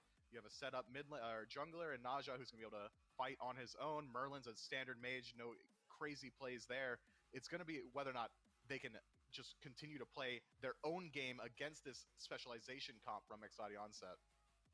Yeah, the only thing that feels a bit different, I don't know how common seeing the Hades is here for this draft, but we'll have our chance to see, especially if it's going to be for Sino. They take Relentless One onto the Naja solo, despite some of Sino's history on this Naja. So this is interesting. I mean, Hades is one of those gods that it feels like nowadays it can be hard for him to find his role, right? Is he tanky enough to be going in as a mage, or do you really want him in solo? Well, Sino's going to try and show us what he could do here in the jungle. How do you like that, Myth? I mean, I've gotten a huge argument about Hades on the Smite game subreddit, plugging that here, r/Smite. Hades is at his best, his absolute best, when you are playing him as if he were an assassin. Yes, he's a mage, but all of his abilities are really dealing damage from point blank. He's never going to be tanky enough for him to really matter. If you go Bruiser, you're not dealing enough damage to be relevant, and you're not tanking up enough damage to be relevant. So if you go full assassin, you still have that blow up potential. Having a 2-second fear to set up for the Polynomicon proc is going to be incredibly potent. If he pulls a lead, Hades can definitely run with this game. Also worth pointing out that Hades is the most winning god in Smite statistically. Hades certainly strong, and Sino wants some of that. Sino doesn't start at speed. It looks like Relentless One starts there, and Mort Brooklyn on this Cabrakan just going to try and follow Relentless One around, since he didn't really have a good idea of where Sino was. Stewart gets his bead forced down the left-hand side as well, and more than the beads, he's quite low. Diesel trying to line up some shots, but now he's fighting into the minion wave, so Stewart able to kind of find some parity on this left-hand side. But now Brooklyn, to jump back to the jungler, has figured out where Sino is, was with him for a bit. But Sino's staying down on the low part of the map. He started up on left side, came back for speed. Now he's heading back for his back harpies. This is not a normal jungle path at all. It's not. It's telling me that Sino understands that Hades really doesn't do very well until around level 5 or 6. So he's focusing entirely on taking safe farm. He doesn't want to farm in the lane quite as much because he doesn't have that 2v2 potential just yet. So he's going to take his farm from the buffs. He's going to go through the back camps, and he's setting up his jungle to be on a disjointed spawn timer. So when his back left camps are spawning, it's after his speed buff is respawned. It's going to allow him to sit in his own jungle a lot longer, but it is a slower overall farm. Brooklyn stayed out and away. Meanwhile, Quig returned to lane, so that means Diesel has to back up. Little bit of a gank here from Jingu Bang, but Relentless One seems to recognize he wasn't in that much trouble. Stay safe. So he ends up falling back. This is a bit of an interesting start here, though. Locked and Goated appear to have come out relatively ahead with this strat as well, just in terms of gold, and it even seems that Pagon has been able to get a little bit ahead too, and Mort Brooklyn really wasn't able to find any farm, struggling around the map, only just now ticking over to that level 2. So I don't think Locked and Goated complain with how this started off, Myth. They sure can't. They're farming up. They're playing the map incredibly well. Mort Brooklyn in a little bit of trouble getting picked out, trying to move into his purple buff. That's first blood for the Hades as he continues the aggression. And I think that's part of why Hachimon's good. I mean, that was a 3-man gank, right? So that was going to favor them just about no matter who the pick was. Relentless One gets away, but he's got boxing potential. Hachimon does at multiple stages of the game, using that jutsu to get in, find the stun, and help lock down Brooklyn. And a rough early game for this Cabrakan is going to get rougher. And when you have a Cabrakan support, Myth, I feel like it's really important that he's relevant in levels. He has to get up close to do everything that he does well. And if he's getting blown up before he can get there, then he won't be able to do anything. He won't. You need that Cabrakan to hit 5 as soon as possible as well. Cabrakan is a fantastic pickup into Merlin, and the second the flicker is down, it's a relatively short jump, so Cabrakan can keep up with them. He can find the cage afterward, but he can't do that until he's level 5, and playing with this deficit, especially into Ganesh, a god who's going to be really good at counter-engaging and peeling out for his team. He's going to bring the defensive aura, so even once Cabrakan does get his damage online, which he is more of a damage-focused support in his stuns and all of that, it's going to be harder for him to find it through this Ganesh. It's going to make life harder for Mort Brooklyn for sure, so he's going to need to find some of that farm. I mean, because everyone on that team is going to be able to lock him down, right? He's not going to have an easy time getting away from Sino, like you said, from Quig, and even though I know he wants to threaten Pagon if he's behind, and those backline carries should be able to blow him up relatively easily too. So this is going to be a bit of a rough start for Mort Brooklyn, but certainly not doom and gloom or anything like that. They just got to figure out where it is they're going to stabilize. And now that Jingu Bang's level 5, Myth, that could be the spot. Perhaps around this Anvil of Dawn and him finding a nice ultimate is Quig manages to get out of there with that dodge, or that dash, not in too much trouble. With the jungler choice from Jinku Bang picking up this Thor, it tells me that he's trying to hit his pace faster than Sinosure. That's one of the few ways you can stop the king, is to just try and make your impact before he can get involved. And this is the best way to do it, picking up this early game god in the Thor, trying to beat out Sinosure. But instead, Sino gets the jump, engaging on a more Brooklyn and mid. And there's just no way for the Cabrakan to get out of that. That's first blood for Locked and Goaded. That's going to work for them basically the entirety of this game until Brooklyn's tanky enough to where they can't blow him up in that spot. But that's an easy kill for Sino to be able to grab there and lock him down. So now they're up 2-0 and in a pretty decent spot. And there's a lot aside from just, you know, where these guys are going to talk about. I'm wondering about these builds from Pagon, because he starts off with those purple boots and is now sitting on that Talon's trinket. And we saw the Typhon's Fang come out in that last set. We were talking a lot about that. I wonder if there's any chance that with it having the percent pen, with the way it works with lifesteal, if we might see it happening here again. We mathed it out between sets for the last build on Merlin, but I can't remember it now as Sops sees some aggression in mid lane. Quig gonna find it. Sino gets his third kill of the game. And Sino still in trouble even now. Jingu Bang keeps up the aggression. So he does get traded back out, and that's pretty valuable to be able to shut down Sino now and slow down his farm. But they also get that Sops, that Thoth, that you talked about how important this Thoth is going to be long-term to this composition. Thoth is the whole crux of Mexati Onset's comp. They need him to pop off in the late, but Sops right now is seeing so much aggression out of Locked and Goated's jungle that he isn't able to farm up very safely. Jinku Bang picking up this early game god, seeing this slight deficit favored towards Sinosure, who's playing Hades, who has only become more potent through itemization. He hasn't even got his core items online. You will likely see a Void Stone, will likely see a Polynomicon, and Poly's truly the turning point for this Hades jungle. That's when he starts to see some of the bursts that it can match those other magical junglers that we've been seeing in Hebo or even in Aokwang. Right now, Hades just doesn't have that level of burst that he can commit to, especially considering one of his main damage abilities is locked into his escape. You don't want to be jumping in constantly. No, you got to make sure you're picking those spots carefully. I mean, who was it? Divios always says those Hades autos are so easy to hit, right? So the Polynomicon feels real good. This is trouble, though, for Mando Warrior. Relentless One's locked him down with the ultimate. He's low, has another sash available. Beads to get him through the root, but it's just not enough damage. Mando barely able to survive, and that's really only with cooldown boots to his name at this point, trying to provide some extra tankiness, but he can't get greedy here. Quig is on his way, and there might be dive potential, but they're playing patiently. I think Mando Warriors recognize that he's just going to stay under tower. He has recognized that, but now Mando Warriors has to be under threat. Instead, finds the kill off the back of the Dharmic Pillars from the elephant there. But his beads and ultimate are down now. Thor can find his first gank of the game onto this Naja, instead going up in the air in mid. And Sino could be under trouble. Final Judgment, though, does hit Pagan, but it does not find the Hades. So Pagan actually gets the kill on to stop. Somehow they get the turnaround in what's essentially a 2v3 there in mid. And Sino committing to the Pillar of Agony, even after Sops made it out to get some extra damage, ends up being the call there. They turned that one around. I mean, Sinosure making his stamp on this game known absolutely and wholeheartedly. We said it, it's really on whether or not Sops can keep up, or Jinku Bang rather, and it hasn't happened just yet, even despite the fact that he picked this early game Thor. Now Stewart looking for some aggression onto Diesel, gets his beads forced out, who Yi also used there. We've got Hades on the back, Sinosure ever present, you have to be worried about it. And Pagan does get that kill on the Jingu Bang happening over near mid, so things get even worse now for Mexati Onset, who've had some struggles, and Sops under pressure again, does manage to just barely get away. Sino wants to get in range, can't find the auto. Quig is going to consider a loop around behind the tier 1, and with the minion wave coming in, they might be able to make a dive happen here. More Brooklyn should be letting Sops know, but apparently he didn't get the memo. Quig is able to get it just with the Dharmic Pillars that shuts down Sops for the third time this game. If they were trying to build a comp around this Thoth, it's gotten a lot harder.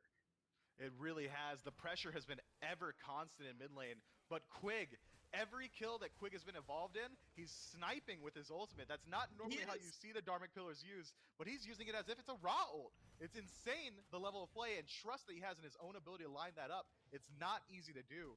Quig is playing out of his mind. And I think that we should be seeing a bit more Dharmic Pillar usage like this when it's off something guaranteed. That time it was just kind of, trusting the shot. But when he made the gank with Relentless One over on right, as soon as they knew the Sash was going to be landing, he dropped the Dharmic Pillars so it'd be guaranteed that he was locked down on it. I think if you can have that level of communication, then there's some extra value from this Dharmic Pillar that Quig's been able to extract in this game so far. They're now up 7-1, 3,000 gold as well, and the disparity in mid and support starting to become really apparent. I mean, 3,000 gold, 10 minutes into the game. Aggro likes to rib me about it, but we call that the eager lead. I've never played a game where I haven't been 3,000 gold down around this point, so saying that Mexati Onset is out of this match is completely out of the question, especially considering that their comp is really late game focused. Yes, the Thor is a bridge character that hasn't gotten involved in the early, but you can't discount Sop's impact in the late on this stock. Sino rotating over to join Relentless One onto this Mando Warrior aggression, and it does force out the beads, but Sino willing to die for it, and Mando Warrior cannot handle the gank, so that's another successful kill onto the Xing Chen in solo. There's been a lot of pressure onto the Xing Chen. I wouldn't have thought he was one that was particularly gankable, but it has worked all game long.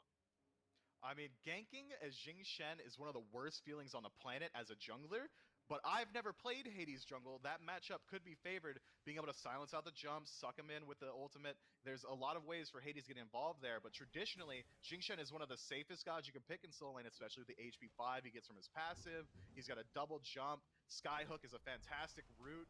I mean, CC immunity in your ultimate. I mean, there's not much more you want out of your support, or soul laner rather, to be able to sit there safely. Instead, the aggression from the Naja, coupled with the fact that Sinosure is playing so well, is making it hard for him to sit there. Diesel wants to get aggressive and find the trade, but there's just no way that can happen.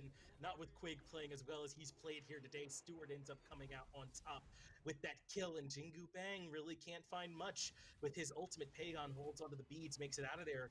That should open up the tier 1 tower now and left, and maybe even the gold fear with Diesel down. Sobs is still up and has tons of steal potential though, so maybe they don't want to force that objective. But if Pagon can get this solo kill in mid, then it opens it wide up. Pagon shuts down Sobs on the Thoth in mid, and they should be heading right to gold. Right now, Locked and Goated is looking pristine in every single role. They're just outplaying their counterparts every step of the way. Jinku Bang hasn't found an impactful Anvil of Dawn. Sops is getting soloed by Pagon on cooldown. Stewart, maybe the weakest performance so far, but still ever dominant. He's winning his lane time and time again. Quig playing out of his mind. Gold Fury falls now 10 minutes into the game, 11 rather. The gold deficit sitting at around 5,000. That's insane. The XP deficit also insane. Take a peek at the junglers. Silencer's a level up. The soul laners a level up for them. 3 levels on your mid laner in the Merlin. Yeah. Things are not looking good. And that's how things like that solo kill can happen when you're facing a big XP disparity like that. Sops has just gotten rocked this game. He really hasn't even gotten to get off the ground.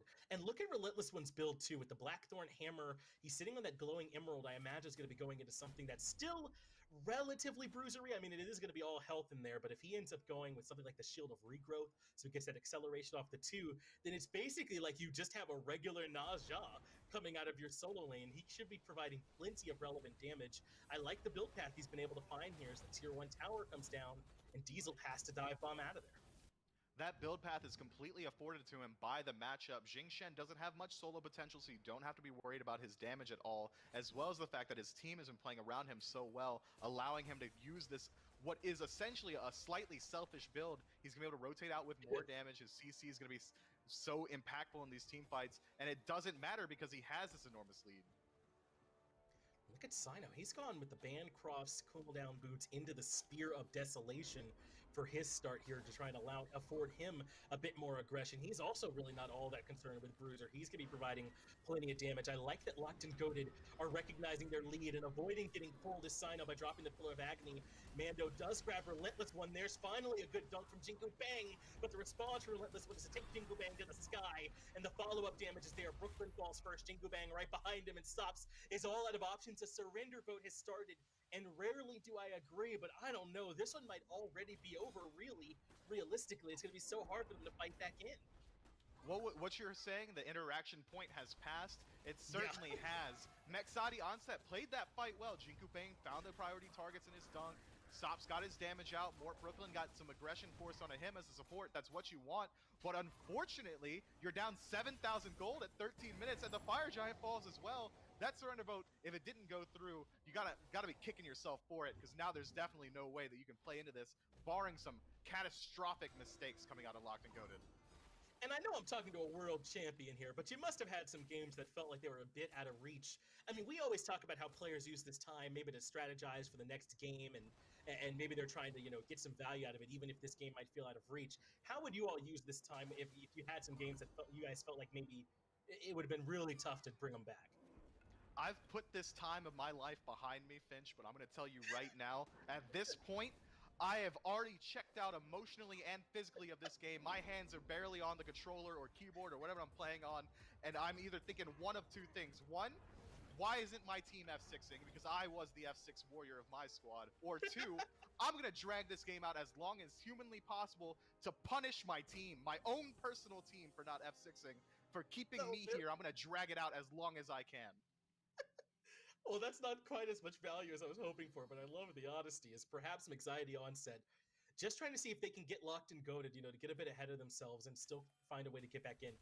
There's still some options, right? I mean, Sop still does have a bunch of damage on this Thoth, and if you can take Pagon or Stewart or even Sino, he's really not building all that tanky, out of the fight quickly with a big final judgment off some setup, then that combo can still work. But it's just such a narrow edge case now at this point for them, right? It would require some missteps from Locked and Goated for that to work, because they grab the tier 1, even looking to threaten the tier 2, and Anxiety Onset are here. They've got 3-4 members strong for this defense, so Locked and Goated have to make sure they play it right. It's Relentless one that goes in first. He's already grabbed more Brooklyn and taken him up to the sky. They will have the Dharmic Pillars perfectly placed to trap Sops and contribute damage to the Kabrakan. They've given up on the tier 2 tower. They just want the picks. Jingu Bang does get a big Anvil of Dawn, but he doesn't do enough relevant damage. Sino gets one kill. Relentless gets the next one. Diesel gets locked down in the Pillar of Agony for a full-on deicide. They got to get the tier 2 first, but they can threaten the Phoenix right after. They could threaten the Phoenix. They could go wherever they want at this point. We saw that we got a 4-man Anvil of Dawn there into a fully channeled Berserker's Barrage, and that doesn't deal any damage to anyone. Yes, Sops is Thoth, and if he gets to the late game, he's going to be able to deal relevant damage. But right now, he's 5 levels down, and any damage that he deals is going to be healed up by a Fire Giant that they acquired at 13 minutes. I mean, this is a catastrophe. Yeah, this is already the Titan at half HP. More Brooklyn falls. There are a couple more members respawning, and the Titan DPS is starting to slow as Sops comes back up, but Relentless one is relentless indeed. That's it for Sops. Vanda Warrior gets one on the Quig, but the Titan falls in 16 minutes and 24 seconds. There were more kills than time on the clock as Locked and Goated just dominated game 1. Look, Mexadi Onset, you guys are good. I know you're good. You're better than that. You're better than that was yeah. bullying. That was a 10-year-old child on the playground kicking a 3-year-old out of the sandbox. That was filthy from Locked and Goated. Something needs to change. We need to get Jinku Bang involved a little bit more early. Maybe pick some aggressive composition across the board and pray that you just run with the early game in game 2. Because right now, player for player, you're not looking good mechanically. You have to draft around your weaknesses. Win the early and pray that you can snowball is my only advice that I can give to Mexidi here. And there were a lot of things that went wrong in this early game from Anxiety, right? Sops got bullied several times in the middle lane and got picked early to the point where Pagan was able to find a solo kill, which we rarely see happen in mid. Mando Warrior also got ganked. He got ganked by Quig and by Sino on that right-hand side. He didn't seem particularly prepared for either one of those either. I'm just not so sure if Anxiety Onset were expecting for it to be this much pressure in the early game that they were under, especially in the mid and solo lanes, which I don't think get pressured as much as we saw in this game right now in Season 7. We see a lot more action happening in the long lane or some in solo, but they didn't seem ready for it here. Usually you see the focus, especially in Season 7, shifted towards early game aggression in the long lane, simply because that opens up the Gold Fury, but the long lane was getting matched and boxed out single-handedly by the ADC matchup. Hades, you wouldn't expect to deal pressure, but he got an early game lead. Yes, it was only about a level that he was able to maintain over the Jinku Bang, but that level was so impactful because he was actually engaging, whereas anytime Jinku Bang did dunk in the early game, it was maybe 4 missed dunks before he found one, and that he was too far behind by the time he found his first dunk, died instantly off of it. That's just a game you have to write off and pretend never happened. And I think you can, right? When a game ends in 16 minutes and you were never really in it, I think there is a certain mentality that makes it a bit easier to write those types of losses off. But they're going to have to do that and figure out something to stop them. Because, I mean, how likely are Locked and Goated to run a draft like that back again with a Hades, jungle, and the Naja and the solo lane? I mean, I don't even think you can say you're prepared for what comes next, because they'll probably do something entirely different. Right now, Locked and Goated is looking like Goku before he took off the weighted training clothes against TN. You feel me? I know chat feels me on this. They haven't even shown the meta picks yet. They're out here memeing with this draft, and it's looking good, right? Like, It is, I couldn't keep up with it. My human eyes couldn't watch this fight. It was an impressive game number 1 from them, but don't worry, there is still at least a game number 2, hopefully a game number 3. Give us a few minutes here with this break. We'll be right back with that second game.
Welcome back. If you, I don't know, maybe went off to make a sandwich or something like that, use the restroom, you might have missed game 1, but it is already in the books. A dominant performance by Locked and Goated with some non-conventional picks in different roles, with the Hades in the jungle, with the Naja solo, and end up running over Mixai the Onset. But like we said, Myth, hopefully Mixai the Onset can have the quarterback memory, can kind of wipe that one out of their mind and get back onto the saddle, because we know that squad can play better than what we saw happen there in that game, and hopefully can take Lock and Go to the distance.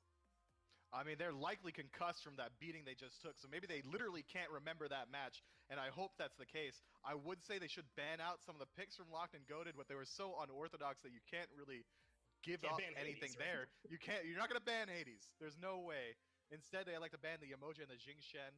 Yamoja standard ban, I like it. Jing Shen, I mean, sure, why not? But after last match, it's so hard for me personally to get my mind off of it. Persephone Ben, another good one to stop that pressure, but Mexati Onset's going to want something here to just combat anything that's going to be thrown at them. I imagine, as I said at the tail end of that last cast, we're going to see some high pressure picks. Camazot's proving me right. Yeah, he fits that bill absolutely. A pretty good start to the draft from Anxiety Onset, afforded to them by some of those bans that Locked and Goaded took, banning away the Hop Wah and the Unbots in place of that Camazotz. They'll respond with that Ho Yi. I think Stewart played well enough for them last game. Like you said, I don't know if it necessarily made any headlines with what he was doing over there, but he certainly fulfilled his role. They're also going to pick up the Hercules, and after last game, I've recognized that it won't serve me well to try and predict where any of this stuff is going. Instead, Hercules is good. You want him on your team. We like this guy. Yeah. Yeah, Hercules, big heel, big punch, big aggression, and that's what Locked and Goaded brings. All that stuff is going to be very It's useful. what makes him such a good mid laner. Yeah, dude. Yeah, dude. I mean, like, you got the displacement. Like, if the mid laner moves up at all, you're going to put him in your own tower? That's not where the mid laner wants to be. They're squishy, man. Not at all. They're going to pair with the Anubis. If we're getting out memed, we can't keep up, but it's too much right at this point. I mean, now they add this Anubis, and this could be Anubis jungle legitimately. We've seen this as something that Locked and Goaded have gone to before, so this is still a bit of a flex pick. I would say at this point, we're hoping Stewart takes the Ho Yi, and that's about all I could feel even slightly comfortable saying. Smite Game Chat likes to blow me up when I talk about mid laners, but I'm going to open it up right here. I'm actually a relatively large fan of Anubis in the middle lane in Season 7. This shift in item builds for mages allows him to build his lifesteal and get the penetration within it. Typhon's Fang is going to have 10% on it. You can get the boots now for the additional 7% lifesteal. His pressure is incredibly high. He can deal so much damage, and his ability to blow up objectives is second to none. That said, he is immobile, and the only thing he has for self-peel is a slow and a stun. But at the same time, Locked and Goaded has proven time and time again that they don't care about the meta. They don't care about the competition. They're going to do what they want, and that's continuing on with this Bastet pick. We can only hope that's going to Sino. Yes, I'm going to do what we just said we wouldn't and say, okay, it looks like it is going to be Anubis mid and Bastet jungle and Hercules solo and Kepri support. A rather standard draft, if not maybe the Anubis a little bit different from them. But I think still overall, like you said, Anubis can have plenty of value. He can be strong and is going to be a lot of this stuff that's fairly standard here for Locked and Goaded. It's nothing too wild. Anxiety Onset, when we saw that Mercury locked in, we knew that meant Camazotz was going solo as well. They'll put that Mercury in the jungle for them. And more Brooklyn's on this Terra. I know that we said that Camazotz can be some pressure, but if he's in solo and instead it's this Mercury for Jingu Bang, how do you like these first 10 minutes from Anxiety Onset? I mean, we've already seen that Jinku Bang is a jungler that likes to sit up farm. He's not looking to engage early, so the rest of this draft having pressure in each lane is going to fit that playstyle more. I like their draft for the playstyle. It's just whether or not they can farm up safely, because that's exactly what they had last game. Locked and Goaded had a team that was going to look better towards the later it goes, and instead they continued their aggression the entire time. If they can match that energy, it's going to be hard for Mexati Onset to do anything if they fall behind with this draft. Oh, and look at this start from Pagon on the Anubis. It's the full Shoes of the Magi to start off with, and I feel like this is something that really works well for the Anubis. Pagan does take quite a bit of damage, but so does Sops, who's low, but they've got the rotation coming in this time for Mort Brooklyn, so no more shenanigans in the middle lane. They get the first blood from Anxiety Onset and send Pagan back to base the hard way. That's the best we could hope for from Mexati Onset. Jinku doing a fantastic job of stopping Anubis, and now the pressure continues on Asino. He walks out with his life still intact, but so low health and no potions available, it's going to be hard for him to continue farming. Having to be back in base at level 2 is not where you want to be as a jungler. No, not at all. That is frustration for Locked and Goaded, I would have to assume, with the way that mid lane went. I imagine you're hoping that Anubis can establish some pressure in that middle lane, especially with that boot start. He's got the mobility, has the lifesteal, a ton of extra power to help him out there too with that start. So not what they're looking for, but they're certainly still in this one. Not doom and gloom at all, as Relentless One getting a bit outboxed by Manda Warrior. Also of note, I think it was Diesel that had his beats forced out by Quick and Stewart over and left. So there's been action everywhere these first couple of minutes. And that's what Mexati Onset's draft is looking for. They're looking for constant action because they do have this early game draft. They are favored insofar as they can stop Anubis from dealing damage, which has been done very well. Mercury can use his dash to stop Anubis from channeling his abilities at this point.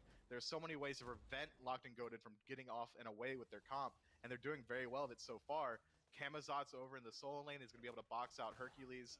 Right now, as we see, Hercules in half health. Although with a level lead, Mando still looking very pretty in this lane. Yeah, he's sitting comfortable over there, man.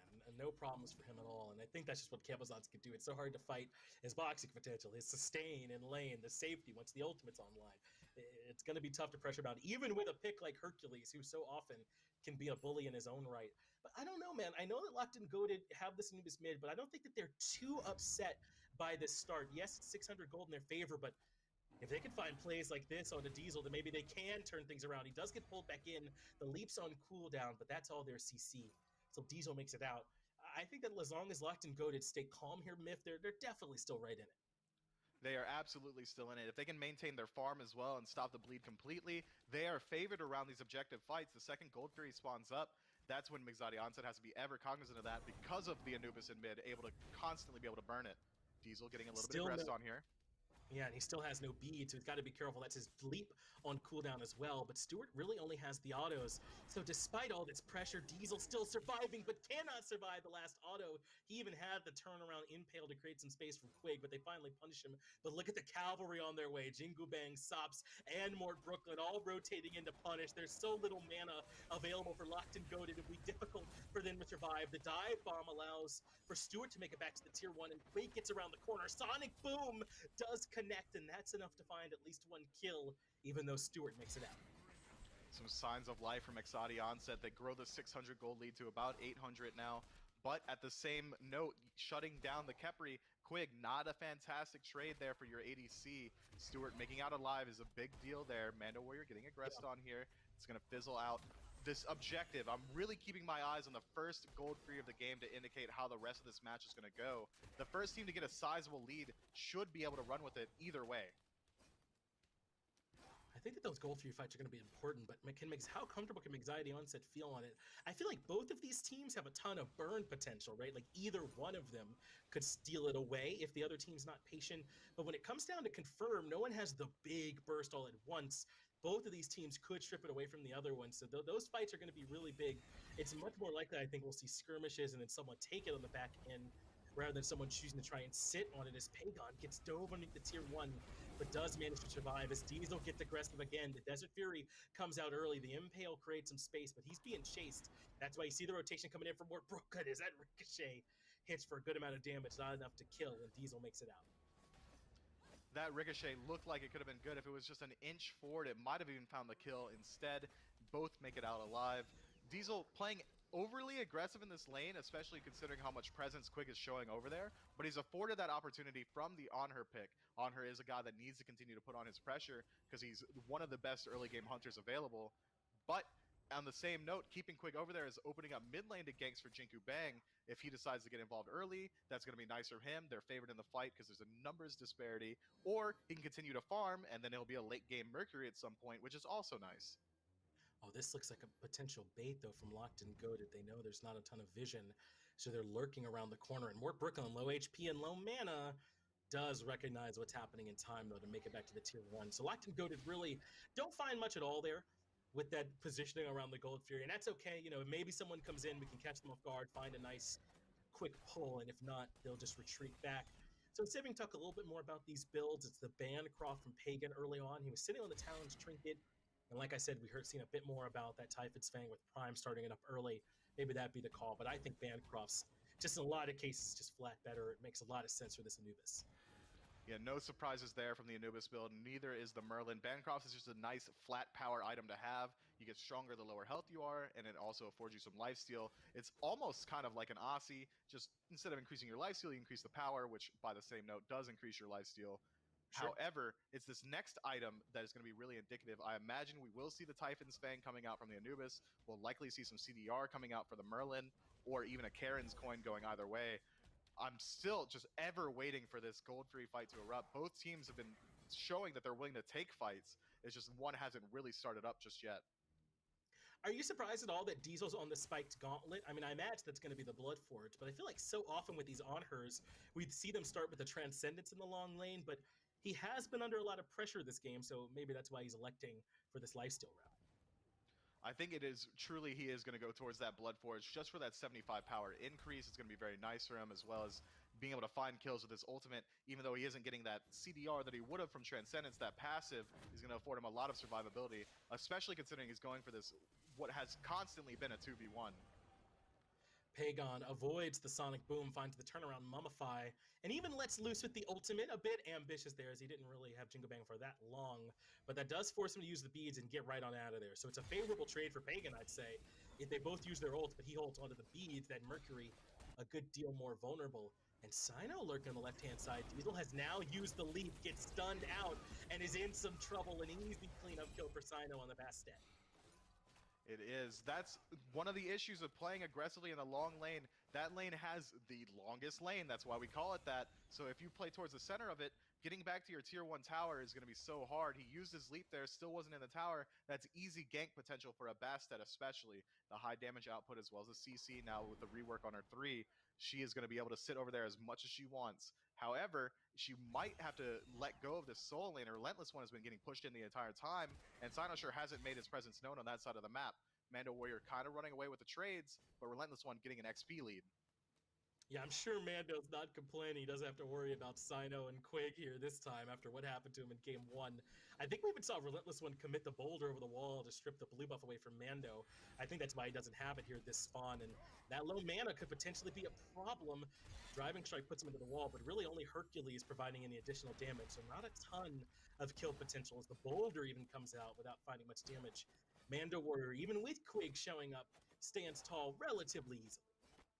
I mean, that's just what Camazotz affords you, right? You can fight in very easily, but Bat Out of Hell is a fantastic escape option, so you never feel like you're truly in danger of dying. But now that Sinosure is rotating around the back, Mando Warrior's a little bit low on mana. And he might feel like he's gonna die here this time. This is actual pressure. I just got through saying how nice it was to not have to worry about Quig and Sino in your lane, but Sino gives it the pressure. I wonder if they thought there was more of a rotation there than there was. Instead, Jingle Bang was back on his speed as Steward gets bodied underneath the tier 1 tower. Diesel goes aggressive and shuts him down, even with the purification beads useless. And back over to Solo, there's further action. Mando gets the kill as through all of it came Jingle Bang, Sonic Boom. Sino now running for his life, using the beads to get away from the control, but the chase can stay on. The Manja looks not enough, but Mando Warrior can keep looking for a bit more. Finally, Relentless One makes it back to lane to provide some peel. Meanwhile, in mid, Pagon getting the better end of the trade. Another solo going his way this set. Diesel showing some shades of Zapman right now. Gets picked out, walks back into lane, says, I don't even care. I'm going to go into your tower and find the kill, and he does, making out with his life. This is the best Mexati onset has looked today, now with about 1,000 gold lead in their favor. No objective hasn't started up quite yet, and I understand that considering, as you pointed out so well earlier, neither team has any true objective confirmed. I think the best ability on either squad is likely going to be Diesel's Impale for the biggest burst of damage right now, or for Locked and Goated, it would be Relentless One on the Hercules with the Boulder, and neither one of those are truly that good. Yeah, they both have great objective damage. It's just that all of it kind of comes a little bit over time, right? It's not quite like the Cuckoo ult or like a Raw Beam or something like that. So certainly damage there, but not instantaneous. As it's the Erendite next here for Jingle Bang on the Mercury. This item, I think, really is part of why we're seeing a bit more Mercury lately. That movement speed, it just works so well for him on the back of that ultimate as well when he's trying to initiate. It's just an item that gives Mercury basically everything that he's looking for. Tons of power as well, and it's kind of brought him back a little bit. There's been a very sudden dynamic shift in this solo lane.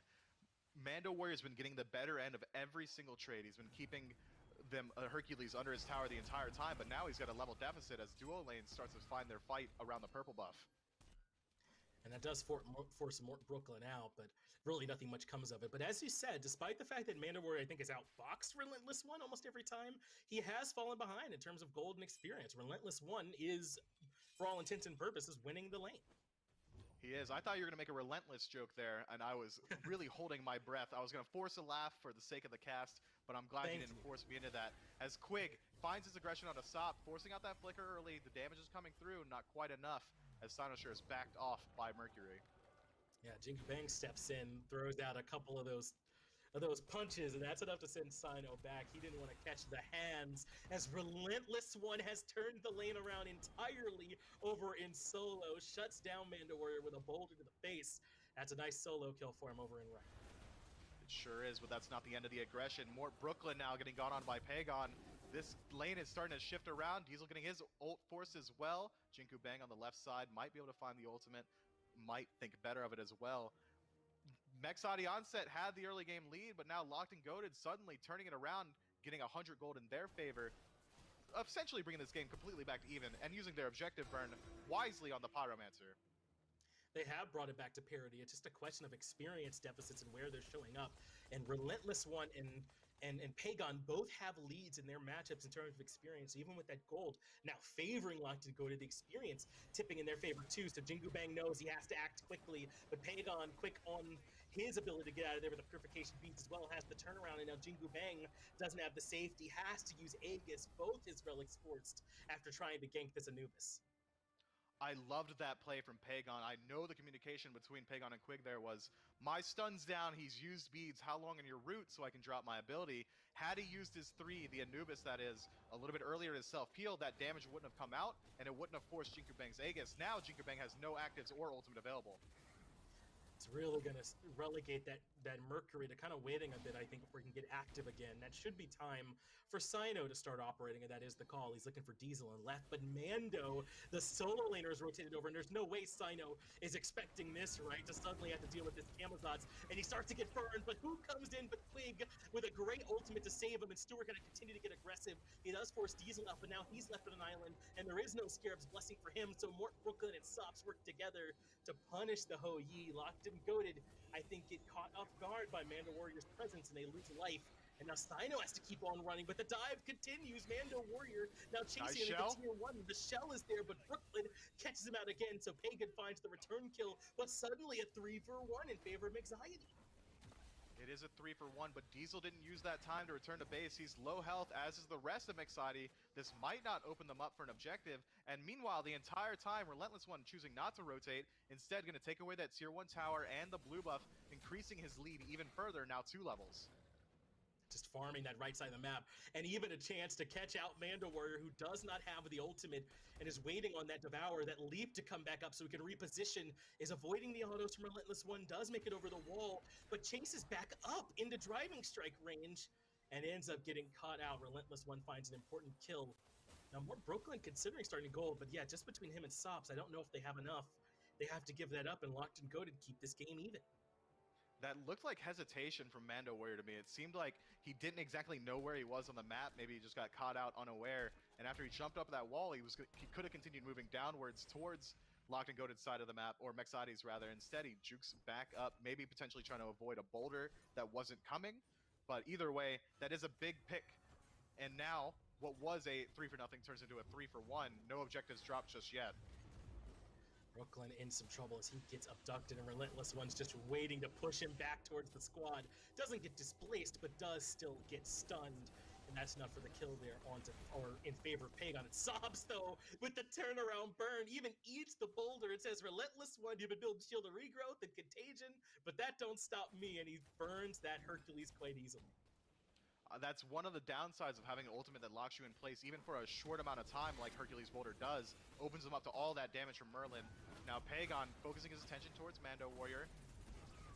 And Jingu Bang, I think the ultimate might have been a bit short for what he wanted. He does show up to the party, but I don't know if maybe he brought as much as he thought he had. Meanwhile, Diesel starting up this Gold Fury and is soloing it while this fight happens in mid. This could be a favorable trade, especially if Sops gets the kill, but Sino gets the kill in the Jingu Bang, make it a double as he kills Sops. This Gold Fury should belong to Anxiety Onset to offset a bit of what they lost in mid, but now that Sino hears that, he knows he doesn't have to worry about Diesel. It can keep pressing forward.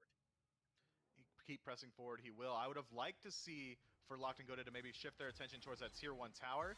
Just a Kamazotz and Terra alone wouldn't have been able to stop the 3 stack from Locked and Goated, especially now that Bat Out of Hell wasn't available anymore. That's an unsafe defense. Instead, turns it into a blue buff in favor of them and walks out, losing the Gold Fury, trading out some kills for it. But we can kind of, take a moment here to talk about it. I mean, this has been a much better game from Anxiety Onset after a tough game 1. They're actually gold-wise in the lead despite some pretty hefty experience disadvantages. In mid, things have evened up a bit, but it's still a problem in solo where Relentless One has taken the lead. And looking for the build for Pagan, it's gone the way that we thought. It is the Typhon's Fang. He's working on some flat pen to follow that up right afterwards as well. So I think that Locked and Goat and Anxiety On said this is the close match, Mifflin, that we were expecting we were going to get. That didn't happen in game 1, but it's still here in game 2. Yeah, despite that huge deficit in solo lane, the XP lead is just about null, split across the board, and the gold lead as well. This is a completely even game 17 minutes in. At this time last game, the game had literally just ended, so Mexati Onset looking much better. I'm sure that they're enjoying actually getting to be in this match and play some actual Smite than last time when they were just forced right out. And it's a bit tough, I would say, to sort of call the direction that this one's going to move. Both these teams have strong late game supports in the Khepri and the Terra. They've got these burst mages that are going to be strong in the late game too as the fight continues to rage on. Relentless One pulls Sop in, does some good damage, but Sop's returns plenty of his own. The real trouble is instead for the backline, Diesel, who ends up getting caught out. Sino does a good job dodging him. Brooklyn is low, and so is Mando Warrior. They get the kill into the Terra, and I don't know where this Camazot's going to afford to land. He does a good juke, stays out of combat, and gets the blink off, so he's out of there. But what about the tier 1 tower? The rest of Locked In Goat can turn around and burn that quite easily. They could easily burn that. They could even move in towards the Fire Giant, but it looks like they're going to like to continue on going for the tier 2 tower with Sino going to force Sops out. Half health now, he can't move in very well. Tier 2 tower should fall completely uncontested. Pyromancers respawn as well. Locked and Goated have a lot of avenues for success here. The gold deficit now 1,000 in their favor. Objectives on the map available to be stolen. Sino sure takes away that speed buff, leaving us small. That's kind of toxic, bro, as Relentless One continues his aggression. It's a bit toxic. The rest of Locked and Goated head right back to the FG pit, and they're going to start it up, Mifflin. I don't think that this is a bait, and I don't know if they even recognize it because Relentless One is so aggressive. He might melt a bit quicker than they expected, though, on that zone, so they've got to be quick to finish off the FG, and they get it in time. Sops is not in range to steal, maybe 2 steps too slow to get there, so Locked and Goated grab the Fire Giant on everyone except Relentless One, and have suddenly swung this game back in their favor. Relentless One may have lost his life there, but I like the play. That's standard. You send your solo laner out there, the tanky target, to buy as much time as humanly possible. Instead, he gets a little bit overly aggressive. He maybe dies a little bit quicker than he had to, but functionally it's the same. Fire Giant lands on 4 members of Locked and Goated. You're right. Because of that end result, right, he did end up doing enough of that work. I think it might have been a little bit closer than you might have wanted, but you certainly can't complain in a world where you end up on top like that. So now as we assess these builds again, Mando Warrior getting a bit too aggressive there, and he wanted to try and force down the tier 1. There's a lot of crit coming online for Jingu Bang now. He's got the rage and starting to work on that short sword. And who on the opposite side is going to be able to build into something like a Spectral to slow it down? They might not need it, though. Look at all these upgraded shells, Mifflin. Even if he is critting, if there's all these block stacks on the squad, is Jingu Bang going to get to have his value? I mean, it's going to be certainly hard. What is that? 5, 10 block stacks? I'm terrible at math, clearly. However, if you look at the state of the map, the tier 1 and tier 2 tower is still available on that duo side of the map, so that with Fire Giant, that's going to be free gold acquired for Locked and Goated. Afterwards, they can move in towards that gold free that should be respawning, or if Mexati Onset decides to defend on maybe this tier 2 tower, definitely not the tier 1 as it's already fallen, they might be able to pick up a pick and then continue on towards his Phoenix. Instead, Mercury engaging alone. He does go all the way in with the Sonic Boom. He forces out some relics, but can he survive? The beads allow Stewart to reposition and get the kill on the Jingu Bang. Aegon gets saved as well by the Scare's blessing, so Diesel falls before the Might Elect and Goated. They get more Brooklyn and well, and now Mando Warrior is coming in. They're coming in too slowly, all one by one, and Locked and Goated have answered it perfectly. Now, they weren't able to get the tier 2 tower. Maybe they're throwing their lives at it has gotten that end result, but now Mando has been grabbed by the Abduct. Sino completes the kill. That's 5 in a row for him on this Bastet. And even though Sops should be able to grab a tier 2, what's he going to be able to do to defend up against this? I mean, it's not often you get to say it, especially in competitive, but Jingu Bang overvaluing his damage there, maybe assuming that he would be able to one-shot Stewart, instantly falls in that 1v1. He went full Into mode, man. I'm not afraid to say that. Phoenix is going to fall here as well. Stop showing that lifesteal on mages is nasty. Is able to solo down that Oni Fury, likely. But a second Phoenix is going to fall. Sop's nowhere in range to defend it. Yeah, he couldn't have defended left Phoenix, but maybe he and Brooklyn could have done something to slow down their push on the second, but without Sop, that's just so much less likely. Both Phoenixes fall. Mort Brooklyn sacrifices his life at the altar and accomplishes virtually nothing. Diesel now in some trouble too and has no more mobility available. Sino gets that kill. Sop's finally is back and a part of this action to try and defend, but the Titan's already at half health. I don't know if this is an int call from Locked and Goated, but they got a lot accomplished with that push.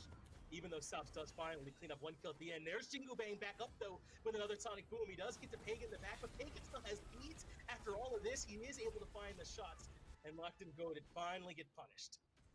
This is going to be a 5-for-2 trade. 3 members still alive on the side of Mexati Onset. Jinku Bang being one of them is a huge deal. Now they have some objective confirm, or damage rather. They could move in towards this Phoenix, but returning this Phoenix kill is only going to equalize those lanes. If they can go for the end, it's potential. It's going to be very risky. 10 seconds left on Quig, but 20 seconds on Sino. They'd have to get there quickly. Yeah, I'm not sure they're quite in position, especially without Diesel or Jingu Bang in position either to make this happen. But like you said, there should be at least be able to open up the base a good bit, get that tier 2 tower right, and then set themselves up for another one fight like that, potentially being the end of it. But they won't be able to threaten mid. Jingu Bang is heading towards Riot, but really the only person that can rotate over there is Quig, so he should be able to get this tier 2 tower relatively easily. Sino won't be able to make it there in time. So a decent answer back from Anxiety Onset. Still, they've got the gold advantage, and those experience leads we talked about earlier, Mifflin, those should be meaning a lot less now at this point. It's just a question of if Anxiety Onset can get their defense set. I don't know. I feel like they haven't had a full 5-on-5 team fight yet. They really haven't. Every time that any engagement has started, there's someone on the side of Mexati Onset looking to split push. Right now, especially with 2 Phoenixes down, if Locked and Goated decide to push up these waves, it's going to be very difficult for Mexati Onset to leave alone their base long enough, especially with a Titan around 70% health, to defend this Fire Giant. So this should be an uncontested Fire Giant for Locked and Goated. Oh no, this is sneaky. They're going to just try and brute force their way in, I think, here, Mifflin. Fortunately, Anxiety Onset have everyone here to defend, but they're just going to try and force their way in. There's the ultimate from Pagan to try and burn down this Terra, but it's not happening quickly enough. They had to use all their ultimates already, and they still don't have any kills, so they keep up the aggression. Pagan takes down Diesel. Sino's looking for one more kill in the back. They do lose Stewart. They lose Quig as well, but if Sino can get this kill in Brooklyn, maybe could turn things around.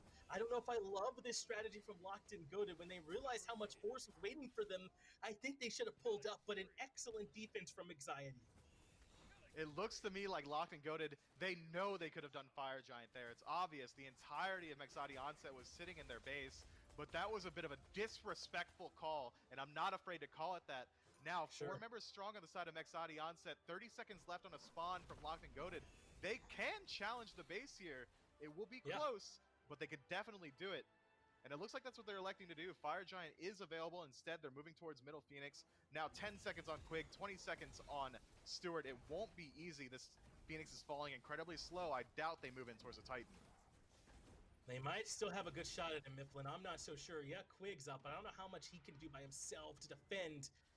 But you're correct. Anxiety Onset not willing to overstep here. Stewart just respawning as well. And instead, they'll take their mid Phoenix and go home. Right? But I don't know if now that they can stick around this Fire Giant. In fact, if they take backs, they could end up giving it up. So they're kind of in a tough spot where they have to decide, do we end up looking for our backs here now? Can Quig kind of keep them from leaving? They're going to come back up and look for the fight and try and catch out this Kepri, but in come the Suns from Stewart. I think Anxiety Onset are kind of in this weird half ground where all of Locked and Goated are going to come in fully healthy. Soft falls first, and Sino puts in good damage onto Brooklyn. They end up losing 3 members. I don't know about sticking around there, Miff. This is some of the most seesaw level gameplay I've ever seen. Back and forth goes this match. 3 members down on Mexati Onset, 5 strong from Locked and Goated. The Phoenixes are low. They have to split their defense as well so the one doesn't drop to just minions. This is very likely game. Jinku Bang trying to buy some time, ults through 5, not quite enough. They don't care at all, moving straight in towards Diesel. And they've already shown that they don't care who's up. They'll go to try and end when all 5 members are there. So certainly they won't be slowed down by 2. They move into the Titan room. Jingu Bang does not have Sonic Boom anymore. The ultimate from Pagon does start the burn. Jingu Bang gets the kill onto Quig. Even finds Sino as well. Maybe they don't have the damage that they need, but they find the Mummify. It will be enough. Jingu Bang may have gotten a triple, but he cannot save the game. Locked and Goated take this set 2-0 in pretty convincing fashion. If I were given exactly one adjective to describe Locked and Goated's play there, and I think it's going to come as no surprise to anybody, it was toxic. Everything that I saw was toxic. There was disrespect in decision making. There was disrespect in the ending of the match, focusing rather to attack the enemy gods. 3 of you died. You could have lost the game there. They didn't care even a little bit. They said, even if this does go to game 3, I don't care. We're just gonna win. And instead, they win game 2. It was toxic. I can't say anything else about it. It was certainly confident, right, to the point of being brazen almost, right, from Locked and Goated. But to me, that's kind of the Sino aura. I mean, we talked to him at the beginning of last year after Splice won their Worlds coming in, and he said, you know what, I'm okay being the bad guy if people want to perceive me that way. I don't know if he still has that aura around him, but he's certainly someone who doesn't mind if you know, the way that he likes to play the game maybe rubs people the wrong way, or some of his other stuff around the game. So if they came into this playing confidently, you know, maybe showing slightly less respect than you might normally expected, that's kind of part of, I think, this team's aura, and part of what makes them really hard to beat, which is that they're not going to give you respect that you're always going to execute perfectly. They're going to make you prove it. Yeah, and that is a good strategy. If you show perfect respect at all points, you might as well just let their shadow be playing perfectly. If you're assuming that they're going to play around you absolutely well every single time, it's going to stop you from making these risky plays. And Locked and Goated, 5,000 gold down, starts the swing immediately, wins 3 team fights back to back, maintains their deficit, and wins the game. That's true. I don't even know if they had a gold lead towards the end. I mean, really, the only places throughout the beginning of the game that they were ahead were like solo and mid, right? I mean, and I think maybe a little bit in the supports. And those leads didn't even translate into a whole lot. It's just these team fights from Anxiety Onset were so fractured and split apart from me. I mean, there were a couple times where Jingo Bang would ult in way ahead of the rest of the squad and didn't have any backup, or maybe a solo would get picked. And what about after the Phoenix? I mean, I feel like sticking around for the Pyromancer there with everyone spawning up was a bit risky. Maybe they need to take some backs there instead. I think there's some places where Anxiety Onset could clean that up too. It looked like maybe they saw that Quig moved up a little bit too far, but they chose they way wanted the too late to engage onto Quig. They wanted that pick, but at the point that they chose to engage, the rest of the team had already respawned, so that's not a smart time to engage. But how often are you on a team, you're playing the game, you're 6,000 gold up, and you expect the enemies to literally W key at you on cooldown? I don't expect that just about ever. That's all that they were doing. Every opportunity they were given, they were basically just running it down, trying to see if they could take a big team fight and turn it in their favor. So it is going to be Locked and Goated that come out on top in their set. But do not worry, we absolutely still have one more North American set that's going to be coming y'all's way. So give us just a few minutes. We'll get ready on that set. Then we'll be right back with that last set.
welcome back everybody to the fourth and final set of the SCC here in week number 3. We're still in NA and we're still with Locked and Goated, fresh off a win over Mexadi. On set, they will be playing Trick Babushka here in this set. Aggro joins me to round out the day.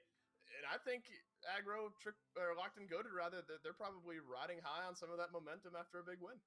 No doubt. I think that this is a team in Locked and Goated that should be considered the cream of the crop in the North American SCC. It's really them and Baskin and the boys, I think, are head and shoulders above everybody else in this region right now. And that includes their opponent today, Trick Babushka.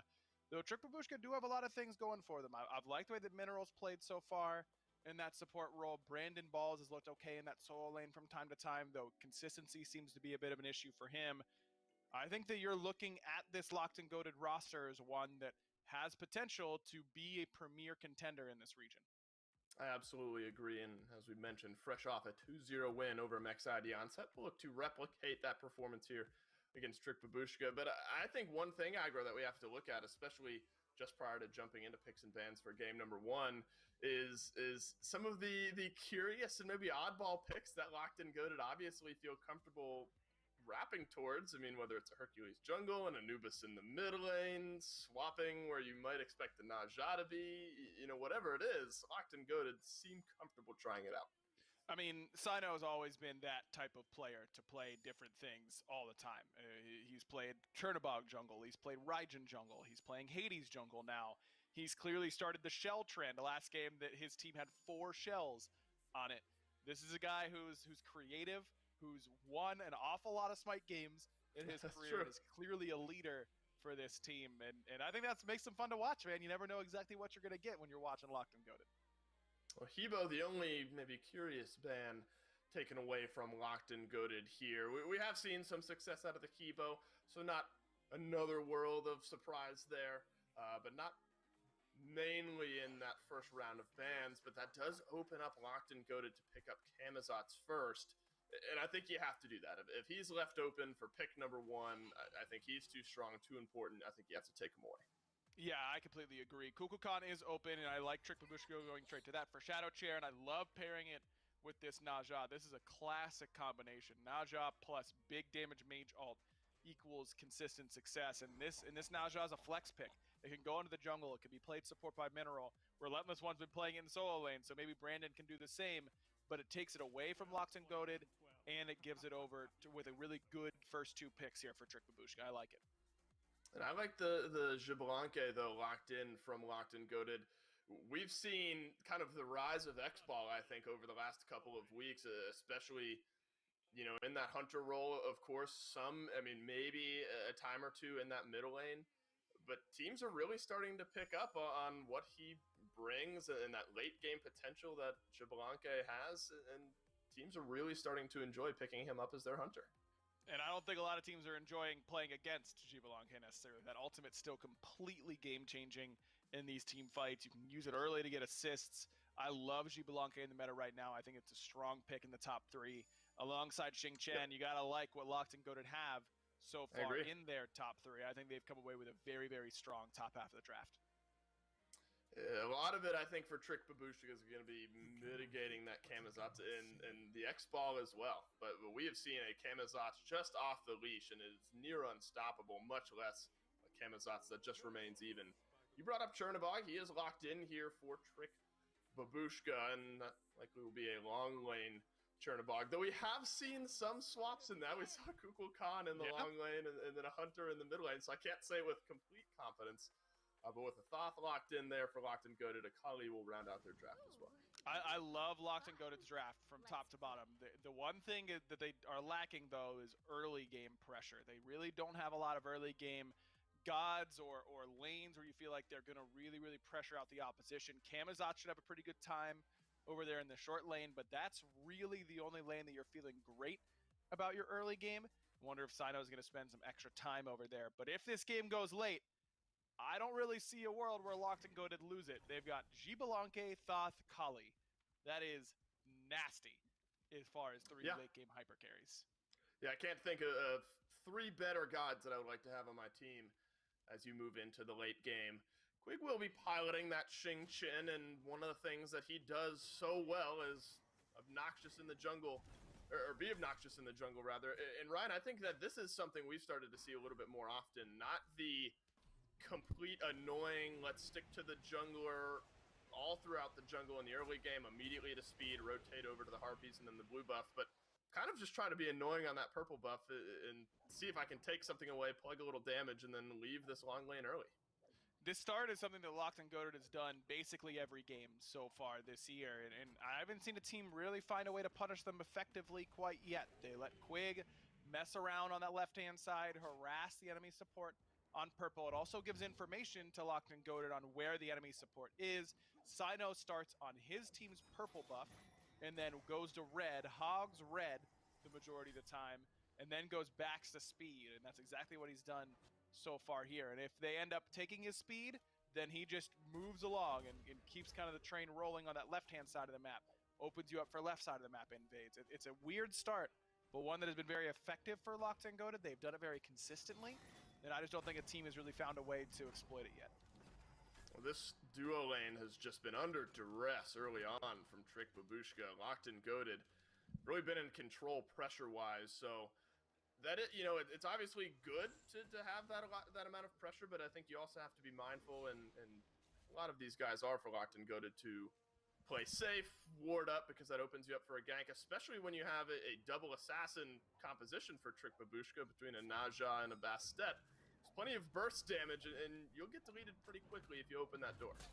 Yeah, it's a 4 physical comp for Trick Babushka, but it's a lot of damage inside that 4 physical comp. Sometimes when we see these, it's a couple warriors that kind of round out the last 2 physical gods, and that's really not the case here. So you've got so much damage, I don't think it's too much of an issue, and Kukulkan has enough magical damage to make you respect it and build some defense accordingly. Quig is going to blink his way through, and he's got some damage onto Shadow Chair, but not quite enough to get the kill. Mineral sashes forward, but Sino has the jump out. Now that's on cooldown. He is low on mana as well. Don't think he has the stun for Big Yuji, who gets the kill, turns around, first blood in this one. The Trick Babushka. Good patience by Shadow Chair. That was clearly the, let's see if we can get the beads from him here without having to expend a whole lot. Quig blinks in, but it keeps Sino local long enough for Trick Babushka to turn around and make the play onto him. Good play by Mineral and good patience by Yuji to wait out everything that Sino had, waits until he can jump away, and then follows him quickly with the pounce.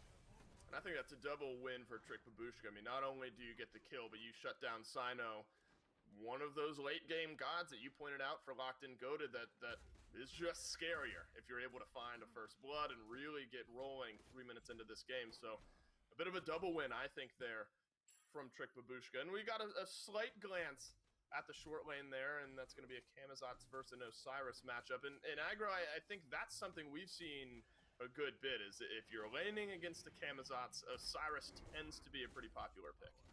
It's just a god that can actually hold his own in that matchup, at least for a little while. You also have access to 100% anti-heal with your ultimate, though most of the time Camazotz will just use his in response, but reducing the damage output that Camazotz does is really critical, and Osiris does that very well 2 ways. 1, through his passive and the damage mitigation, and 2, through reducing that power through his tether.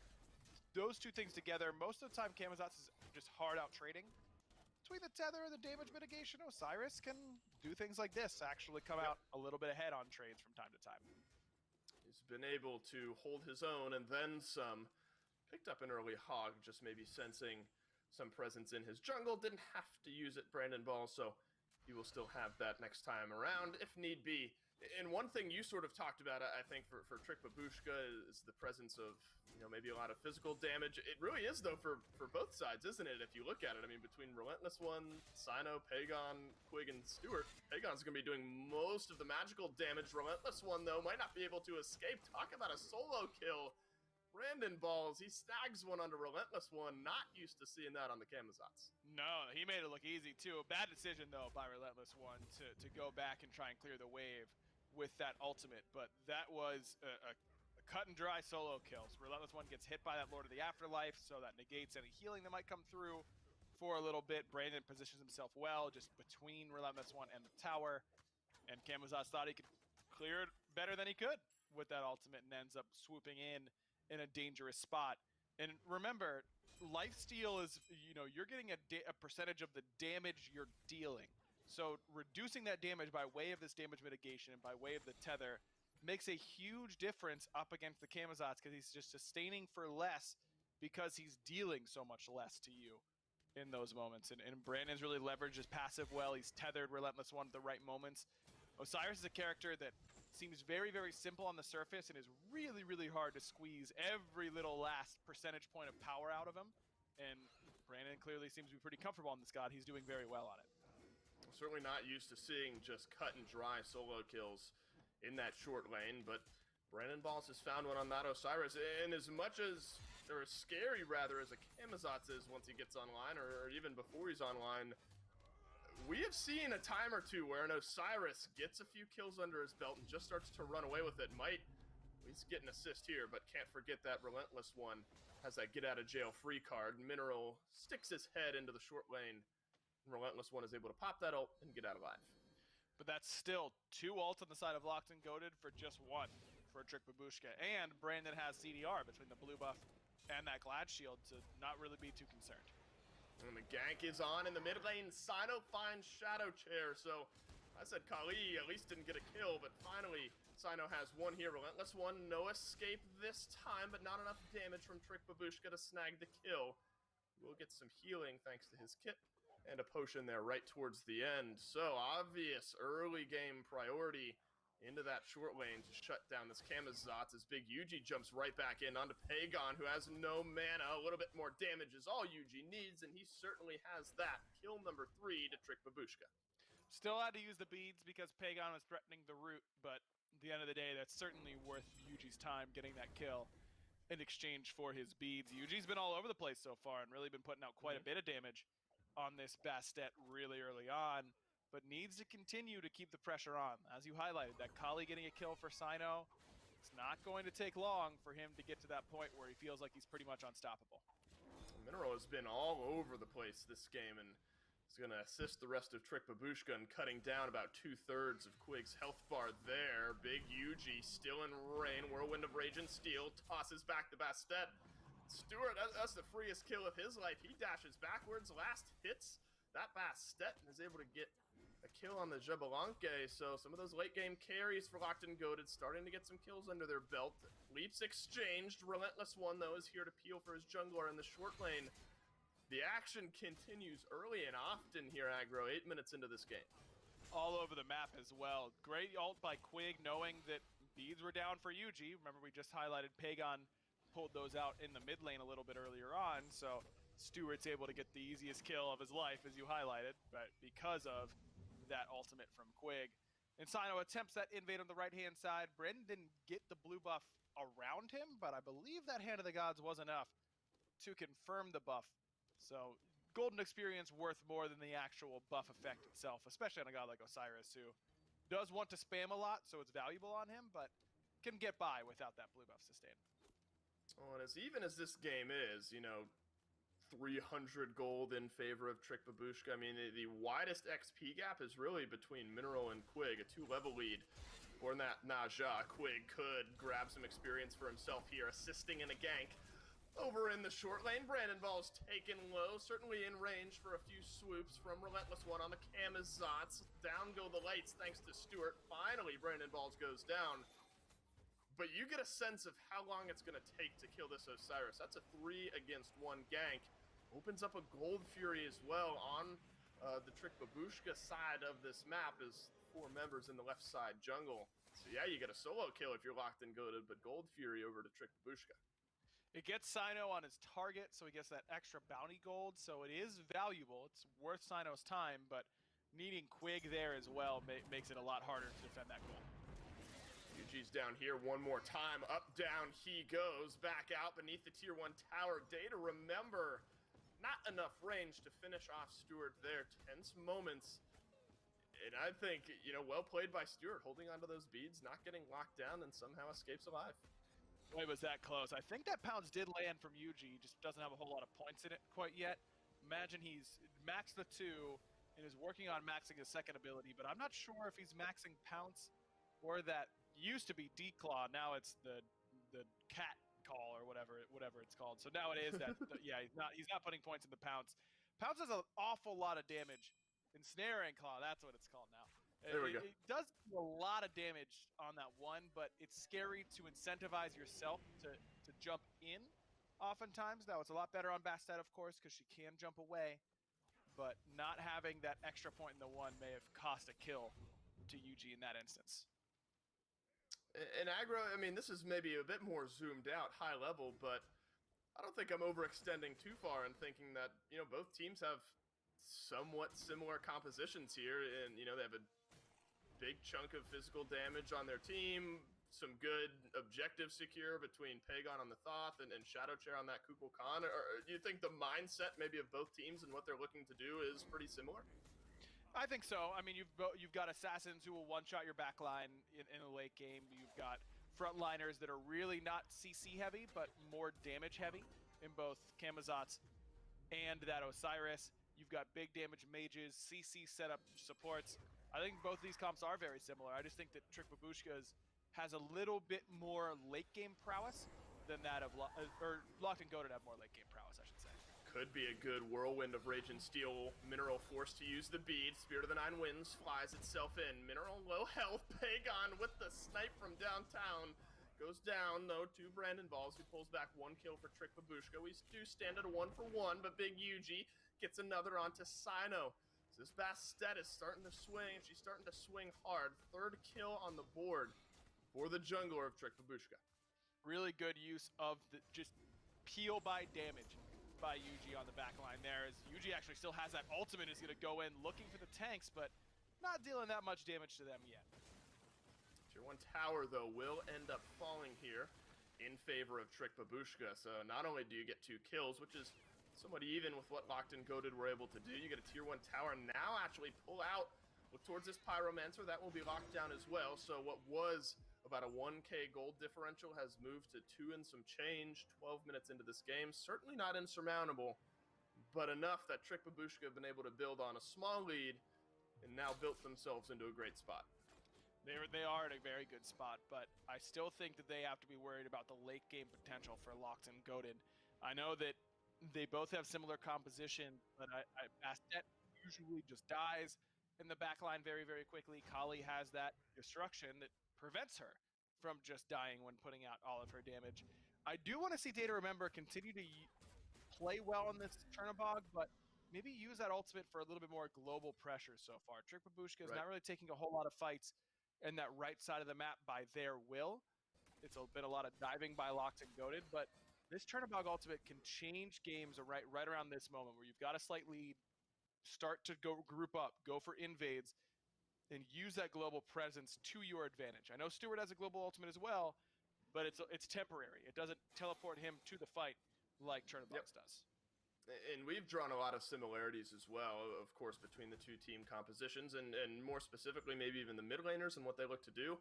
But their build's very different here in this case. I mean, Shadow Chair going Book of Thoth first, something that we sometimes see Thoth himself building towards, but he opted for the Chronos Pendant. We don't have to return to that point in just a second as Shadow Chair caught out by Whirlwind of Rage and Steel, and Sino will complete the kill on his target, so a little bit of extra benefit there, and a sneaky pick onto Shadow Chair. But there are very different builds happening here in the mid lane. Yeah, I mean, Kukulkan, you always expect to see that Book of Thoth because of how well it synergizes with its passive. Pagon, you've got a lot of options on Thoth. I thought with the Boots 1 and Lost Artifact start, we'd see Doomorb in that second slot just to give him as much power as he can. He's gone for the Cursed Orb, so Doomorb 2, and has left it there. He's going to go back and finish that later, or just outright sell it for a different item. Chronos Pendant Thoth feels good, but I don't know how necessary it really is. I feel like I would rather have seen that be Doomorb, but I think that Pagon's in a fine spot. Well, Oni Fury will put Locked and Goated in a fine spot if they started this one up. A Trick Babushka in range. Locked and Goated, thanks to Pagon, are able to secure with that final judgment. They might just take their present and go home here as Trick Babushka look to turn around maybe a fight, but a small win, a smart call. They pull Locked and Goated right back into this one. That 1,000 gold lead has become a little bit smaller. Suddenly, Sino has found Big Yuji, plenty of damage in that Kali. Back behind the red buff he goes as Relentless One jumps back in the fight. Suddenly Sino not where he wants to be. Pops the ultimate. Look at that healing. He'll take that 7 days out of the week right back to the Oracles. Great play from Sino to get his 4th kill. Kali, by the way, I'm 1 HP, but you can't kill me because I've got my ultimate popped, and I'm just gonna heal to full right away because I found my target Yuji jump being down. I do like the Yuji's actually gone for the shell and not the Aegis. It helped him there, but clearly not enough. Sino is looking for a tier 1 tower gank just a little bit too soon as he pulls tower aggro there, but he is able to jump out of range. Suddenly Stewart a little bit worse for wear. He's locked down. He's cleaned up by Shadow Chair, so the Kukulkan, a good rotation, is going to pull back 1 kill there for Trick Babushka. A tower does end up falling though, aggro, so not all is lost for Locked and Goated. Still, you lose your ADC. He uses both relics in that engagement, so that's not a great start. Now Mineral gets to punish him easily with use of that ultimate. Probably doesn't even need Shadow Chair at this point in the game. Just Data Remembers damage would be enough to one-shot him off that Windfire Wheels. Scary point now for Stewart. He's got to be really well warded on that left side of the map. And I do want to give some credit. I know we saw a Kukulkan build earlier that I was not a fan of. I really, really like this build from Shadow Chair so far. He got the Divine Ruin, which is critical up against the Camazotz, and it helps against Kali quite a bit to make sure she doesn't completely full heal after her ultimate. And now is building towards a Breastplate of Valor to make it harder for Sino and Relentless One to dive him. And otherwise, he's going to insta-die without being able to get relevant damage off onto any of these people. I feel like this is going to be a strong build overall here for Shadow Chair. Yeah. Well, and he's got a big role to play, right? I mean, you can kind of see the direction Trick Babushka are looking to go, where Mineral maybe just locks down someone with the Windfire Wheels, and then you send a Spear to the 9 Winds right on through at the landing spot, depending on who Mineral has found. So the setup is certainly there, and it's kind of what we see with a lot of these skill shot heavy instant execute mages. Speaking of execute, Stewart goes down beneath his tier 2 tower, so another small win there for Trick Babushka. But Shadow Chair certainly has a big role to play in a lot of these fights, and he's got a big role to play even on objective secure, because you got someone who looks to do something similar in Pagon on the enemy team. That's a good point. He's going to have his work cut out for him, but I love this execution. But Trick Babushka, they know Stewart has no relics.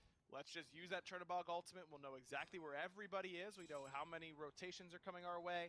We don't have to worry too much about unknown information. Pagon jumped on in the back line, and the rest of Trick Babushka are here to fight as well. It's a bit of a split fight as Relentless One and Quig do battle with 3 members of Trick Babushka, and actually like their odds as the health bar is diminishing for Trick Babushka. Relentless One bailed out maybe a little bit there by a shell. His Data Remember turns around the damage. Big Yuji finds the kill. Tense moments there, and unfortunately Relentless One isn't able to clean that one up. So another kill over to Trick Babushka as the Bastet finds her 5th of the game. Do you think Relentless One had fun there? The 1 HP Hunter, okay, I got him. He's right in front of me, and okay, 1 shell. Well, I'll auto attack through that one. That's fine. A couple autos his way, and then oh, okay, another shell. I'm done here. No fun at all for Relentless One there, but is some good news for Locked and Goated. Sino was split pushing that whole time on the right-hand side. He got the tier 2 tower. So that's huge. That Sino gets a ton of free farm. I know Yuji gets a kill on that left-hand side. They group up. They get the tier 1 tower. All that's good. There's very little that substitutes for multiple waves of free farm 18-plus minutes into the game, including some towers. Sino's still in a great position to carry this game. Yeah. Look at his itemization. He's already finished that chin size, working towards either an Odysseus bow or an Ichabal or an Atalanta's bow. That's going to help him even more. With that hastened katana, he is going to stick to you, and he won't be leaving anytime soon unless he somehow dies throughout the ultimate and the healing that may provide depending on the targeting. So, yeah, I mean, you look at the gold differential. I mean, the kill's kind of top and center in your screen, but it's gold in favor of Locked and Goated here. By all metrics, though, a somewhat even game. A 2-level lead for Sino over Big Yuji, who does actually have 1 kill over Sino. It's just maybe been a little bit more effective, and that split push has given him a pretty big edge. Who is it, though, on Trick Babushka that you look to mirror what Sino has done? I mean, Big Yuji has 5 of the 8 kills. Nobody mirrors Kali late game. It just doesn't happen. You have to find a way to either get Sino out of position and play around it. you sacrifice your mid laner, your ADC, whoever he wants to kill, because he's going to kill him. You just got to play around it. We'll talk about the lockdown. Mineral has locked down Sino, and Spirit of the Nine Winds, as well as Data Remember, doing some damage, is going to send Sino back to base, but Quig has tossed one to the wayside as Mineral falls as well. Pagon in the mid lane under duress by Brendan Balls, but Stewart is here to try to play Peel. Quig turns around as well, but Osiris plenty tanky enough and plenty healthy enough to stay alive. Use the Thorns for a little bit of extra DR. Brandon Balls has found a kill onto the Hunter of Locked and Goated, a 2-for-1 trade so far for Trick Babushka. Relentless One doing his best 1v4, unable to do so. That 2-for-1 becomes a 3-for-1, and Trick Babushka may be looking towards this Gold Fury. And you can thank Mineral for that team fight, because he takes Sino, the guy who's no one's going to be able to match later on in the game, but right now is still a huge threat, immediately out of that team fight. Good timing by Shadow Chair. You cannot be late on that ultimate, because otherwise Sino gets his ult off, but Mineral finds a sick Naja ult onto the best target on the map, and Shadow Chair's there to deliver on the follow-up. Great play so far from Trick Babushka. They've impressed so far with their game, with their play so far. Last week was not impressive. I think that they made a lot of mistakes last week. This time around, I'm liking what I'm seeing. And that's sort of what we talked about after our first cast of the day, is that, you know, some of these teams, despite having a rough start to the phase, there's some ramp-up time to really get your team online and start to figure things out. So while you might have Locked and Goated as the favorites coming into this one, Trick Babushka have impressed, and this game has gone back and forth, up and down. But that ticking time bomb, and it may have already exploded in Sino, who has now completed his entire build except for the blessing and his boots that may get changed up. But the up and down of the graphs, I think, tell a pretty good story of this game. Fury split 2-for-1, 7-11 on the kills, a 2,000 gold lead, 4,000 XP is wide, but everyone is really in that 18 to 20 range, save the Guardians, so this one's still very close.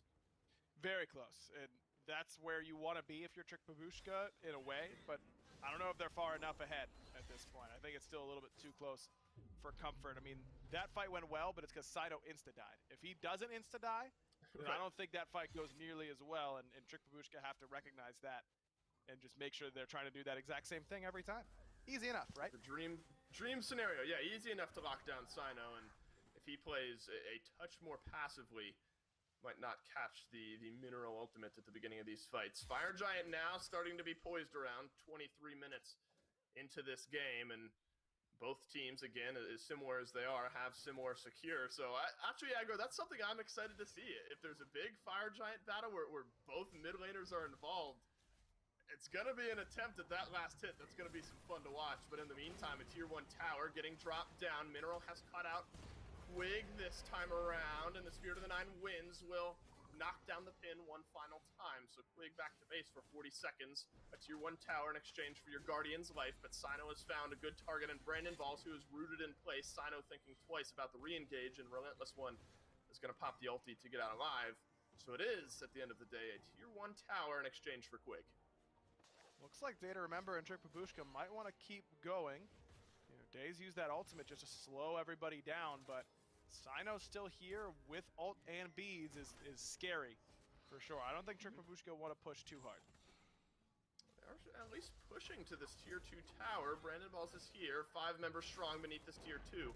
Relentless One backs himself off. Stewart has to disengage from the fight, but Sino right back in, and he is doing plenty in that back line. Has to pop the ultimate, and Big Yuji is going to clean that one up. Maybe a poorly sought out fight there from Locked and Goated. You get some health bars nice and low. Two shells rather used at some point throughout all of these engagements, and the survivability stands strong for Trick Babushka.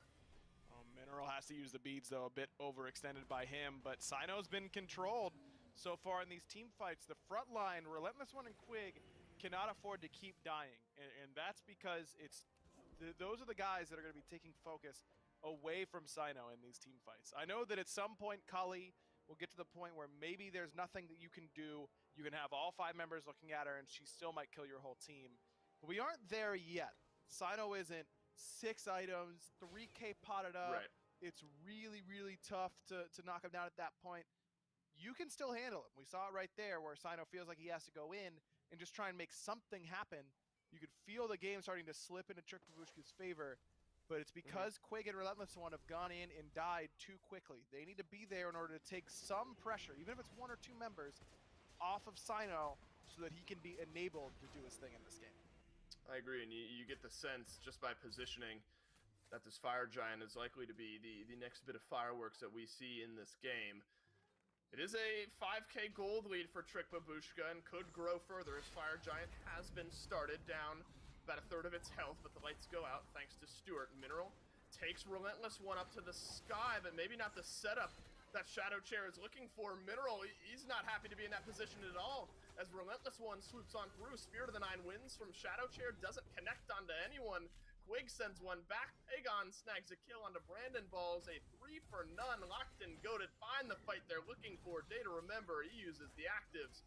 But that's an active to forget. Back to base you go. 4 members down. They might be looking towards fire.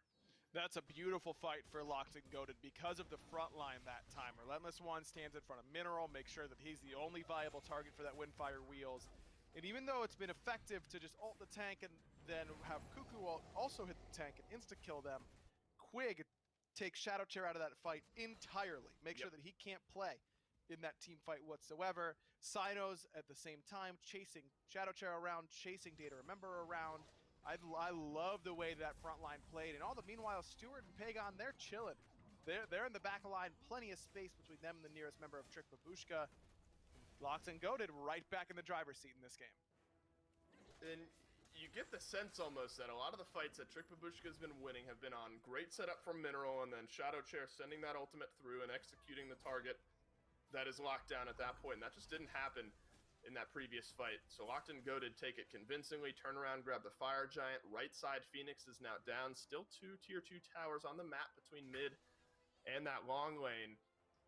But the scales tip once again, Aggro. It was a 4k gold lead for Trick Babushka, but I think that's kind of a tired thing to be talking about at this point because it's less gold and maybe time is the resource that we've needed to be looking at really for Locked and Goated because their team has started to come online into this late game. Trick Babushka's going to pull back a Primal Fury, but time was the main resource, and Locked and Goated, that's on their side. And as long as Locked and Goated's front line are doing things like we saw in that last team fight, that's where it becomes really, really difficult to deal with this Locked and Goated draft. It is very contingent on their front line doing well, but as long as that front line's able to stay in front of one of the damage dealers, maybe 2, absorb some CC from the front line, keep their attention on focus on the tanks, then between Sino and Pagon and Stuart, these 3 late game damage dealers, all 3 now hitting their stride in the late game, 5.5 items or 6 items for all 3 of them.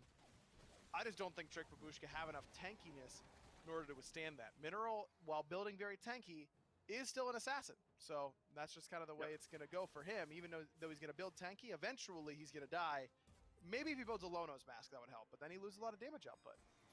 You do have an okay Phoenix defense with Shadow Chair on your team. Can send out of that Kukulkan damage right on through, but you might not get the chances. Stewart has dropped the ultimate. Sino taken low. Is he able to get the healing? Does, but not in time as Shadow Chair turns around the damage. It's a 1-for-1 trade. Both junglers traded out. Spirit of the Nine wins, flies through, and connects onto Relentless One. 3 members on the run for Locked and Goated. Trick Babushka found an opening. They will take that opening. A double kill from Day to Remember stalls out that push, and you save your left side Phoenix. Beautiful ultimate by Shadow Chair. Relentless One losing 60% of his health instantly negates that siege right away. Just make sure that you can't get it. Just enough movement speed there by Yuji as well to make sure that Sino doesn't get the heal before he ends up getting the kill. I don't know if it was an Odibo proc or maybe a Crusher proc off Lash. Something that ended up finally getting that kill onto Yuji. But even if Sino gets that kill a fraction of a second earlier, there's Brawler's Beat Stick from Yuji. There's Divine Ruin there from Mineral. I don't know if Brandon Balls was in range for the Contagion, but there's plenty of anti-heal there to try and contain this Kali healing. It's going to be hard for Sino to get these full health resets. Doesn't mean he can't insta-kill 2 or 3 of your backliners, but I don't know if he's going to be able to pentakill as easily because of the good itemization from Trick Babushka. Looking at itemization, Titan's Bane replaces the Blessing from Sino and is going to build right back into that Katana tree, drops off the boots and builds into that tier 2 Katana. Is that where you maybe look for him to go towards that 6th item? little surprised that he sells the boots this early because he had Ninja Tabai, and so that extra attack speed was valuable. But he might be pretty close to the cap as is. This could be Stone Cutting Sword. He already has Hastened, which is the usual big one. So this would give him a little bit more penetration, which he has a little bit of. I mean, Titan's Bane usually just negates all their defense anyways, as far as your build can go. So I don't think he needs a whole lot more pen. Stone Cutting would be fine. Gets him a little bit tankier. Masamune lets him dive all the way into the back line and get some extra prots as well. You can kind of go whatever you want in this slot. Sometimes we see Blood Forge, but with the amount of anti-heal on their side, I can understand not wanting to go that necessary direction. Ichabod would give him the most damage output, but doesn't necessarily want to have to spend that many autos stacking it up, though with Kali that doesn't take too long. There were a couple options there for Saito. To be realistic, it doesn't matter too much for Kali Right. what that 6th item is. When you've got Titan's Bane, Chin Size, in Hasten Katana, Crusher as well, I would add as core, you're chilling. You can kind of do whatever you want with those last few items. As long as they're providing some damage to you, you're going to kill people in the blink of an eye either way. It's more of a good thing is rarely a bad thing, and Sino had plenty of directions and plenty of good stats to build on there. It is Stone Cutting Sword that gets the nod to round out the 6 I item. wonder if I would have gone Wing Blade, actually. Move speed's what he wants, so maybe that would have helped the most. Spirit of the Nine Winds is going to start off this fight for Trick Babushka, but not the instant execute that they were hoping for. Shadow Chair saved just for a moment by the shell from the rest of his team. Taken low, Shadow Chair gets that final tick, but a double kill from Stewart as he's rejoined this fight. Sends a couple back to base. Trick Babushka, 2 members left alive, 4 members strong for Locked and Goated. Could be looking towards a Fire Giant. They are low, and they don't have Sino to help burn down the FG. But Stewart is going to do plenty of damage at this point. He can do That's your true. objective damage for you. It's really just a matter of if we can zone out Yuji and tank fire effectively at the same time. I mean, Mineral's going to get in there, and you can't really peel away a ring bounce. You just got to hope that Pagon's going to be able to secure it. With the amount of CDR he has, he's capped in the CDR department.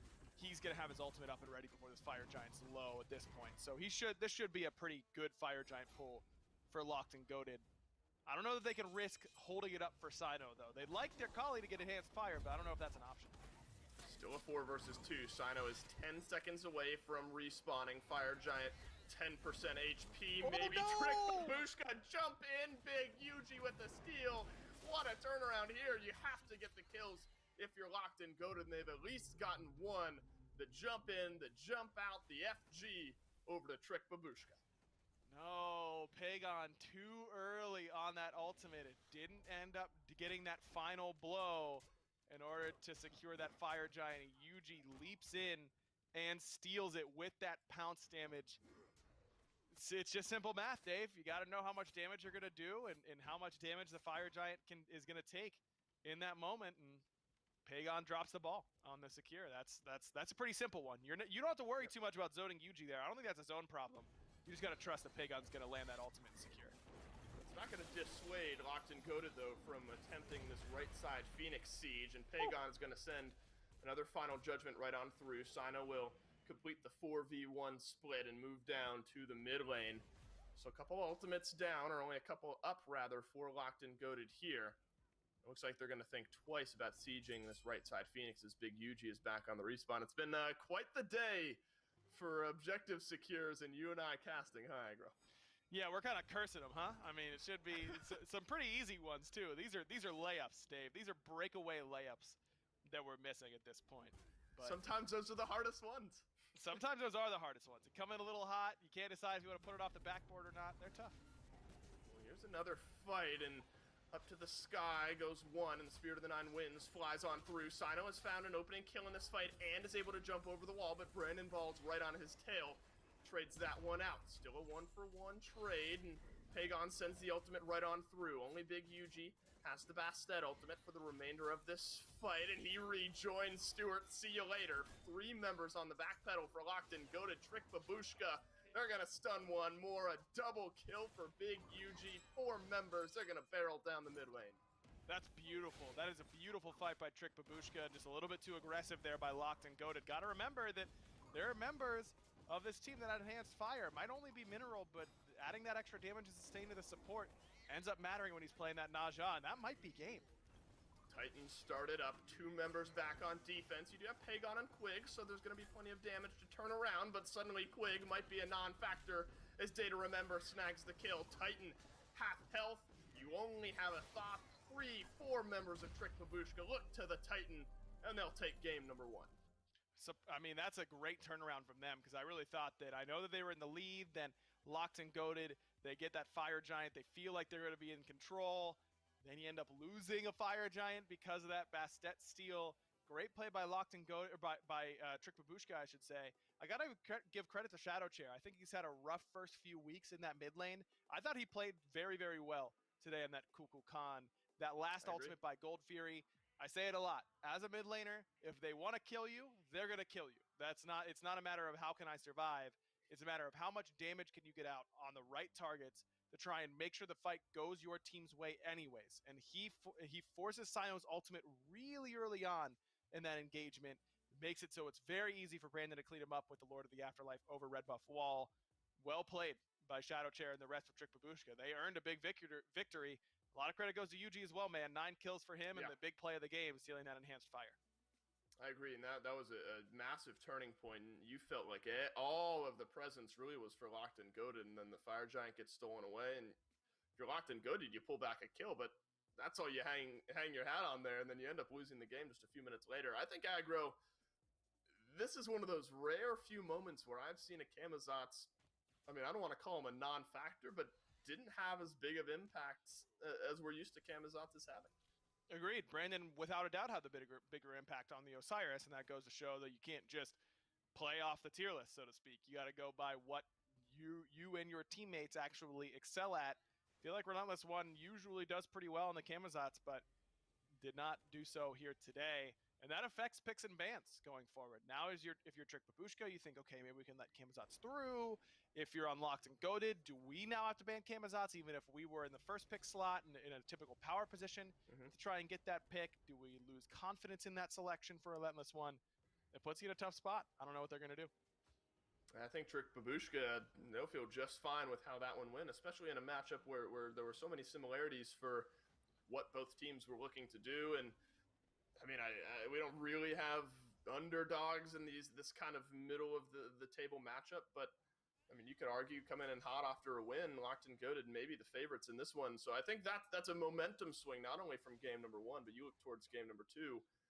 Trick Babushka are going to be feeling good, especially when I say that you're kind of under the duress of Sino and the time bomb that Kali brings. The fact that despite going into the late game, the back and forth, Trick Babushka, they take the win under the duress of one of the best late game gods. And now it's going to be up to Locked and Goaded. Do they want to go a little bit crazier? Because we saw them play Hades jungle earlier, did very, very well with it. This was a much more traditional composition, and it didn't execute particularly well. I think that they struggled in finding those right targets for Sino in team fights. I highlighted how Quig and Relentless One needed frontline a little bit better at times. They had good team fights overall, but a couple that didn't go their way. And when the other enemy team's playing as well as Trick Babushka did, you can't give them that many opportunities. You're going to lose. A teeter-totter of a game number 1 ends up getting locked up by Trick Babushka. A nice enhanced Fire Giant steal by Big Yuji helps seal this one up. That's only game 1, though. We'll take a quick break, and when we come back, we'll see if Trick Babushka can take the set.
told you it'd be quick, and back we are for game number 2 in this best of 3. Set number 4. That's a lot of numbers, but we are back with Trick Babushka and Locked In Goated. And after a game that it looked like Trick Babushka might not win, and then it looked like they might win, and then they might not win, so on and so forth. And then the straw that broke the camel's back, aggro, I think, was that big Enhanced Fire Giant steal. And we talked a little bit about picks and ban. Is there anything to change if you're Locked In Good? I mean, it's such a gray area question, but I don't think they had a bad draft. Just some slip-ups down the road, minor execution mistakes maybe made the big difference. Yeah, I tend to agree. I still think the Camazotz is one that now you're in second pick, or you're in first pick still. Maybe you have to ban that yourself. Maybe you don't end up picking that for Relentless One, because I don't think he was particularly effective on that selection. I think maybe you were looking a little bit more early game in one or two of your lanes, because they did kind of agree to just be chilling for a little bit. Didn't have a whole lot of pressure on that map, and both teams were kind of okay with that because both teams had solid late games. But maybe if you're Locked and Goated, you try and just get the ball rolling earlier and try and run away with the game before Trick Babushka have a chance to get their feet set. And we were curious if that would result in a Camazotz ban, and the answer is no, as Hunbots and Hebo, as well as Odin, both take a back seat.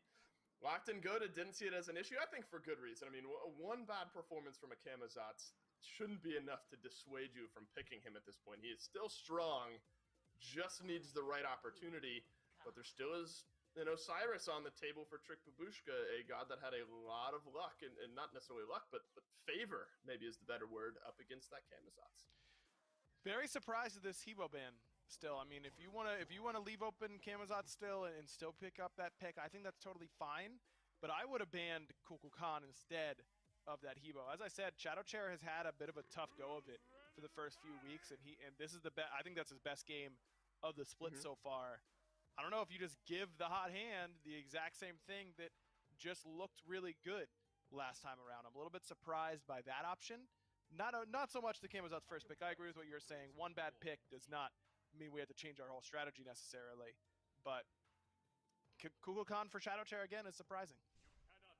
Yeah, give him the old run back and give Osiris the run back as well against that Camazotz.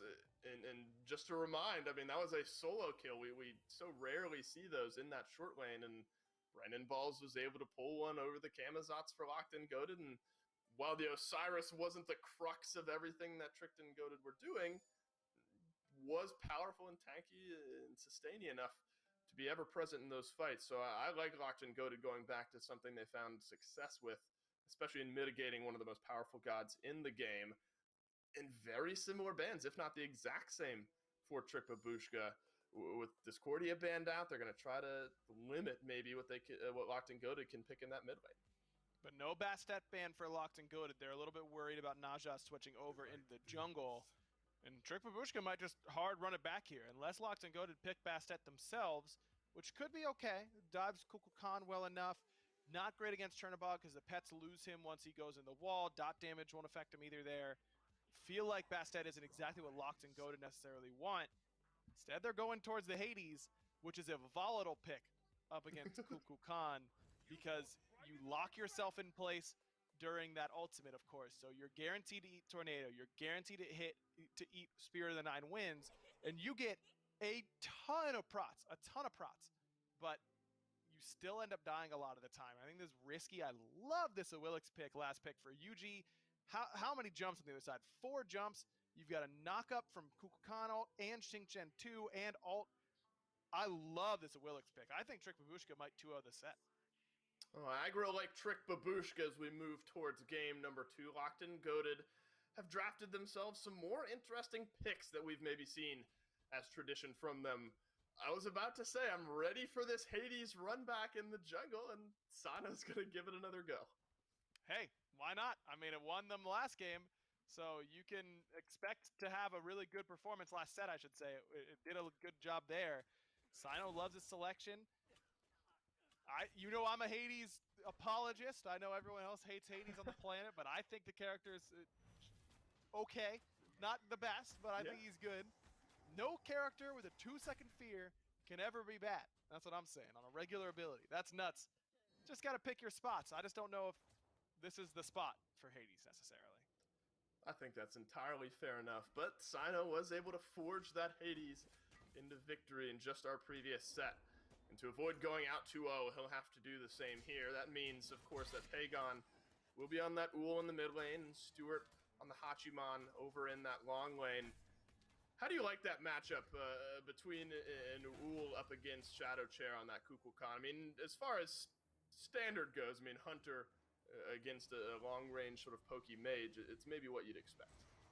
Yeah, it's not easy to stand and fight up against Uller no matter what mage you are, but Kukulkan does it better than most just because he can toss the whirlwind on the wave and walk away. You don't have to walk up to the wave really at all. You don't have to stick around afterwards. You spend minimal time actually in the face of the wave, which is where Uller wants you, is right in front of the wave so that he can just jump on you and destroy you with his abilities. Can certainly still go Uller's way. Uller's the skill check god. If you're landing everything, you're going to end up doing just fine, but I'd expect Shadow Chair to play this one nice and slow. Well, Aggro, this is maybe a more micro question, but I just sort of noticed Quig was trying to invade and maybe successfully invaded over on that speed side of the jungle, and that forced a Mineral to actually, or maybe forced or accidentally, maybe not accidentally, Mineral grabbed the speed buff for Trick Babushka. Do you think that's a calculated decision or maybe it's accidental? What are your thoughts on that? Yeah, I'm pretty sure Yuji mirrored the start that Lox and Goddard are doing and actually started on this side of the map. I think that on the left side, I should say. I think Mineral started alone on speed and ended up using Hand of the Gods to secure it, just to put it on cooldown so that you're not wasting farm in that little bit. Because the longer a jungle camp sits up, the more wasted gold you really have. You want to put that on cooldown as soon as you can. But yes, it is. I believe it is calculated to just give that speed buff over to Mineral to make sure that you're not leaving that farm for nobody. Well, it is back off of respawn now, so Big Yuji will be able to cycle back and snag the speed buff. Quite early game so far, I guess up to this point, it's sort of what we've expected. It's been a lot quieter. I remember back in the qualifying weeks, I mean, we were seeing 4 or 5 kills on the board 5 minutes into this, but we're starting to really see these teams figure out sort of how they want these early games to go and maybe slow down the pace and play a little bit more calculated. But there was so much action, and maybe some action going to spring out here in this short lane. It's where we saw a lot of the kills spring out from Relentless One, overextended with no health, with no mana. That's the freest first blood of Big Yuji's career. Into the dirt, another death for this Kamazats, and that is the opposite of how you wanted this game to start. Not ideal. It's right as blue buff is spawning, but luckily for Relentless One, Sino's in the right spot. He's on the right side, so it's not going to be invaded by Trick Babushka, but Relentless One has struggled so far, man. I mean, this is Relentless One has been around the scene for quite some time. You might know him better as Russian Poppy. He's always been a player right around this level that can do a lot of really good things, but just feel like the consistency's always been a bit of a problem, and it's plagued him so far today. And part of that has been because of dedicated attention by Yuji, and I mean, he got ganked by Mineral last game. The support at level 5, that's not often, but you see that. But still feel like could be doing better than this. This has been a disappointing performance for him today for sure. So far. Big Yuji had a large impact on game number 1, and now with the first blood under the belt of that Awilix that you were happy with. I mean, you were excited to see that Awilix picked up 10th overall. And when an early kill goes onto your jungler, it's going to open the door to a lot of impact in a lot of different lanes. Sino has to drop down into the ultimate, and Quig will do the same to leap his way out of there. Mineral taken down. Pagon turns back a kill. The Ull has found a nice flank here in the jungle. Big Yuji, low, but has the speed buff maybe to outrange some of the auto attacks from Pagon. Axe not there. Big Yuji jumps away and a 1 for none over to Locked and Goated, but the fight still could rage on. That's a stun down on the Shadow Chair. The leap from Quig in range, but the bead's used, and that Kukulkan will escape alive. Quig making an impact despite only being level 3 so far on this Bacchus. Mineral level 5 had the big advantage. He uses his ultimate and throws Sino, or nearly throws Sino, forces Sino's beads. Sino uses beads and ult to keep Mineral in place. A good ultimate by Sino, but Shadow Chair just had his eyes on the wrong target right there with his ultimate. That was a great ult by Yuji to pull Quig back in, but I don't know. It looks like Quig actually did use beads. Maybe he needs that gravity surge and reposition from where Shadow Chair thought, but it looked to me like Shadow Chair aimed the ult at Sino instead of at the level 3 Bacchus. The fighting will continue over by this blue buff as Brandon Ball's taken down to about half health, but Trick Babushka there in range, and Big Yuji with already a kill under his belt is going to add a second. Relentless One backs off towards his lane, and I think that's smart. Plenty of damage from Trick Babushka to turn around. Sino will send out just a little bit of fear there, but the blue buff is going to get secured by Trick Babushka. A slight overextension, and this Awilix has a couple of kills. And that's not what you want to see when the Awilix goes so well against your composition. And I love this. Blink in from Mineral forces Sino's ult. He hasn't found much value for it just yet, and a nice double whirlwind of Rage and Steel sends Sino backwards, who's able to dash his way out. Big Yuji right in range to snag the third kill of the game. Spirit of the Nine wins from Shadow Chair, attempting to peel for his jungler, and while it didn't do much, it did enough. Trick Babushka escape with all 5 members and another kill onto their jungle. Perfect, but play by Mineral right there. Blinks in, doesn't use his ultimate early. Sino, he knows Sino doesn't have a choice. I'm going to have to use this right away, and then it just picks him up at the perfect timing, tosses him back. Good chase down here by Pagon, but now Day to Remember is going to try and make him pay. Gone. Boo, You first like of all, but no, I didn't. Come on. No, I did. Who am I kidding? That was great. Mineral. Yeah, come on. That's your humor right there, Dave. No, I'm moving on from this as immediately as I can, because any more airtime on that is more than it deserves, maybe. No, you're right. That was absolutely incredible. Mineral, he's assisted in 2 of the 3 kills, but has also been both of the deaths that Locked and Goated have been able to lock down. And it's a battle now, at least up to this point, and obviously it's a little more intricate than that, but Pagon with the 2 kills, most of the gold and extra experience under his belt, and Big Yuji with 3 kills. So I mean, it's a battle seemingly between this Awilix and this Ull, who's going to have the impact on these fights. And I feel like Awilix just scales a little bit better into the late game. I know she's usually thought of, I kind of went on this rant earlier today, right? That she's thought of as this early game destroyer that falls off really hard late game. I don't think Awilix really falls off that hard. She just changes. She just does different things come late game. She becomes a great 1v1er, a great split pusher. Awilix loses power whenever she's being ran at, because she wants people to run away from her, because then she's got more movement speed than you, your back is turned so she can 3, you're caught without being able to use your jump. That's where she's at her best. When you're running at her, she loses access to a lot of those offensive tools. And that's just really the big keys that stay ahead. How many times have we seen this aggro where Mineral just kind of walks at Sino, who burns the Hades ultimate and doesn't find anything for it? As if you had to guess, Brandon Ball is another solo kill onto Relentless One, so the struggle continues for that Kamazats. We talked so much about what Big Yuji is going to look to do in these fights, and I feel like we haven't seen what Sino's wanting to do in these fights, because he's had to be defensive and getting engaged upon over and over and over again. And that's what supports want to do. They want to make you play the game their way, not the way that you want. They're there to throw a wrench in everything that you're game planning. And Quig has really been unable to do that because he's been so far behind in XP all game. He's finally starting to catch up, but it's still kind of far.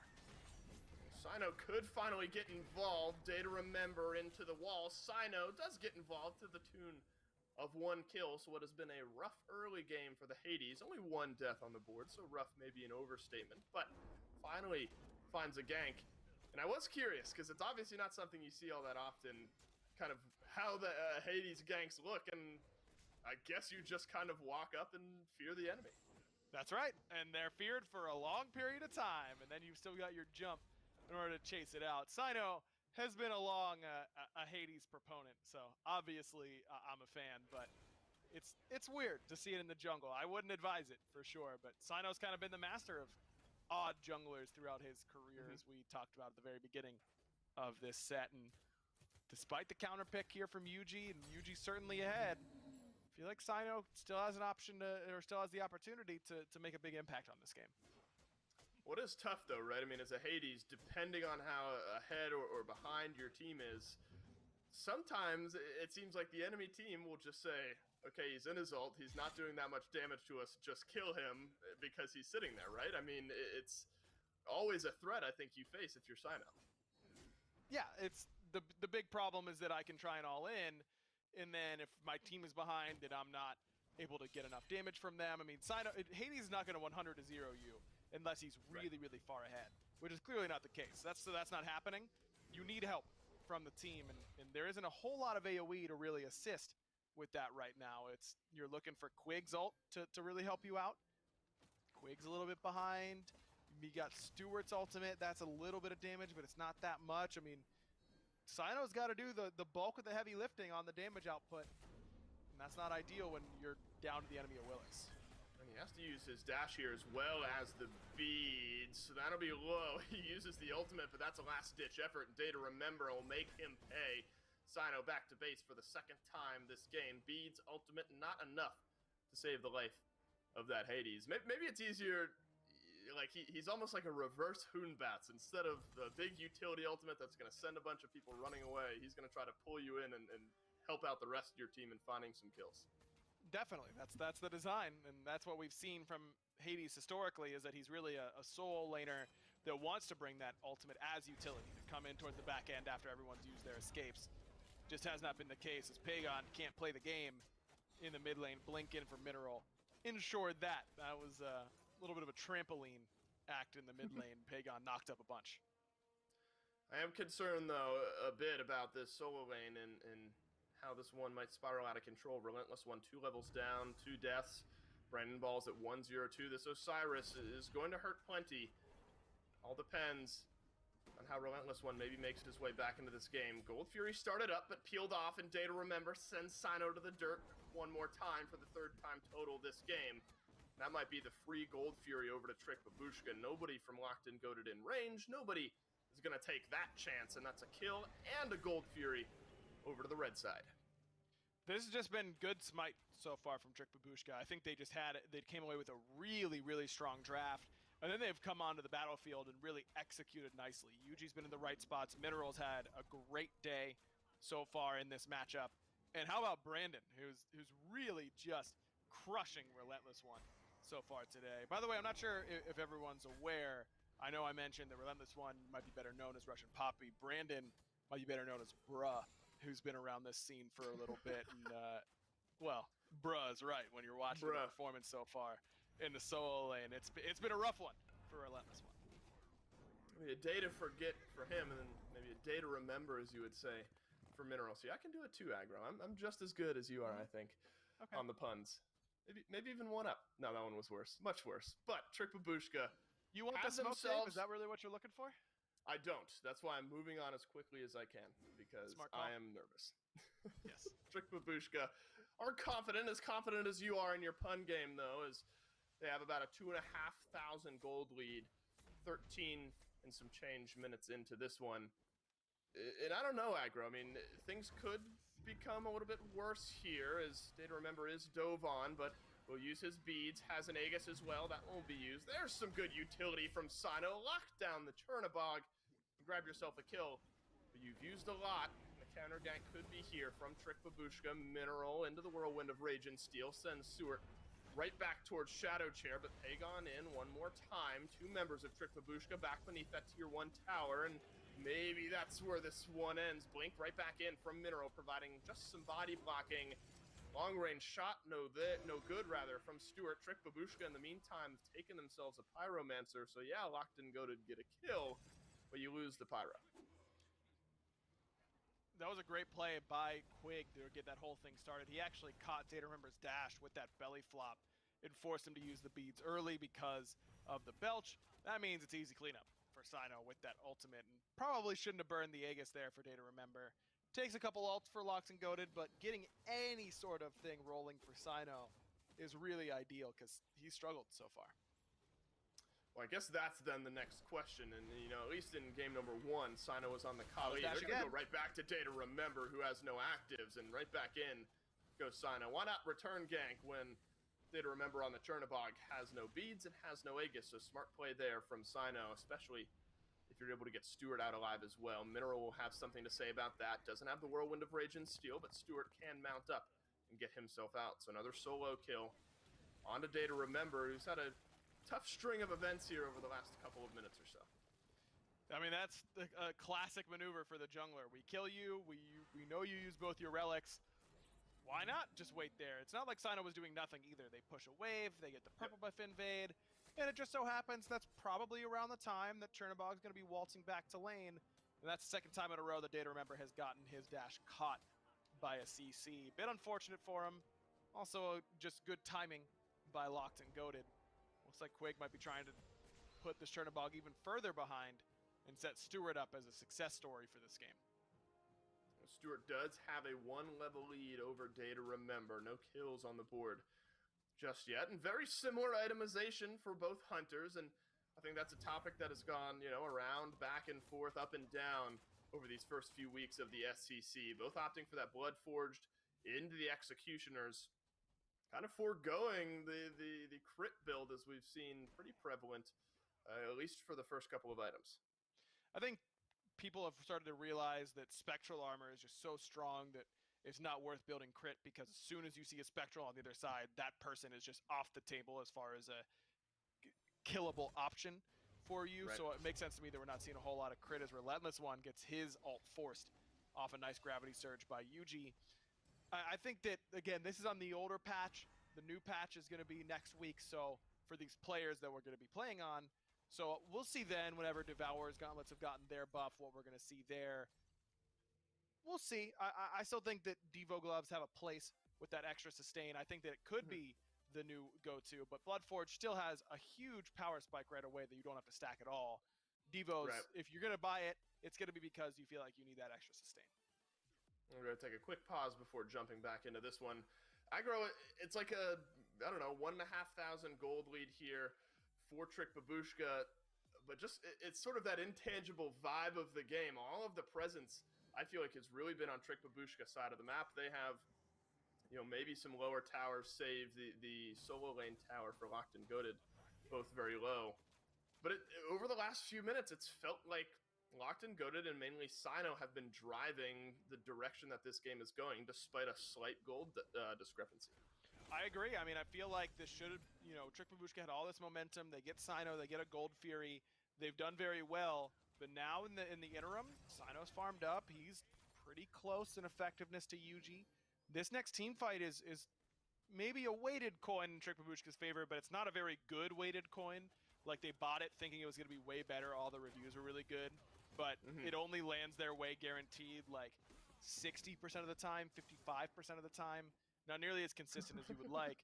So it's still certainly an option for it to come up tails and have Locked and Goated steal this team fight away. Well, Quig has found himself right in between 4 or 5 members of Trick Babushka, and this could be the opening pick that they look for. Quig not able to use the blink. He is locked into this fight. Not enough damage just yet, but Data Remember changes that one. Quig, a little bit out of position there. Will get chopped down, and that might open the door to this Fury being taken by Trick Babushka. Some other objectives on the map, though, for Locked and Goated to look towards. They're going to send a few over towards that short lane, but Primal Fury locked down for Trick Babushka. That one's free after Quig ends up taking a spill that just shouldn't really be a thing. I mean, he's got 2 forms of CC immunity here. He bought the Magi's, and he has the Purification Beads. Very surprised that he ends up investing this much and still ends up getting picked, but it's the level discrepancy. He's just not very tanky because of base stats or lack thereof. Magi's is good for the bubble. It gives you a little bit of HP and prot, but it's not nearly enough to actually make you feel tanky. Good identification by Trick Babushka that, hey, we can just kill this guy basically whenever we want, because he's just not tanky enough to stand tall for a long time. And finally, that was maybe the momentum shift, however small it may be, for Trick Babushka to kind of get this game back under control. As we're about to crest 20 minutes in this one, still about a 1.5, 1.6k gold lead for Trick Babushka. And we talked a lot in game number 1 about time being a big resource for Locked and Goated, of course, because that Kali, you want to get her online. As even as this game is, and might become a little bit wider for Trick Babushka if they truly lock down this Pyromancer, and they are able to do so. You look at as time goes on, which team maybe feels more confident in their late game? I don't really love either team's late game, to be honest with you. I think they're both pretty average. I think I have to give the nod to Trick Babushka, though I'm not super excited about it. I mean, they still have a Willix Osiris. Those are two gods that don't do particularly well in the late game. But having a real traditional mage and that Chernobog there that becomes really, really difficult to deal with when split pushing, I think that it's tough to necessarily give it to Locked and Goated when they've got the Double Hunter. Double Hunter is good for objectives late game, but it's pretty easy to itemize against. Mineral can start working towards a Mid-Guardian Male or anything like that, a Nemean Lion. I know those items aren't particularly strong right now, but just something that gives him a little bit of utility against these Double Hunters. Brandon could go towards a Witchblade if he so chooses. That's great on Osiris when you're dealing with Double Hunter. I feel like Trick Babushka should have the edge come late game. They are going to prioritize some anti-heal as well. A few anti-heal or healing reduction items online for Trick Babushka. That's going to mitigate Sino pretty heavily in what that Hades is going to look to do, especially building into the Bancroft's first overall. And maybe that makes you a little bit nervous here if you're Sino, and what you're hoping to do is move in and maybe get a big pull to set up a fight. You're not going to be able to heal quite as well. And it's good against the Camazotz. Relentless One is going to have plenty of sustain. Yeah, absolutely. No lifesteal build for Pagon or Stewart, but should they go for a later sort of Aussie for Pagon, Stewart has a Blood Forge. That's the only lifesteal he'll probably be getting, but it's effective against that. I think that the anti-heal is a very strong pickup here for Shadow Chair and for UG. And it's not like you're sacrificing that much DPS to go with those. Right. You're still doing relevant damage even with the anti-heal options. Well, it's 22 minutes in, and Fury will be up in about another minute and 45 seconds. I think you have to be careful here if you're locked into Goated. I mean, or if you're Trick Babushka, really on either side. When the Fury and the Fire Giant are both up at the same time, there's always the threat of one or the other being taken away. But it's Fire Giant rather, is under duress at the moment. Looks like Trick Babushka are privy to Locked and Goated being close to it. And maybe just a net advantage in Secure when you have a Kukulkan on your team. If you're locked in, or on the enemy team rather, you have to be careful starting it up if you're locked in Goated. You can burn it with the Double Hunters, but there's a large threat of a steal if Shadow Chair is still alive. That's the check and see that Trick Babushka are paying attention. If they aren't, we can sneak away this Fire Giant and we're back in this thing. If they are, then we just back it up and we don't lose a whole lot besides our tier 1 and left, which was going to fall eventually anyways. You can't really afford to have Stewart still pushing that left side at this point in the game because he'd be too far from Fire Giant, and Data Remember has his global ultimate to join the fight. So I think that's a totally fine attempt by Locked and Goated. I like where Quig's going, by the way. I'd assume this Kusari is going to head towards the Shoguns, which is always something that you want when you've got Double Hunter. Magical protection, which is great up against Shadow Chair here. Going to give him some decent tankiness, which he really needs. And that attack speed aura is going to be really, really beneficial, even to Relentless One on the Camazotz, who does some of his damage in those team fights later on with those auto attacks. And this one has really slowed down over the last few minutes. I remember when we previously checked in, Big Yuji on 3 kills. It was Pagon who had a couple, and we were curious where those kills would start to spread. It's actually been pretty clear. Data Remember in the meantime has picked up 3 kills, but Sino as well, thanks to repeated ganks on Data Remember, has gotten a couple of extra kills as well. With Oni Fury just starting, Trick Babushka will look to take advantage of some of that spread presence as Relentless One has to blink away. So a minute and 40 seconds on that timer could open things up here for an Oni Fury. The Oracles are up. So outside of that, I'm not sure Locked and Goated be aware. They are aware at least, but the specific positioning may be out of their control. Half health on the Oni Fury. Objective Secure is certainly in Trick Babushka's favor. Mineral a bit overextended, gets taken solo, but some shielding gets him out alive. Whirlwind of Rage and Steel just to disengage. I could open the door for a Fury here from Locked and Goated, but the fight still could continue. Still have to worry about that Kukulkan ultimate though, Dave. I mean, they forced Mineral back, and that's a win, but Relentless One lost his ultimate. He's really, really weak. He's going to have to make a choice to see when to try and stick around or doesn't end up using that TP back. A good reset stops that ultimate from stealing. That was smart from Locked and Goated. Back off right when you see Spirit of the Nine Winds take to the skies. And now Trick Babushka don't have that for the ensuing fight. Brandon Balls has to use the Thorns, but will not save his life here. Stewart has rejoined the fight, snags a kill onto the solo lane, and that's the first time Osiris has fallen this game. Trick Babushka, though, not dissuaded. Still dancing around this Oni Fury. A couple low health members. Big Yuji hanging around the side. And don't forget, that's 4 kills on that Awilix. That's Oni Fury secured by Trick Babushka. A couple kills, dominoing back and forth afterwards with Data Remember under a bit of duress. Has to use his escape, but it's not far enough. A double kill suddenly from this Kamazatz as he's come to life. Relentless One rejoins this fight to the tune of 2. And Mineral look to escape. The double dash will certainly help. It is a Fury lockdown from Trick Babushka, but I think a big swing there as Locked and Goated are able to pull back some kills. Good CC immune ult there by Mineral to give himself that extra little bit of safety that he needs, because that axe was definitely landing from Pagon. So at the end of the day, 3 for 2. Locked and Goated do end up losing that Oni Fury though. But this is where I don't think Oni Fury is super impactful, because it should be pretty easy for Locked and Goated to spread the map right now and just clear out these minion waves and clear out the Oni waves. And then Oni Fury is really just objectively worse with something like a Primal or a Gold Fury that would have given you either a longer benefit in the Primal Fury or a more immediate benefit in the sense of that Gold Fury, because Trick Babushka just a little bit too weak to rejoin and actually make use of those pushing waves. But you can see the prowess that Yuji has. Even 25 minutes into this game, he one-shot Stewart right there on Stewart walking up. You gotta keep track of exactly where this Awilix is at all times, and Yuji's not even going for the Heartseeker. I mean, he's still got a lot of power left if he wants to build that after he sells his boots. Looks like he's going for something a little bit more damage-oriented with autos. That's an aggressive and maybe a ill-thought-out engagement from Sino as he blinks into the backline but gets taken down by Shadow Chair. Suddenly this Hades no longer a factor as 5 members of Trick Babushka still alive. Half health on this tier 1 tower in the middle lane.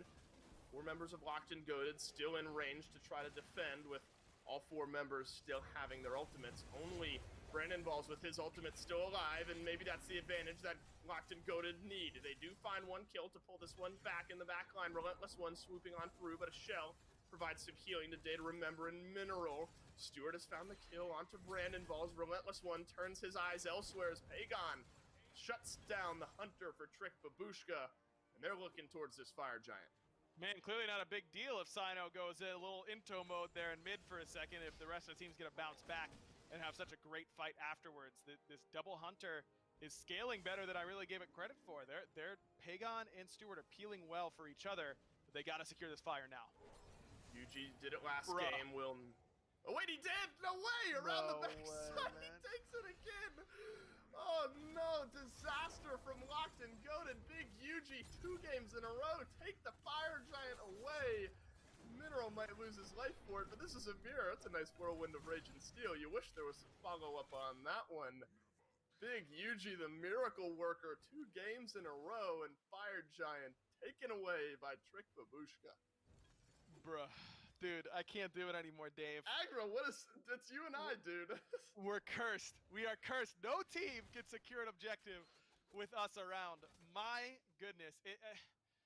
I mean, that one is just, it's a good individual play by Yuji. Uller has decent secure. You know, you 3-1 auto. They all kind of land all around the same time, but it's not mage level secure. That's a weakness of these double Hunter compositions. That is tough. That's tough, man. I mean, that one's less egregious than the other ones we've seen so far today. That one's the most understandable, but I don't think it helps Locked and Goated feel any better about their position. They lost last game because they didn't secure a Fire Giant. Yep. Didn't secure a Fire Giant again here. We'll see if it ends up being the difference maker. But Yuji again, he's 2 for 2 so far this set, isn't he? Going in and stealing fires. Yeah. What would be nice is if it was one that Trick Babushka just started on their own, and then they could just take it and have it on more than just one member of their team. So I suppose if there is a silver lining to be found there for Locked and Goated, it's that only Big Yuji has the Fire Giant buff. You still feel a sense of confidence maybe from Locked and Goated as they knock down the long lane tier 2 tower, so an open Phoenix in the long lane. But now how do you, actually it's an interesting kind of standpoint to look at. You have one member with the Fire Giant. Do you really play around that, or do you just sort of look at that as we've stolen it away and let's rethink on Fire Giant here in the next 3 minutes? No, I think it's just okay, we didn't lose Fire Giant to the enemy team. Let's reset. Let's reset mentally. We're still in a good spot in this game.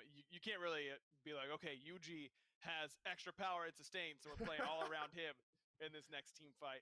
Yuji will feel a little bit stronger. That's all you really have to worry about. It's not something that you're basing your entire next initiation off of. Well, not much would change in that case anyway, right? I mean, Big Yuji at 5-1-4 probably feels like he has extra power and presence and all of that in this game anyway. That's wild. I mean, between a Fury taken away and now 2 Fire Giants stolen, something about you and I casting together today is just objective Steel City. And Trick Babushka one more time, the beneficiary. Locked and goaded, though, as I sort of mentioned, not feeling dissuaded and not feeling disjointed maybe from being in control of this game. This could be a big fight. That could turn the tables just a little bit. Primal Fury chunked down, pulled right back in, gets reset, so not secured by Locked and Goaded, though. Pull it right back out, still low enough health to take it away. So well danced around, and that's the first Fury of the game over to Locked and Goaded. Yuji lost his Magi's there to some CC coming from Locked and Goaded, and that's important. He still has his beads, so it's not the end of the world, but it is worth noting. Nice blink through from Mineral, and a Spirit of the Nine wins to follow up. So big team fight ultimates down from Trick Babushka. Sino only catches one, cancels the ultimate as Big Yuji tries to dash himself away. 5 kills, that could be a massive swing if you can get rid of the Trick Babushka jungler. Instead it's Shadow Chair who has fallen the hands of Relentless One. Data remembers, able to dash himself backwards. Relentless One trying to weave some damage around Mineral, who's catching the brunt of it here from Locked and Goaded. I think if Trick Babushka get out with only 1 death there, it's a win, and that's where we stand. Lots of relics on cooldown, though, for Locked and Goaded. I mean, that is a win for Trick Babushka to only lose Shadow Chair, and frankly, Shadow Chair has just not been impacted so far this game anyways. His bottom of his team and player damage well below Mineral even, so that's not too big of an issue. But you gotta be careful if you're Locked and Goaded. This feels like a good initiation, a good engagement, 5v4, but you've got no relics at all. Tier 2 tower does end up getting taken. There was the threat of Big Yuji around the backline. 5 seconds remaining on that Fire Giant buff. Quig stunned out, taken down. Pagon turns around the kill. A 1-for-1 trade. But aggro, that's massive. With Fire Giant in exactly a minute, both Quig and Big Yuji will be back up. But for the next minute, I mean, maybe you trade out a Guardian for a 6-kill Awilix any day of the week. Especially when it's, this important to kill Yuji before you end up going for an objective. That's a lesson that I'm sure Locked and Goaded has learned by this point, because it has been rough for them to try and secure the objectives with him around. But I don't think that Locked and Goaded is really going to get the shot to go for full fire before Yuji can rejoin. He's got Suku. He's going to be back in that fight pretty quickly off the respawn, so pretty inconsequential series of trades. The gray screen respawn timers effectively mirroring the Fire Giant respawn. Maybe a small difference maker that Pyromancer has picked up, so Big Yuji and the rest of Trick Babushka will be able to rejoin just a little bit quicker, but slower and more methodical is sort of the vibe that we've felt from these two teams over the last 30 or so minutes. And it has the feeling that, despite a 2,500 gold lead for Locked and Goaded, everyone except for Mineral in this game at level 20, full item slots except for maybe some boots to get traded out. This one's about as even as you can get, and you weren't necessarily feeling one team over the other into the late game. This is a very even setup. I mean, the full 5-on-5s look like they favored Locked and Goaded, though. I mean, Pagon and Stewart have done very well, peeling for one another, using their damage as peel, and the little bit of CC they both have. Brandon struggled getting into the back line effectively. It's really just a matter of, can Shadow Chair step it up and hit a big ult or survive long enough to get multiple rotations of his Whirlwind off or Zephyr, because he's just been ineffective so far. He's bottom of the player damage 34 minutes in. You're not winning a lot of games when your mid laner is bottom player damage 34 minutes in. So it's really up to Shadow Chair to try and make sure that this composition for Locked and Goaded doesn't have forever to burn through their front line, because you need that mage damage to actually be relevant. Yeah, seems bad, feels bad, certainly not great for Trick Babushka.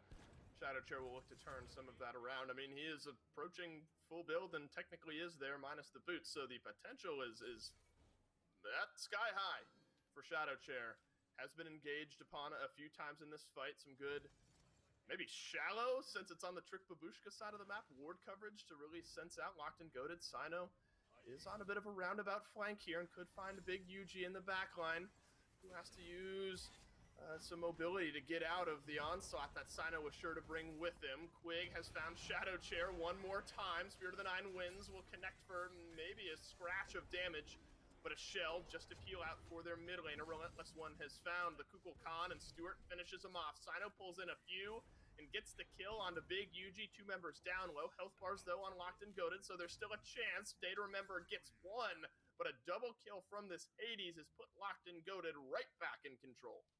Beautiful fight by Locked and Goated. They pinch Trick Babushka in a bad spot, and Shadow Chair just takes too long to get out of danger. Way out of position, all alone on the right-hand side. Quig isolates him, Relentless One's on top of him. Sino finds a massive Hades ult that does a ton of damage, and is able to really create a ton of space. This might just be game here, Dave. Well, it's going to be middle lane Phoenix at least taken down. Mineral somehow escapes that one, and I speak just a little bit too soon as Relentless One has swooped his way in. Titan is under attack. Locked and Goated, 4 members strong. Only Brandon Ball's left alive, half health on the Trick Babushka. Titan Locked and Goated, they'll make no mistake. They'll take game number 2, and this set is going to a game 3. Really good team fight there at the very end. Sino still has those assassin instincts even when playing the mage. Loops around the back. Relentless One blinks in, takes a lot of attention. But it really feels like this team for Trick Babushka just gets a little bit too disjointed at times. Shadow Chair's all the way on the right. The rest of the carries are on the left. Yuji's unable to make an effective play that team fight because Relics were all up on the side of Locked and Goated. And Pagon able to escape with just a sliver of HP is really relevant because they needed his damage there in order to end the Titan. And I love the turnaround from Relentless One. He was 0-2-0 early on in this game, and despite not shooting up the damage charts, ending at 4-2-7, picks up 4 kills and 7 assists in a row down the stretch after starting 0-2. I think is a big turnaround from that Camazotz. And Sino as well. A rough start to this game, turns it around, helps Locked and Goated over the finish line. But I think we'd be remiss, both of the Hunters, both in the middle lane and in the long lane for Locked and Goated, maybe the biggest difference makers here. Completely agree. Stewart and Pagon both had big performances late game. Stewart, you expect, I mean, he's playing Hachiman. That's a pretty good hunter that scales all the way through the game. But Uller is usually the early game dominator that then falls off pretty hard towards the late game. Pagon continued to be very effective from early on in the game all the way until the very end. But I feel like Sino's Hades really made a huge impact in that last team fight. Quig eventually became a factor in this game despite really, really struggling early on. And it came together and it resulted in a Locked and Goated victory, even though it was pretty hard fought. And I still think, despite the Hunters maybe being the dual MVPs of this one, I think you have to shine a spotlight, although Camazotz has had plenty of spotlight shined on him. That's why Locked and Goated go back to the Camazotz. Despite an 0-2 start, getting to a point in that game where you can still stick on the back line and sustain yourself through all of the anti-heal that Trick Babushka had picked up, that's why Locked and Goated, I think, are not dissuaded from picking him up first overall. I agree. I think that's a great turnaround for Relentless One. That being said, I don't know that I'm picking him Camazotz in game 3. He's gotten soloed 3 times across 2 games. That's if true. I'm picking Camazotz, I'm coming with a plan against Osiris because clearly that matchup is not one that you're comfortable leaving Relentless One on the island for because Brandon has just dominated him all day. You're playing with fire at that point if you're going to pick Camazotz into an Osiris one more time. Do you think that now it's Trick Babushka who need to take a mindset swap? Because this is another one where they were very much in this game up until the end and then some steals back and forth. Maybe shift the scales. Whose set is this to lose going into game 3 mentally? I feel like Locked and Goated are the better team and just have the better talent on their side. So I always side with that when it's who's set to lose necessarily. But Trick Babushka have shown some really good things. I think the set is fairly even, though. If it's the question of who should be favored going into game 3, I think I just got to give it to the team that has the better pedigree. Sino's a world champ. I'm going to give it to Locked and Goated. We await with bated breath to see what team is able to take game number 3. We're going to take a quick break, and when we come back, game 3.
The break was quick, but this set has been anything but. 2 games in, both of them pushing 35 plus minutes. And this one hangs on a knife edge. Aggro and I had a conversation just prior to break. Hard to determine who has the momentum in this one. Maybe you have to give it to the team that just won game number 2. But I think this is one where teams will really, or both these teams will really show us how they're feeling in the pick and ban phase, whether they go back to Camazotz with an Osiris still on the board, locked and goated Trick Babushka. I think a lot of those questions will be answered in picks and bans. Agreed. I think that's going to be the big question is, can Relentless One be a factor pre-25 minutes, during the laning phase? Is he going to continue to get handled pretty easily over there by Brandon? Locked and goated, still in that first pick slot. So Trick Babushka, having lost the last game, they would have the option on where they want to go as far as first or second pick. So a little surprised because we see a lot of teams going first pick these days. I think both sides are pretty good right now, but there's the Osiris ban. Not surprised because Relentless One has had a lot of trouble there, and right away the Camazotz ban since they don't have that counter matchup. We're going to get a fresh look at a new solo lane matchup here in game number 3 for the first time this set. Odin still takes a back seat. Trick Babushka have to think wisely about who they choose to ban out. Still plenty of high priority options on the board. Persephone tends to be that final ban if you're the second pick in this one. So many viable gods on the table. This is sort of a weird place to be for first pick as well, because you're guaranteed to be giving over 2 very strong gods rather. Yamoja may be the one that jumps first to mind. Yep, I was going to say, Yamoja's open, so that's where I'd expect Locked and Goated to go. Kukulkan is still up. I'd expect that's where Truk Babushka is going to go with this pick. Naja Kukulkan, I think, makes a ton of sense to me. You don't have to worry too much about Locked and Goated taking Xing Chen. They actually end up going Ho Yi, and maybe that's a response to how much Shadow Chair struggled in that last game. I mean, he did very well the first game. I thought that with the Naja back, maybe you see him go back to it. Maybe with the, I don't know. I think that you might see Kukulkan picked up right here by Locked and Goated.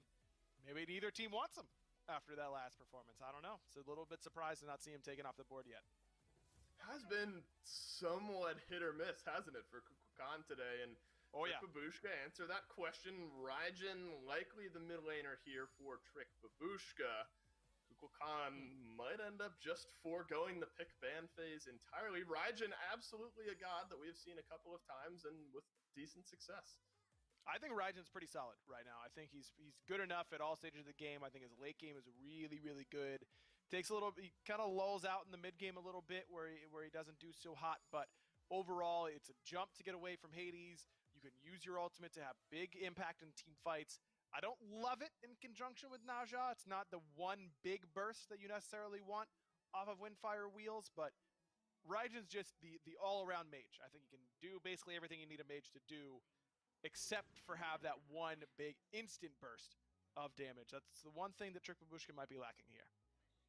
And Trick Babushka have maybe a little bit of that with Bastet locked in. With plenty of, magical power on the table already between a Yamoja and a Hades, Locked and Goated have felt just fine going into this double hunter composition. They ran it last game, and they're going to run it again here in game number 3, and a tier is going to round out their draft up against maybe a Xing Chen, maybe a Naja there in that solo lane. Tough to say. I think that either one can work there, Naja or Xing Chen. But Tier's an interesting one. We don't see a lot of Tier these days. Can probably try and just isolate this Naja. Really easy to pick her up. And it's a good god at abusing you if you don't have purification beads, which is going to be pretty easy to get purification beads between Pagon and Sino and Quig and all the CC those 3 gods have at their disposal. Just a little bit surprised. I don't know. I mean, Brandon was so lane dominant these last few games. And then you give him the Xing Chen, as low pressure as you can get. That's conceding the lane entirely for the most part. I mean, it's really, really tough to beat Tier in lane. His heal makes him nearly impossible to really outright beat in the early to mid game. But so same with Camazotz, and Brandon was able to do that. Yeah. So I don't know. That's true. And we've seen, as you pointed out, a couple of solo kills over the last couple of games, both for Brandon Balls. I don't know if that matchup, and for the reasons you listed, really screams solo kill potential to me. Maybe if Brandon Balls overextends, but I'm not sure we'll be seeing quite the same here in game number 3. No, I don't think so. I think that this is going to be this is usually how it goes, right? I mean, you get to 2 really close games that are pretty down to the wire, and then you get to game 3, and sometimes teams tend to tighten up a little bit. They get a little bit, they start gripping the club too hard, as they would say if you're playing golf, which I'm definitely not thinking about doing at all. It's very, very difficult to try and stay in the moment and understand that, hey, this game's just like the other 2. The stakes might be a little bit higher, it feels like, but that's not too big of a deal.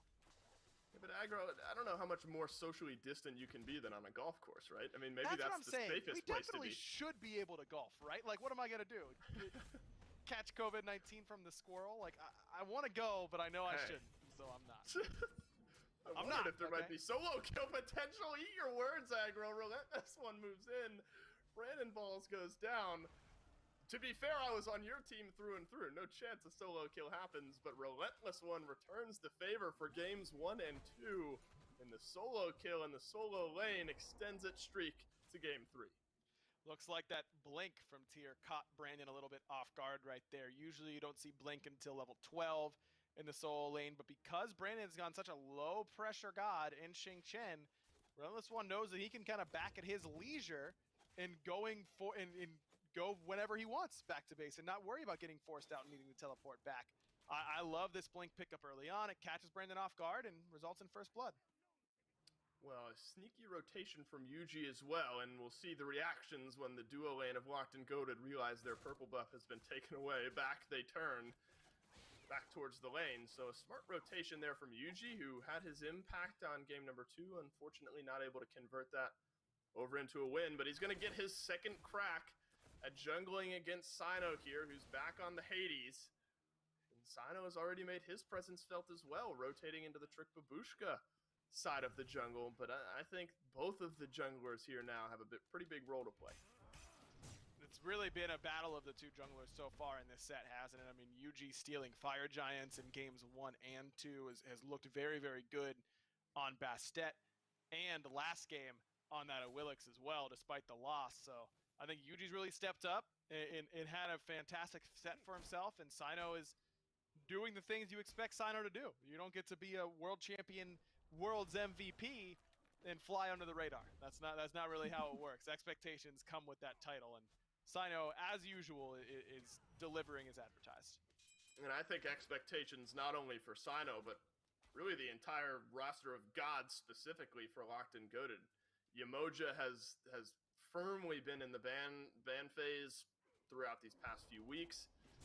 It's another one of those examples. I mean, we call them prove it games sometimes. Like, you're so constantly banned, I don't think she needs to prove anything necessarily. But you pick this Yamoja and you pick her first overall because you're expecting her to really influence this game in all of the stages.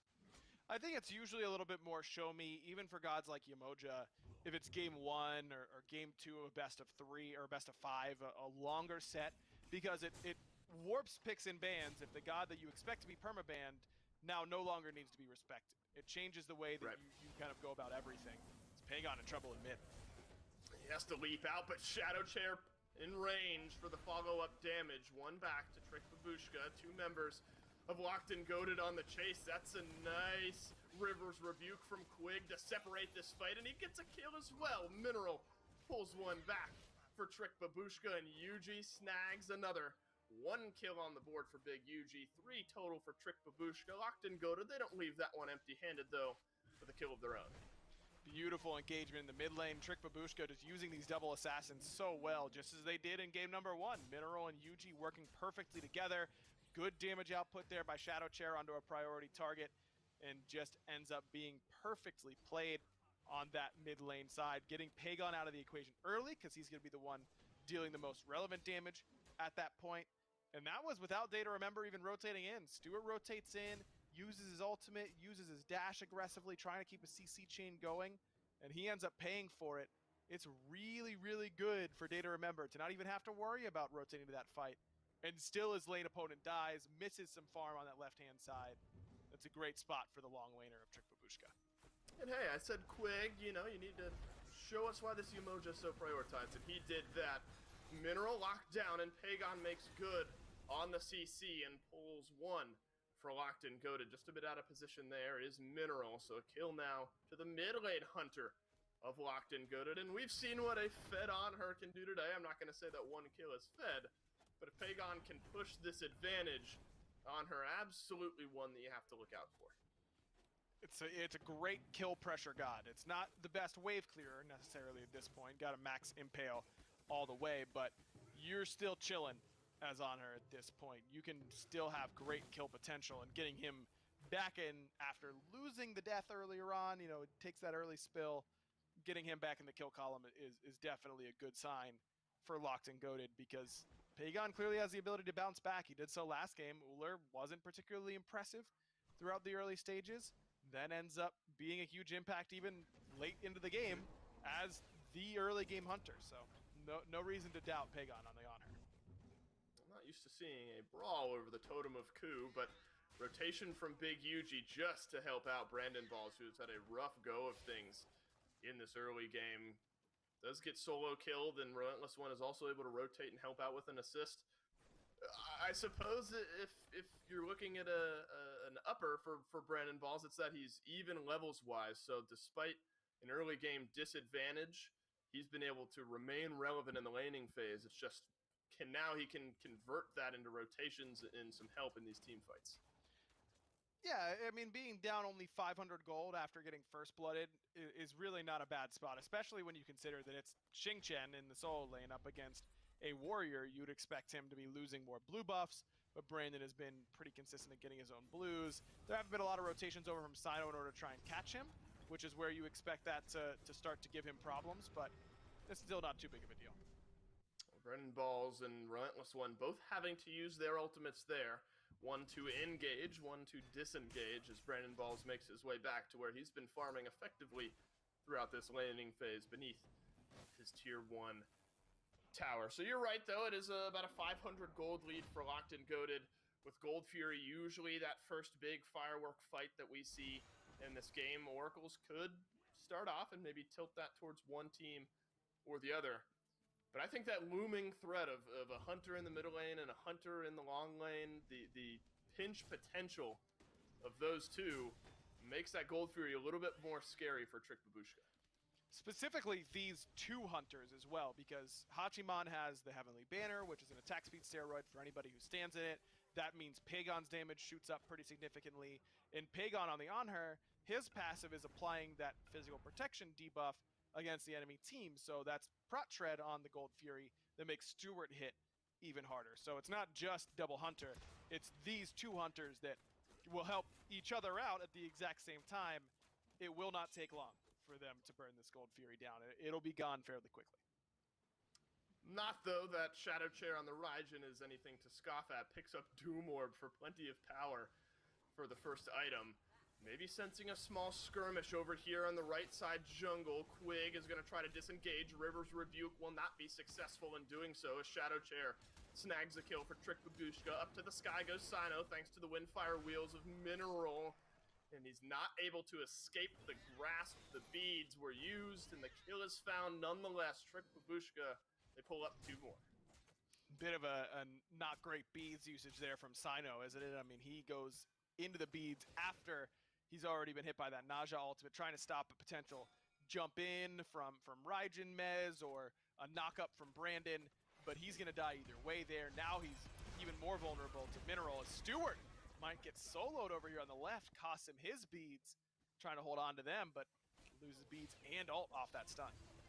So the game of potential solo kills, it's been in the solo lane most of all, but duo lane now, which has turned more into a long solo lane, has been left alone, and Day to Remember feeling comfortable with an engagement onto Stewart, and you point out beads used there as well. But we talked about the Raijin a little bit prior to that skirmish. Doom Orb, first item overall. You know, Raijin obviously mixed emotion on where he belongs, where he should be prioritized, but when we've seen him, it's looked good, and certainly plenty of damage to be found in this game.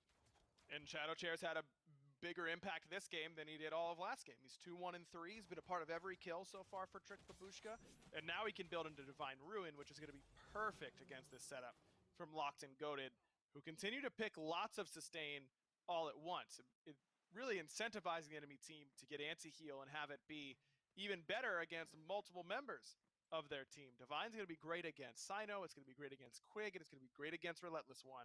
And it's, again, not a huge damage loss anyways. I'd expect that to be the next item for sure for Shadow Chair.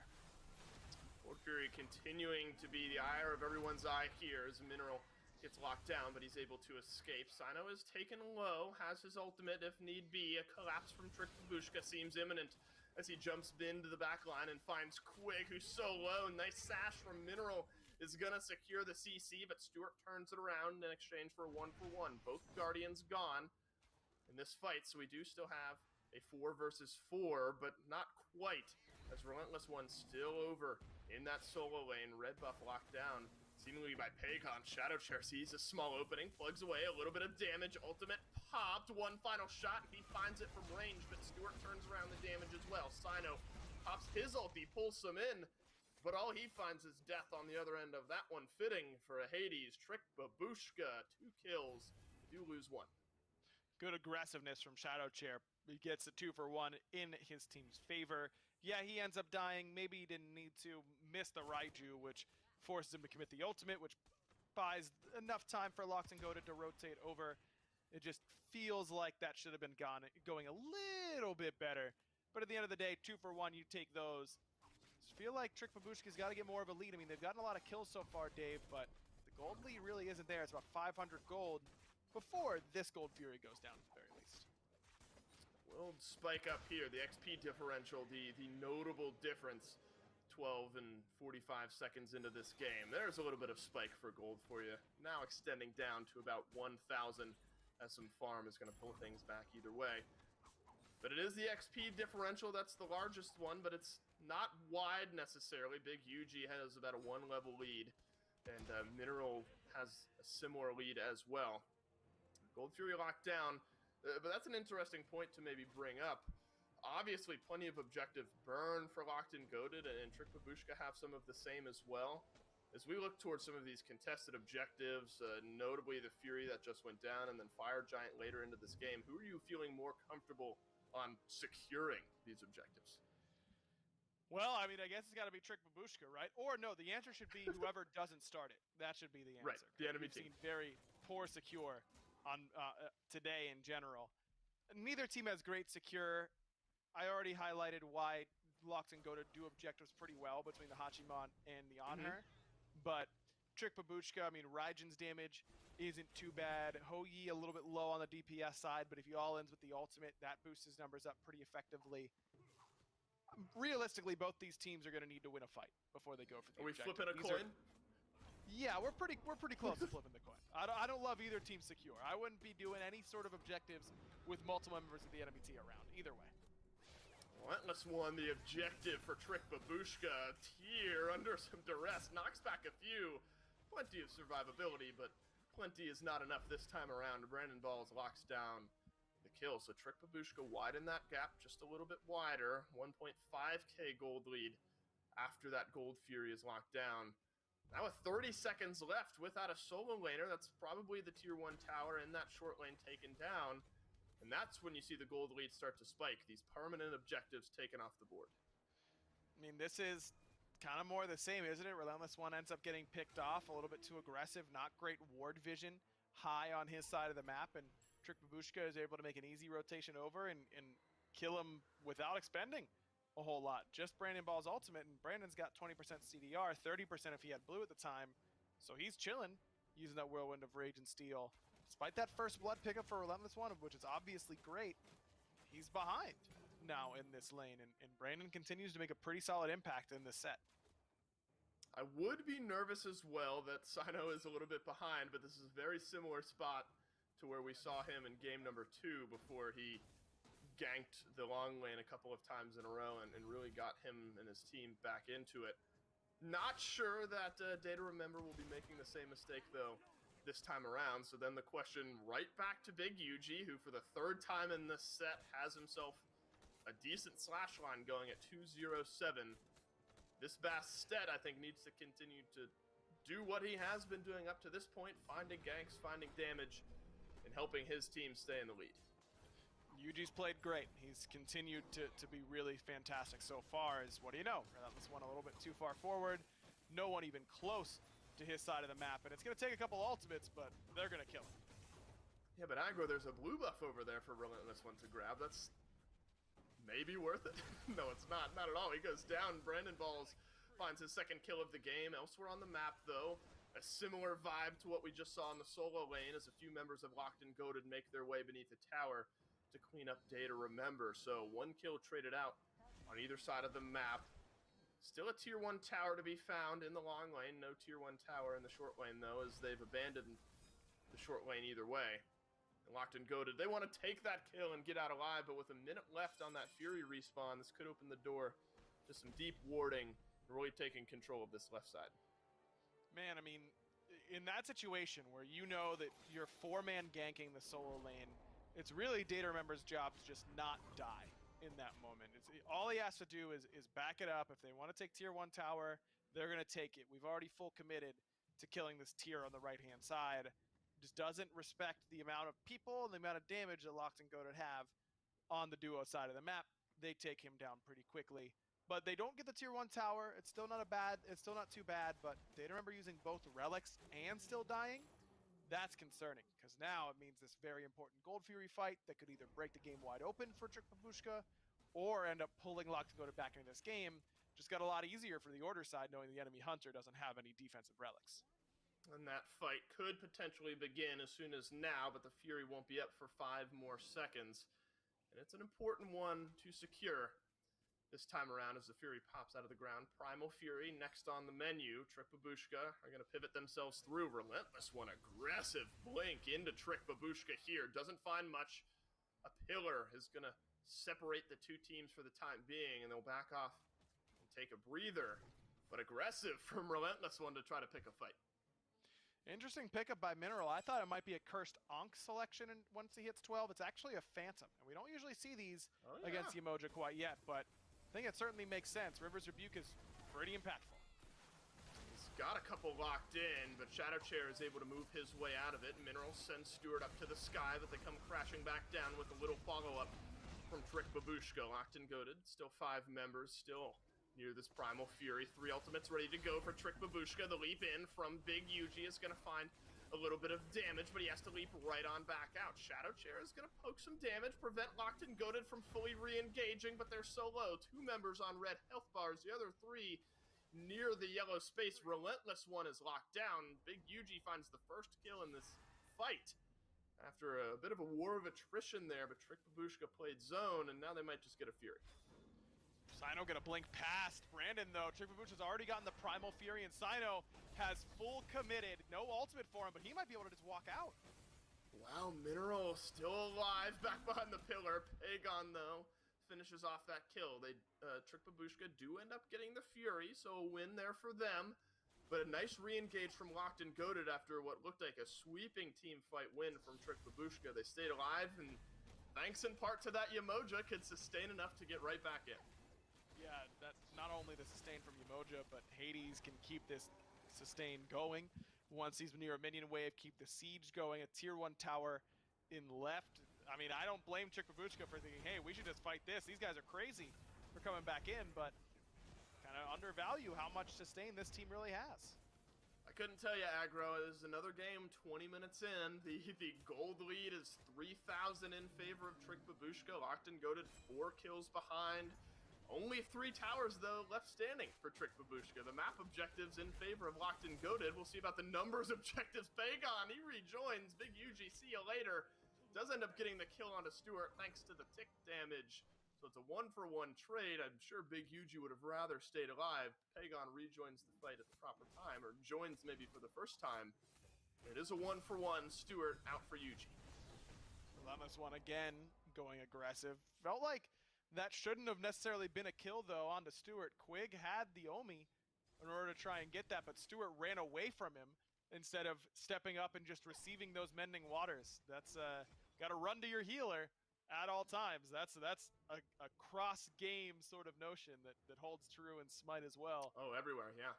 Stewart doesn't go in the right spot. Dave, yeah, you know a thing or two about running to the healer, right? That's a thing they say in Paladins.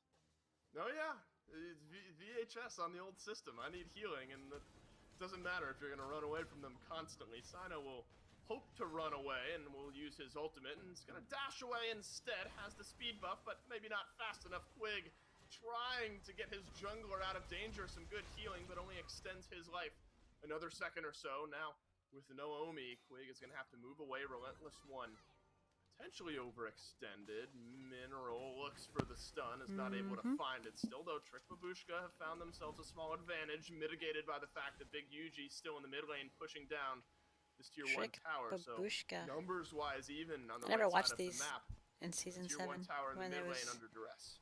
current. This should be a pretty easy I never watched any of environment, these. though, for Trick Babushka. I mean, I don't know who any of Yuji's these gonna people be are. able to make sure that no one can really rotate in, because he Except would for the ones that I collapse recognize underneath that are active them. How now. about the game that Shadow Chair's having? And in Much season better 8. this time around. He's top player damage by a Yeah. considerable margin on the Raijin.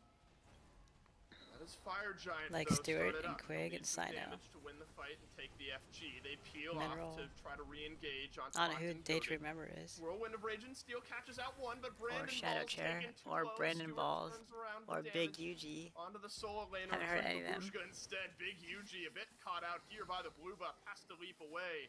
Maybe a collapse still, but Relentless One finds himself in the middle of 3 members of Trick Babushka. that guy's dead. Burns the active, down comes the banner, and Stewart finishes off that kill with ease.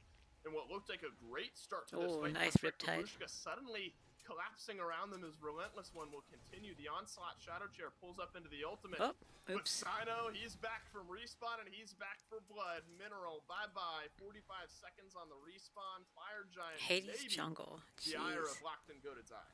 I mean, no front line at all, but Brandon does have his TP up. He could potentially upgrade this once he respawns, but I don't think he's going to have time. Relentless One, good zone on a Shadow Chair, and that's going to be a Fire Giant for Locked and Goated. That's sustained by this Yemoja. Quig makes a couple really good plays there. River's Rebuke does enough. He has a great portal to actually bounce Mineral back and force him into a bad spot, even with the Shield of Regrowth, and the ultimate Mineral still gets caught by Relentless One. Yuji gets caught out off a great jump in and impale there by Pagon. He makes great individual play, and the sustain coming through. Why not, Despite all this Coffee? anti-heal on the other Why don't side, you Trick know? Babushka doing nearly everything they can. The only thing they're missing is a Pestilence or a Contagion. Short of that, and a Cursed Ankh, which we've already said they're not going to get because of that Phantom pickup for Mineral.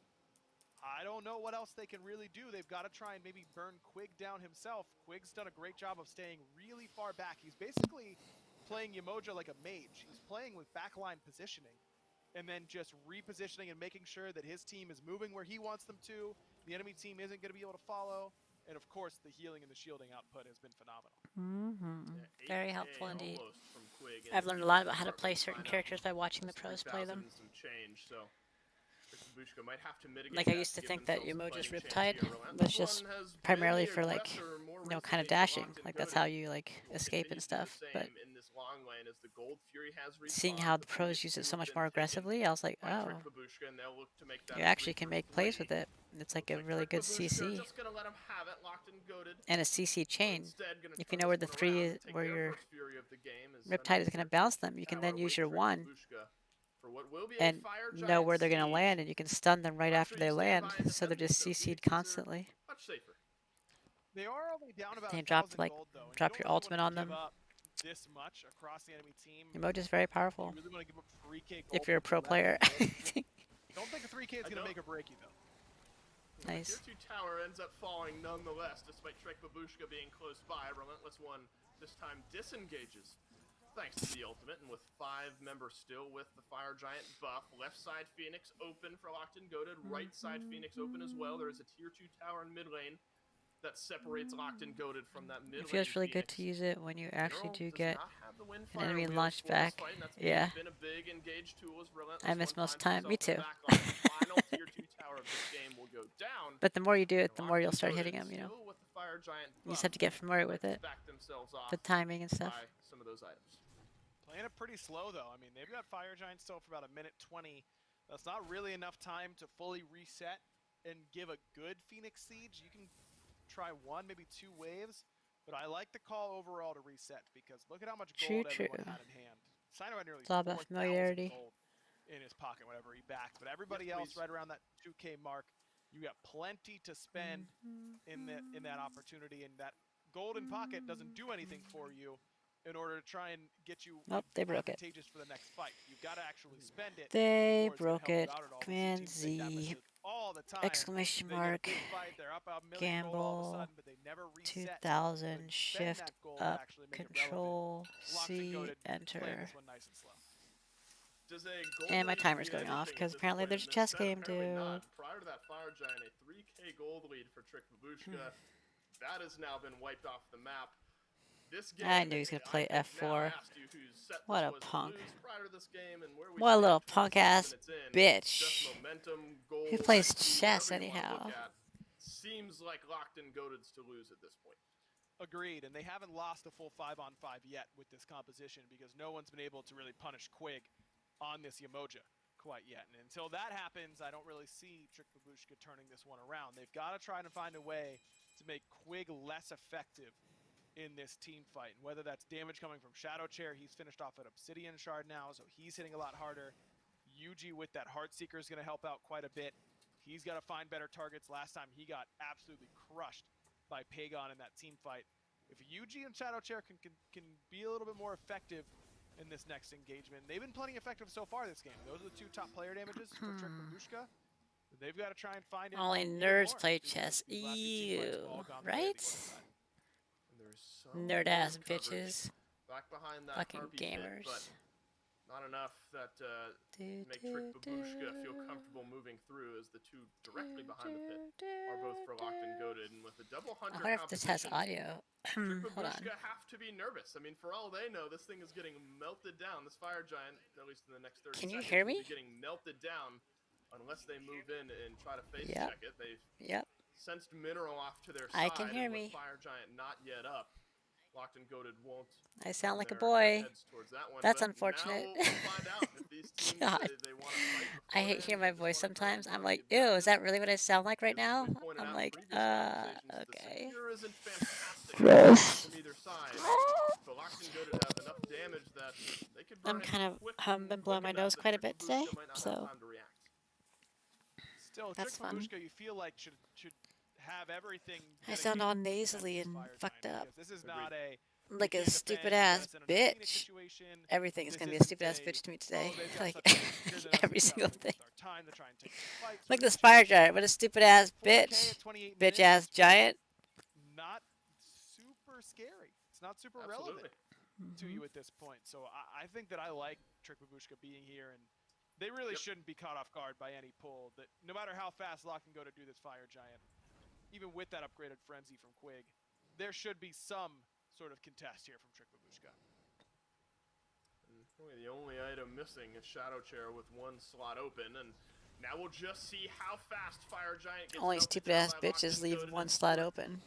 and Pagon have made their way onto it, and fast is the answer. A couple members of Trick Babushka went back to base, and they're not in Oh, range shit. to test this one. Okay, Sino's found the Sino. kill on a Jimmer. Remember, this could be the disastrous final fight if Locked and Goaded can find just a little bit more. Big UG Lock and taking Go should low, but definitely win this. This not is low crazy. enough to finish off the kill. It's one kill and a Fire Giant over to Locked and Goaded. 3 open Phoenixes, 45 seconds. I'm looking on at the Data names. I'm Remember like, this time. okay. Should have known, man. I mean, I say they shouldn't get caught off guard, so of course they're going to. Two people back. Data Remember starts walking towards red. He gets spotted on a ward. Of course, Locked and Goaded's going to full on commit. Like And then Stuart, Jay Sino, dies and without Quig using are relic. all That's just sloppy smoke by Trick I Babushka. recognize as being good Now you players have to win a immediately. 4 versus 5 And then fight. Sino Relentless One and doesn't have a Pagon complete are one-shot I damage, recognize the but he got names. pretty Like I've close seen them there. before, Right side Phoenix taken which is low, unusual because they're Minerals not has the SPL dash play in players. the back line. So And Locked and means Goaded they will stood just out in turn some their way. attention elsewhere. Suddenly it's And I don't 3 recognize members anybody on the despite other team 4 except for being Mineral, alive, left defending who his I only place just with recently Locked and learned Goaded. of. So They've got the numbers. That's a nice Rivers review. Tights it down to half health. Locked and Goaded have pulled it out of base. Locked and they're Goaded. probably gonna wreck They their look to faces. melt it down. Some good knockups there. Down goes a couple of fears. Because there's a but reason you might know not somebody's enough name. for Trick Babushka to turn it around. Yep. Locked and Goaded. They Got take him. the game and they take the set. Got I him like was the getting a little little stupid nervous ass there for bitches Locked they and Goaded are. for a second, but they Just end up like closing it coffee out within cake. around 30 minutes. And just, I mean, I feel like Trick Babushka played Smite really, really No. well today. And that's what makes high-level MOBAs in general, but certainly Oh, Smite coffee's here. really, really Oops, hard. I take it back. That it takes I can't stand to one hear my own voice on mistake recordings. to lose LOL, I the had game. And it only took one to there. speak in an Well, I guess accent it to was be able two to that handle hearing Data myself for the Remember editing dying process. with relics up. Pip And pip cheerio. 3 What's people that, backing Willow? off Fire Giant is far too many when you know they've got double Nothing. Hunter and a Frenzy.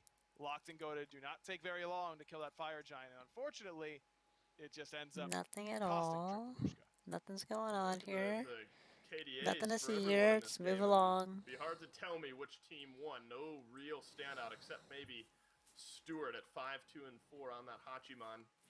This is something obviously that Locked and Goaded enjoy, this double hunter composition. Is Sino going to be in the 17,000 SPL this damage, year? I it's the forget. second highest in the Was game, he only on one of Shadow those Chair teams that higher. made it? I think now it's something not only Trick Babushka but any team. That's playing crazy how they against did the Locked and play-in Goaded, tournament. It's pretty maybe smart, though. anyone in this region, because obviously it's a Pretty clever. Because some people that are like you need to be prepared. in the but SPL, like it Goaded looks are like gonna maybe make they a shouldn't double be, hunter you know. And then you see some of the composition. SEC teams, you're like, oh, we're Especially just kind of like the in minor hindsight, league, right? So that's Sino's like the play pro that league, and Hades then jungle, SEC's kind of like the minor you gotta league. that's kind of going to be the And next it's like, well, idea. these And I people think are that Trick clearly Babushka caught better that really than well. some of these Remember, they SPL banned players. two Like, why aren't hunters they in the away SPL, you know? during the second banning And like that phase, happens but Pagon sometimes. still found one And hitting like on her that made it work by well doing enough. this But I still tournament feel like instead, Quig on like this everybody had a Dakota chance to get in, you gave know? up far too much Rather than for this them just competition. picking it arbitrarily. Gave Well, not them enough arbitrarily. protection and Rather enough than them just healing picking and who's enough in the setup SPL, and team they fight made them dividing fight for that it, you it know? was very, very difficult for Trick Babushka If they're to a end borderline. up getting through Some onto these players are double very hunters. obviously SPL. You players. can't stop them from picking double hunter. There's a million hunters to choose If you from. did really, They'll really find well in you the SPL while you're in well the enough. SPL, you're probably still gonna be an I think SPL the player. Yoja was the big breaking point there. I So, don't know how much I love that's Trick how that Babushka giving went. that one up. I still think, though, if you look at Trick Babushka specifically at Big Yuji, he had a big day today, a couple steals that helped his team remain in some of those games. So I think some good, absolutely, to build on if you're Trick Babushka. But we'll take a quick look at the schedule and see what we saw this week in the SEC. Europe was the week of 2-0s. As Cold Llamas find back-to-back 2-0s. Huh, that sounded like Poppy some as disrespect. well, Must or have been rather, the Beltslap wind. find back-to-back No, it was 2-0s, disrespect. with Poppies and I Cold think Llamas each tournament should having won be themselves. competition Baki based goated, anyways. wins for them, It's but not super elevating fair Boogies and otherwise. Woogies do the same over here in North America. So a rough week Well, tournaments are for competition Trick based, Babushka, yeah. especially when you come that close Of to at course, least finding they always one are. win. They now find themselves at 0-4. And the SEC Down at teams the and the bottom of the SOC standings. teams, Maybe most surprising they have here chances that to make half it into of the tournaments boys as do end well. up losing one game. But it Not is a like the race highest for first probability, with 3 teams at but 3-1. they do have a I chance. do believe that was a forfeit up against Blugie and the Woogies for what it's worth. So I don't think that they've played and lost quite yet. But Blugie and the Woogies is a team to watch out for, man. I mean, that team now has Aninster and Aquarius on their roster. So that's a know those formidable names. roster. I wish they could have played that one out because I think that would have been a really fun one to watch. And it was indeed a forfeit that gave them that one loss up there at the top of the standings. But as competitive as Europe is, and we've seen those standings, I Should think never NA forfeit is, as like a kind of just higher the same. level I mean, team. there is the one That team in seems Trick ridiculous to Babushka that me. has some catching up to do. But with just How 4 many chess games games do in we have? here in the SEC, I couldn't tell you 1, who's 2, going to win. 3, 4. That's the fun of it, man. I mean, the Four? SEC last Oh. year, the Smite Minor League was competitive basically Oh, from day one because I all already the way did the other through to the end. ones. I think that we're going to see a Oh. lot of the same this year. Oh, okay. There is the top end up against the Coffee. bottom end for sure, but clearly it's What's not wrong with my cut and voice dry. today? I Why do mean, I the sound like teams a boy? with us right now, Trick Babushka played really good Smite up against Walking Goated. and took a I'm game coughing in and my set. nose is So clogged. you really can't count out any team in either region right now. That's in the fun. SEC. That's super fun. Absolutely. I sound like Miley A bit of a Cyrus right different now. week for us here in the SEC since we had I've noticed that Miley Cyrus has like a very low ODU and nasally games, type 2 voice. NA games. So a bit of a different day for us tomorrow. We'll Like still when be singing in her action, songs, but I'm we're like, gonna be wow, she like broadcasting sings the really low. Pittsburgh Like, Knights tournament tomorrow, so make sure to I thought I tune had a in lower voice, but for hers that was one. like really That low. one should be a lot of fun, Aggro. I mean, we've seen What? these I think matches, what you teams saying? moving their way up and down the standings. I don't know. What are but you a saying? True full-blown Smite What are you tournament talking this about? early on. What you talking about, It's going to Willis? be a lot of fun to watch. That one is live What you at talking 11 about, a.m. Eastern time, Willis? so make sure to tune into that. Grab yourself some Smite action on this Grab yourself Sunday. some Smite I action, you appreciate guys. everyone for tuning in. I've been Dolson. That's been Thanks, Aggro on Dolson. behalf of us Thanks, and everyone Aggro. back in production. Thanks for watching. You're See welcome. you tomorrow. See you tomorrow. Peach it. Peach it. What you talking about, Willow? Okay, let's pause this for now.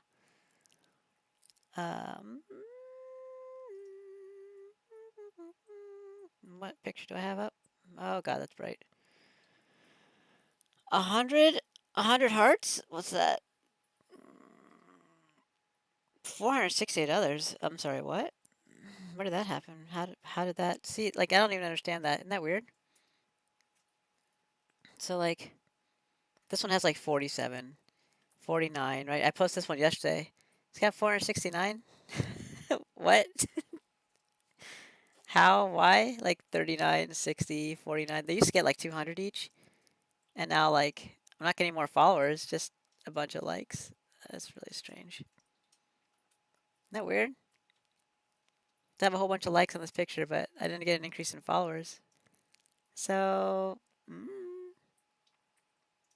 but I hit 400 posts. Number 400. Crazy. It's actually really bad. I've only posted 400 times, and I've been modeling for like, Jesus. How long have I been modeling for? Oh, that doesn't even, does that count? I've done like 2 photo shoots the last year. Is that even, no. Was it only, it had to be more than 2. Very few. I started modeling a while ago. Okay. Leave it at that. Wow. Congratulating 400. Congratulating 400. Thank you. Fit stars. Amazing DM and send me your picture for promotion and shoutouts. Photos, some of your pics,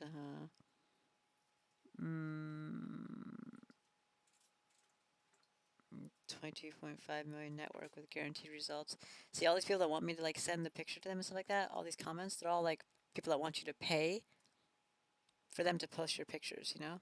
It's like, well, I'm good with that, you know, like that's not, I don't have any money, so what do you want me to do here? You want me to pay you? So you can post my picture? Crazy.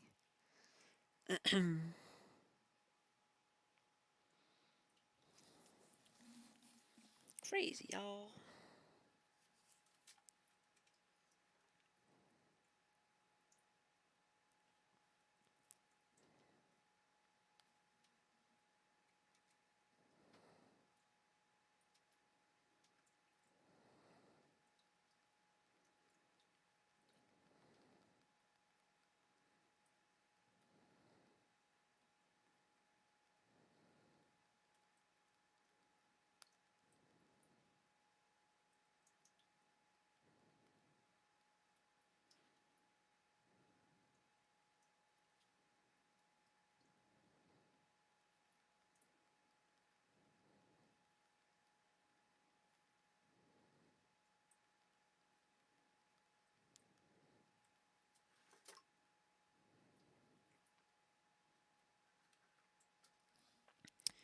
Um, welcome back from the ad break.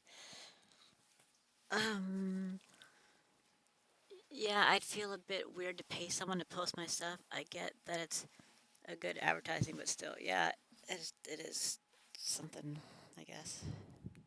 Seems strange to me. Like, if you like the content so much, then go ahead and promote it. Or are you just saying that? Probably. And then I don't understand how those work anyways. Like would I go like as a follower of some promotion account, am I going to go to that promotion account and look at the different posts you've made and because you told me to go follow somebody, I'm going to go follow that person? Like probably not. So let me look at all the people who paid to have their pictures promoted here for me to go follow. Like, why would I go follow? Like, because you know that's the process. So why would you go follow the? Like, I'm not going to follow those people because they don't mean anything. I don't have a reason to follow them because they paid to have their picture posted on somebody else's account. I don't know. That's seems really kind of like weird to me that anybody would follow that because I wouldn't. So, but I guess people are not like me. I'm better than everybody else, right? Oh wait, maybe I'm not. Shit, I thought I was. Maybe I was wrong. No, I can't be wrong. Okay, so what I'm going to do is I'm going to end this 34-hour stream and start up a new one for chess and Wordle. And that'll probably be like a pretty short stream, I guess, because I need to play Smite. Fuck, I need to shower. I forgot all about showering. Damn it. Janet. I have to get on camera, too. Damn it! Ain't nobody got time for that.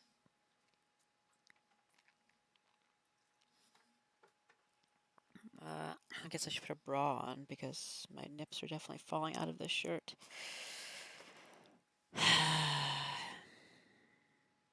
Tough life. It's a tough life I lead. Gotta wear a bra and stuff. So I don't nip slip on camera where boys can just nip slip all day long and it's no big deal. Should I just leave my nipples out and just be like, it's okay, these are boy nipples, and see if they go along with it? Twitch will be like, oh, you identify as a boy? Well, then you can absolutely stream topless because you identify as a boy, so it should be fine. You could just let your nips out on stream. Should I do that, Coffee? Do you think that's probably okay? That's probably allowed, right?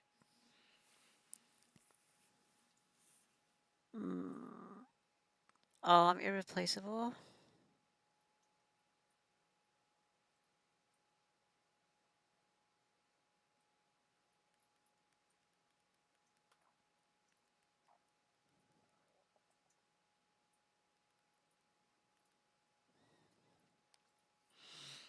That's nice to know that somebody cares about me. Most people just care about spreading my legs or opening my mouth. They don't usually care about me as a person. Identifying as trans to let your nips out seems pretty legit to me. Do you think like that would actually be legit? Like, could you actually do that? Probably not, right? There's probably something about that. Because, like, huh. Um, that's a pretty tricky one, actually.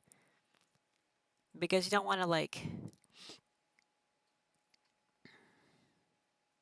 you can't be like, that's great, you identify as a boy, but you have boobs still, so you can't have your boobs out on stream. Because that would be, like, you know, not politically correct or insensitive to their gender identity. You don't want to tell them that they have boobs, you know, if they identify as a boy. So you'd have to be like, oh, okay, well, if he identifies as a boy, then I guess it's okay. But could you just walk around the beach like that then? Like, just walk around topless because, like, oh, it's fine, identify as a boy. Like, but if you clearly don't look like a boy, if you clearly still have boobs, then that would be frowned upon, right? But by the same respect, what if you're naturally a male who transitioned to a girl, so now you have boobs? You wouldn't be able, you identify as a girl, but you wouldn't be able to just walk around with your top off, right? Because you were born a boy, because now you have boobs. So that would be inappropriate too. So you can't really, you can't have both of them. You know what I mean? You can't have both sides of that. One of them has to be inappropriate somewhere. You can only pick one side. That's weird. I never really considered that before. Huh. I think you'd have to be post-op because you would, yeah, because you'd have to have the boobs removed, huh? I was going to try to make an example with wieners, but while you can't have your wiener out, you also can't have your cunt out. So I mean, that's the same for both, you know, genders. So it's the same no matter what. I think it should be either everyone needs a shirt or no one needs a shirt. LOL. Yeah, absolutely. I'm on board with that. I agree. I really don't see what the big deal is about making girls cover up their tits. It's really strange. Isn't that weird if you really think about it? Like, it's really weird. Like, oh, well, boys are allowed to have them out because we don't feed babies from these tits. But because you specifically feed babies from those sometimes, you can't have yours out and you have to be covered up all the time. What? It's like, can you imagine like an alien race like trying to understand that? They'd be like, you can't have your tits out because babies feed from them? It's really strange. You know, that's really weird. Like, idea. Makes me uncomfortable being around topless men. Uh-huh.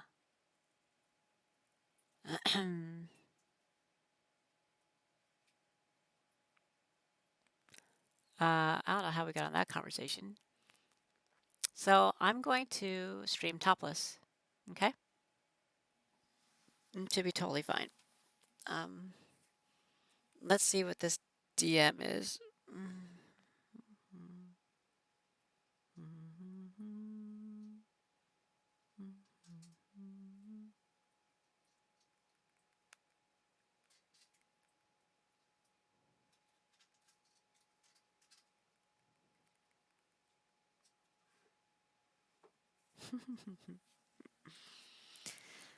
Okay. Okay, sorry. I'm being a little crazy right now. Just a wee bit crazy. Just a wee bit. Just like your dad's ding dong. What?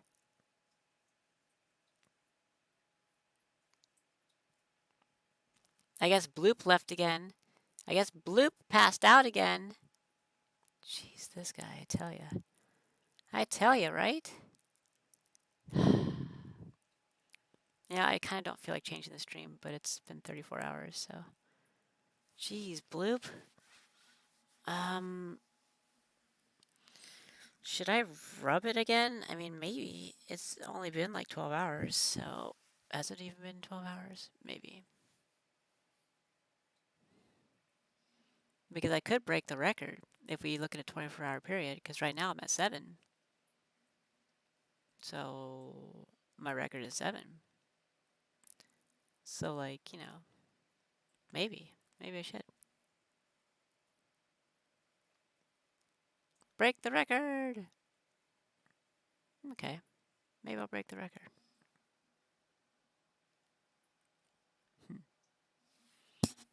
I think I did my first one around 2 or 3 o'clock a.m. my time. So I still have like 6 hours-ish, 5 hours, so call it 5 hours, to break the record. And all I have to do is just do it one more time. And then I broke the record. Like a boss. Like a boss. That was an interesting background in that studio. If I remember correctly, it's actually on a movable platform. I could also be misremembering that. I only went to that studio one time. It was actually a really cool studio, pretty expensive one too, apparently. I didn't have to pay for it, but the photographer had to pay for it. They had like a separate room that was like neons and stuff like that, like neon lights and black lights and stuff for like some of that kind of photography. It was really interesting looking. I was like, we should come back here. And it was like a really expensive room though. It was a lot more expensive than the regular studio.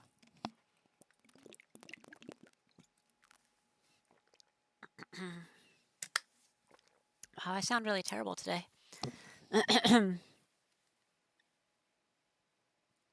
So, edging you for 5 hours since you've been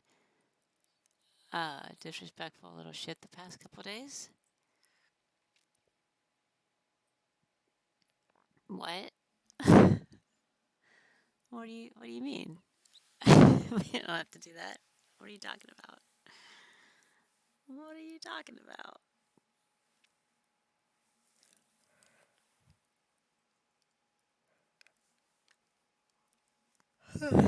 Is this me going viral? Because I got 468 likes. Does that mean I'm viral now? Even though it didn't translate into followers?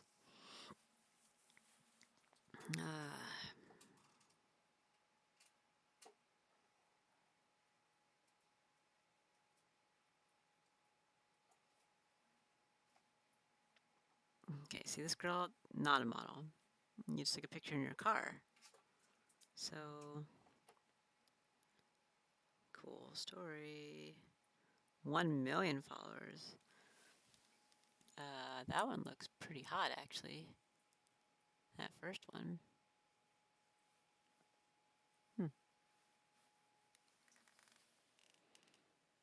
You're an A-list celebrity now, Willow? Yeah.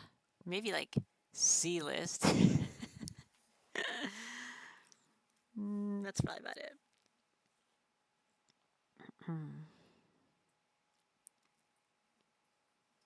Speaking of celebrities, when I dated the one that I dated, it was really interesting with his sexual orientation, like what we would talk about and like what would turn him on and stuff like that. It was really intriguing. Because sometimes, my parts weren't what he wanted to play with. And then we would talk about other things, or I could do different things, for him based on what he needed. So it's like sometimes he wants to play with tits, and sometimes he wants to fuck ass, So like, yeah, more intriguing than what turns me on. No, we didn't really talk about that type of stuff as much. He just had like a really, really big dick. Enormous, actually, especially considering his size as a human. It was surprising. And I was like, oh, and you want to put that in my ass now? I was like, so was, yep, very interesting. We had some very interesting times. But tried to accommodate what he wanted, you know?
Um, Welcome back from ad break.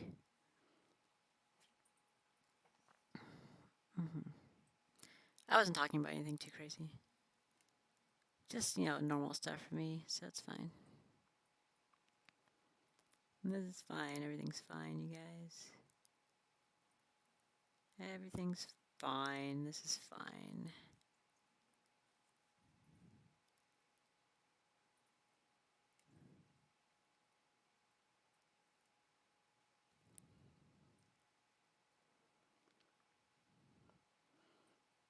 Boys are stupid.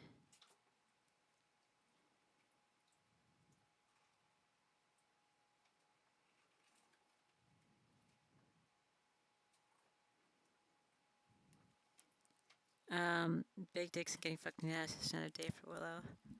Yeah. Well, he wasn't like, you know, the only one who's done that, but he stood out.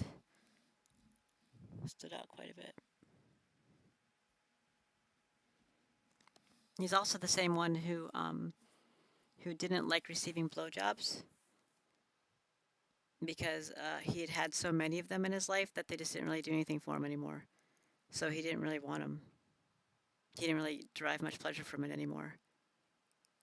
And I was like, but I want to do that. He's like, yeah, but it doesn't do anything for me. I'm like, okay. It's like, but I do want to fuck you in your ass. I'm like, oh my god.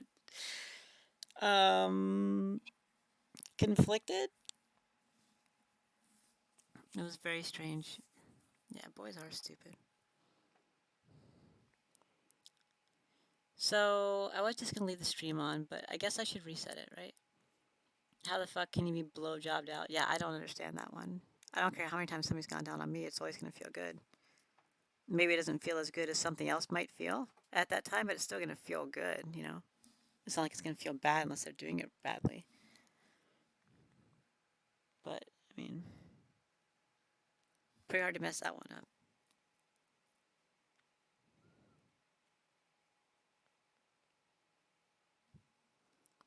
Reset the stream is probably good. Your fucking face is probably good. See? You like that? You like that kind of talk? I'm trying to decide what I should do in between. If I should. No, I have chess games to do. I need to stop. I need to do some chess games. So we'll do some chess games and then maybe do a little play to break the record and then move on in life.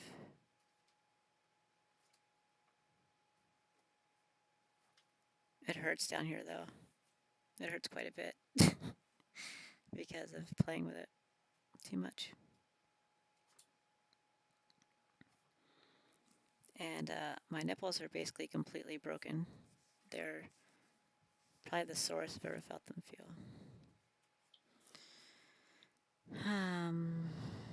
Fucking my face is probably good. That would be pretty good, especially with my wiener, right? That'd be pretty fun. I bet that feels really good, actually. Like having your wiener go in something like that. Because it's like, the thing that drives your pleasure is being completely surrounded by something warm and wet, It's different for girls. It's not like we're the one doing the surrounding. So we're just being, we're just feeling pressure on our areas. Anyways, shove your wiener all up in my face, lol. Okay, I'll do that. I think it's I before E, by the way. Otherwise, it looks like Wayner. Okay, so on that note, with wiener information in mind, I'm going to go ahead and change stream title and such, and I'll be back in just a few moments for anybody else who might still be here besides coffee. I'm just gonna leave my freeze frame up because I don't give a fuck. That's how good of a streamer I am. I just leave my freeze frame up. From like yesterday, isn't that like, yeah? I was still wearing my sports bra. So like, I'm the best. Okay, best streamer ever. I'm a professional, clearly. All right, so I shall BRB. Okay.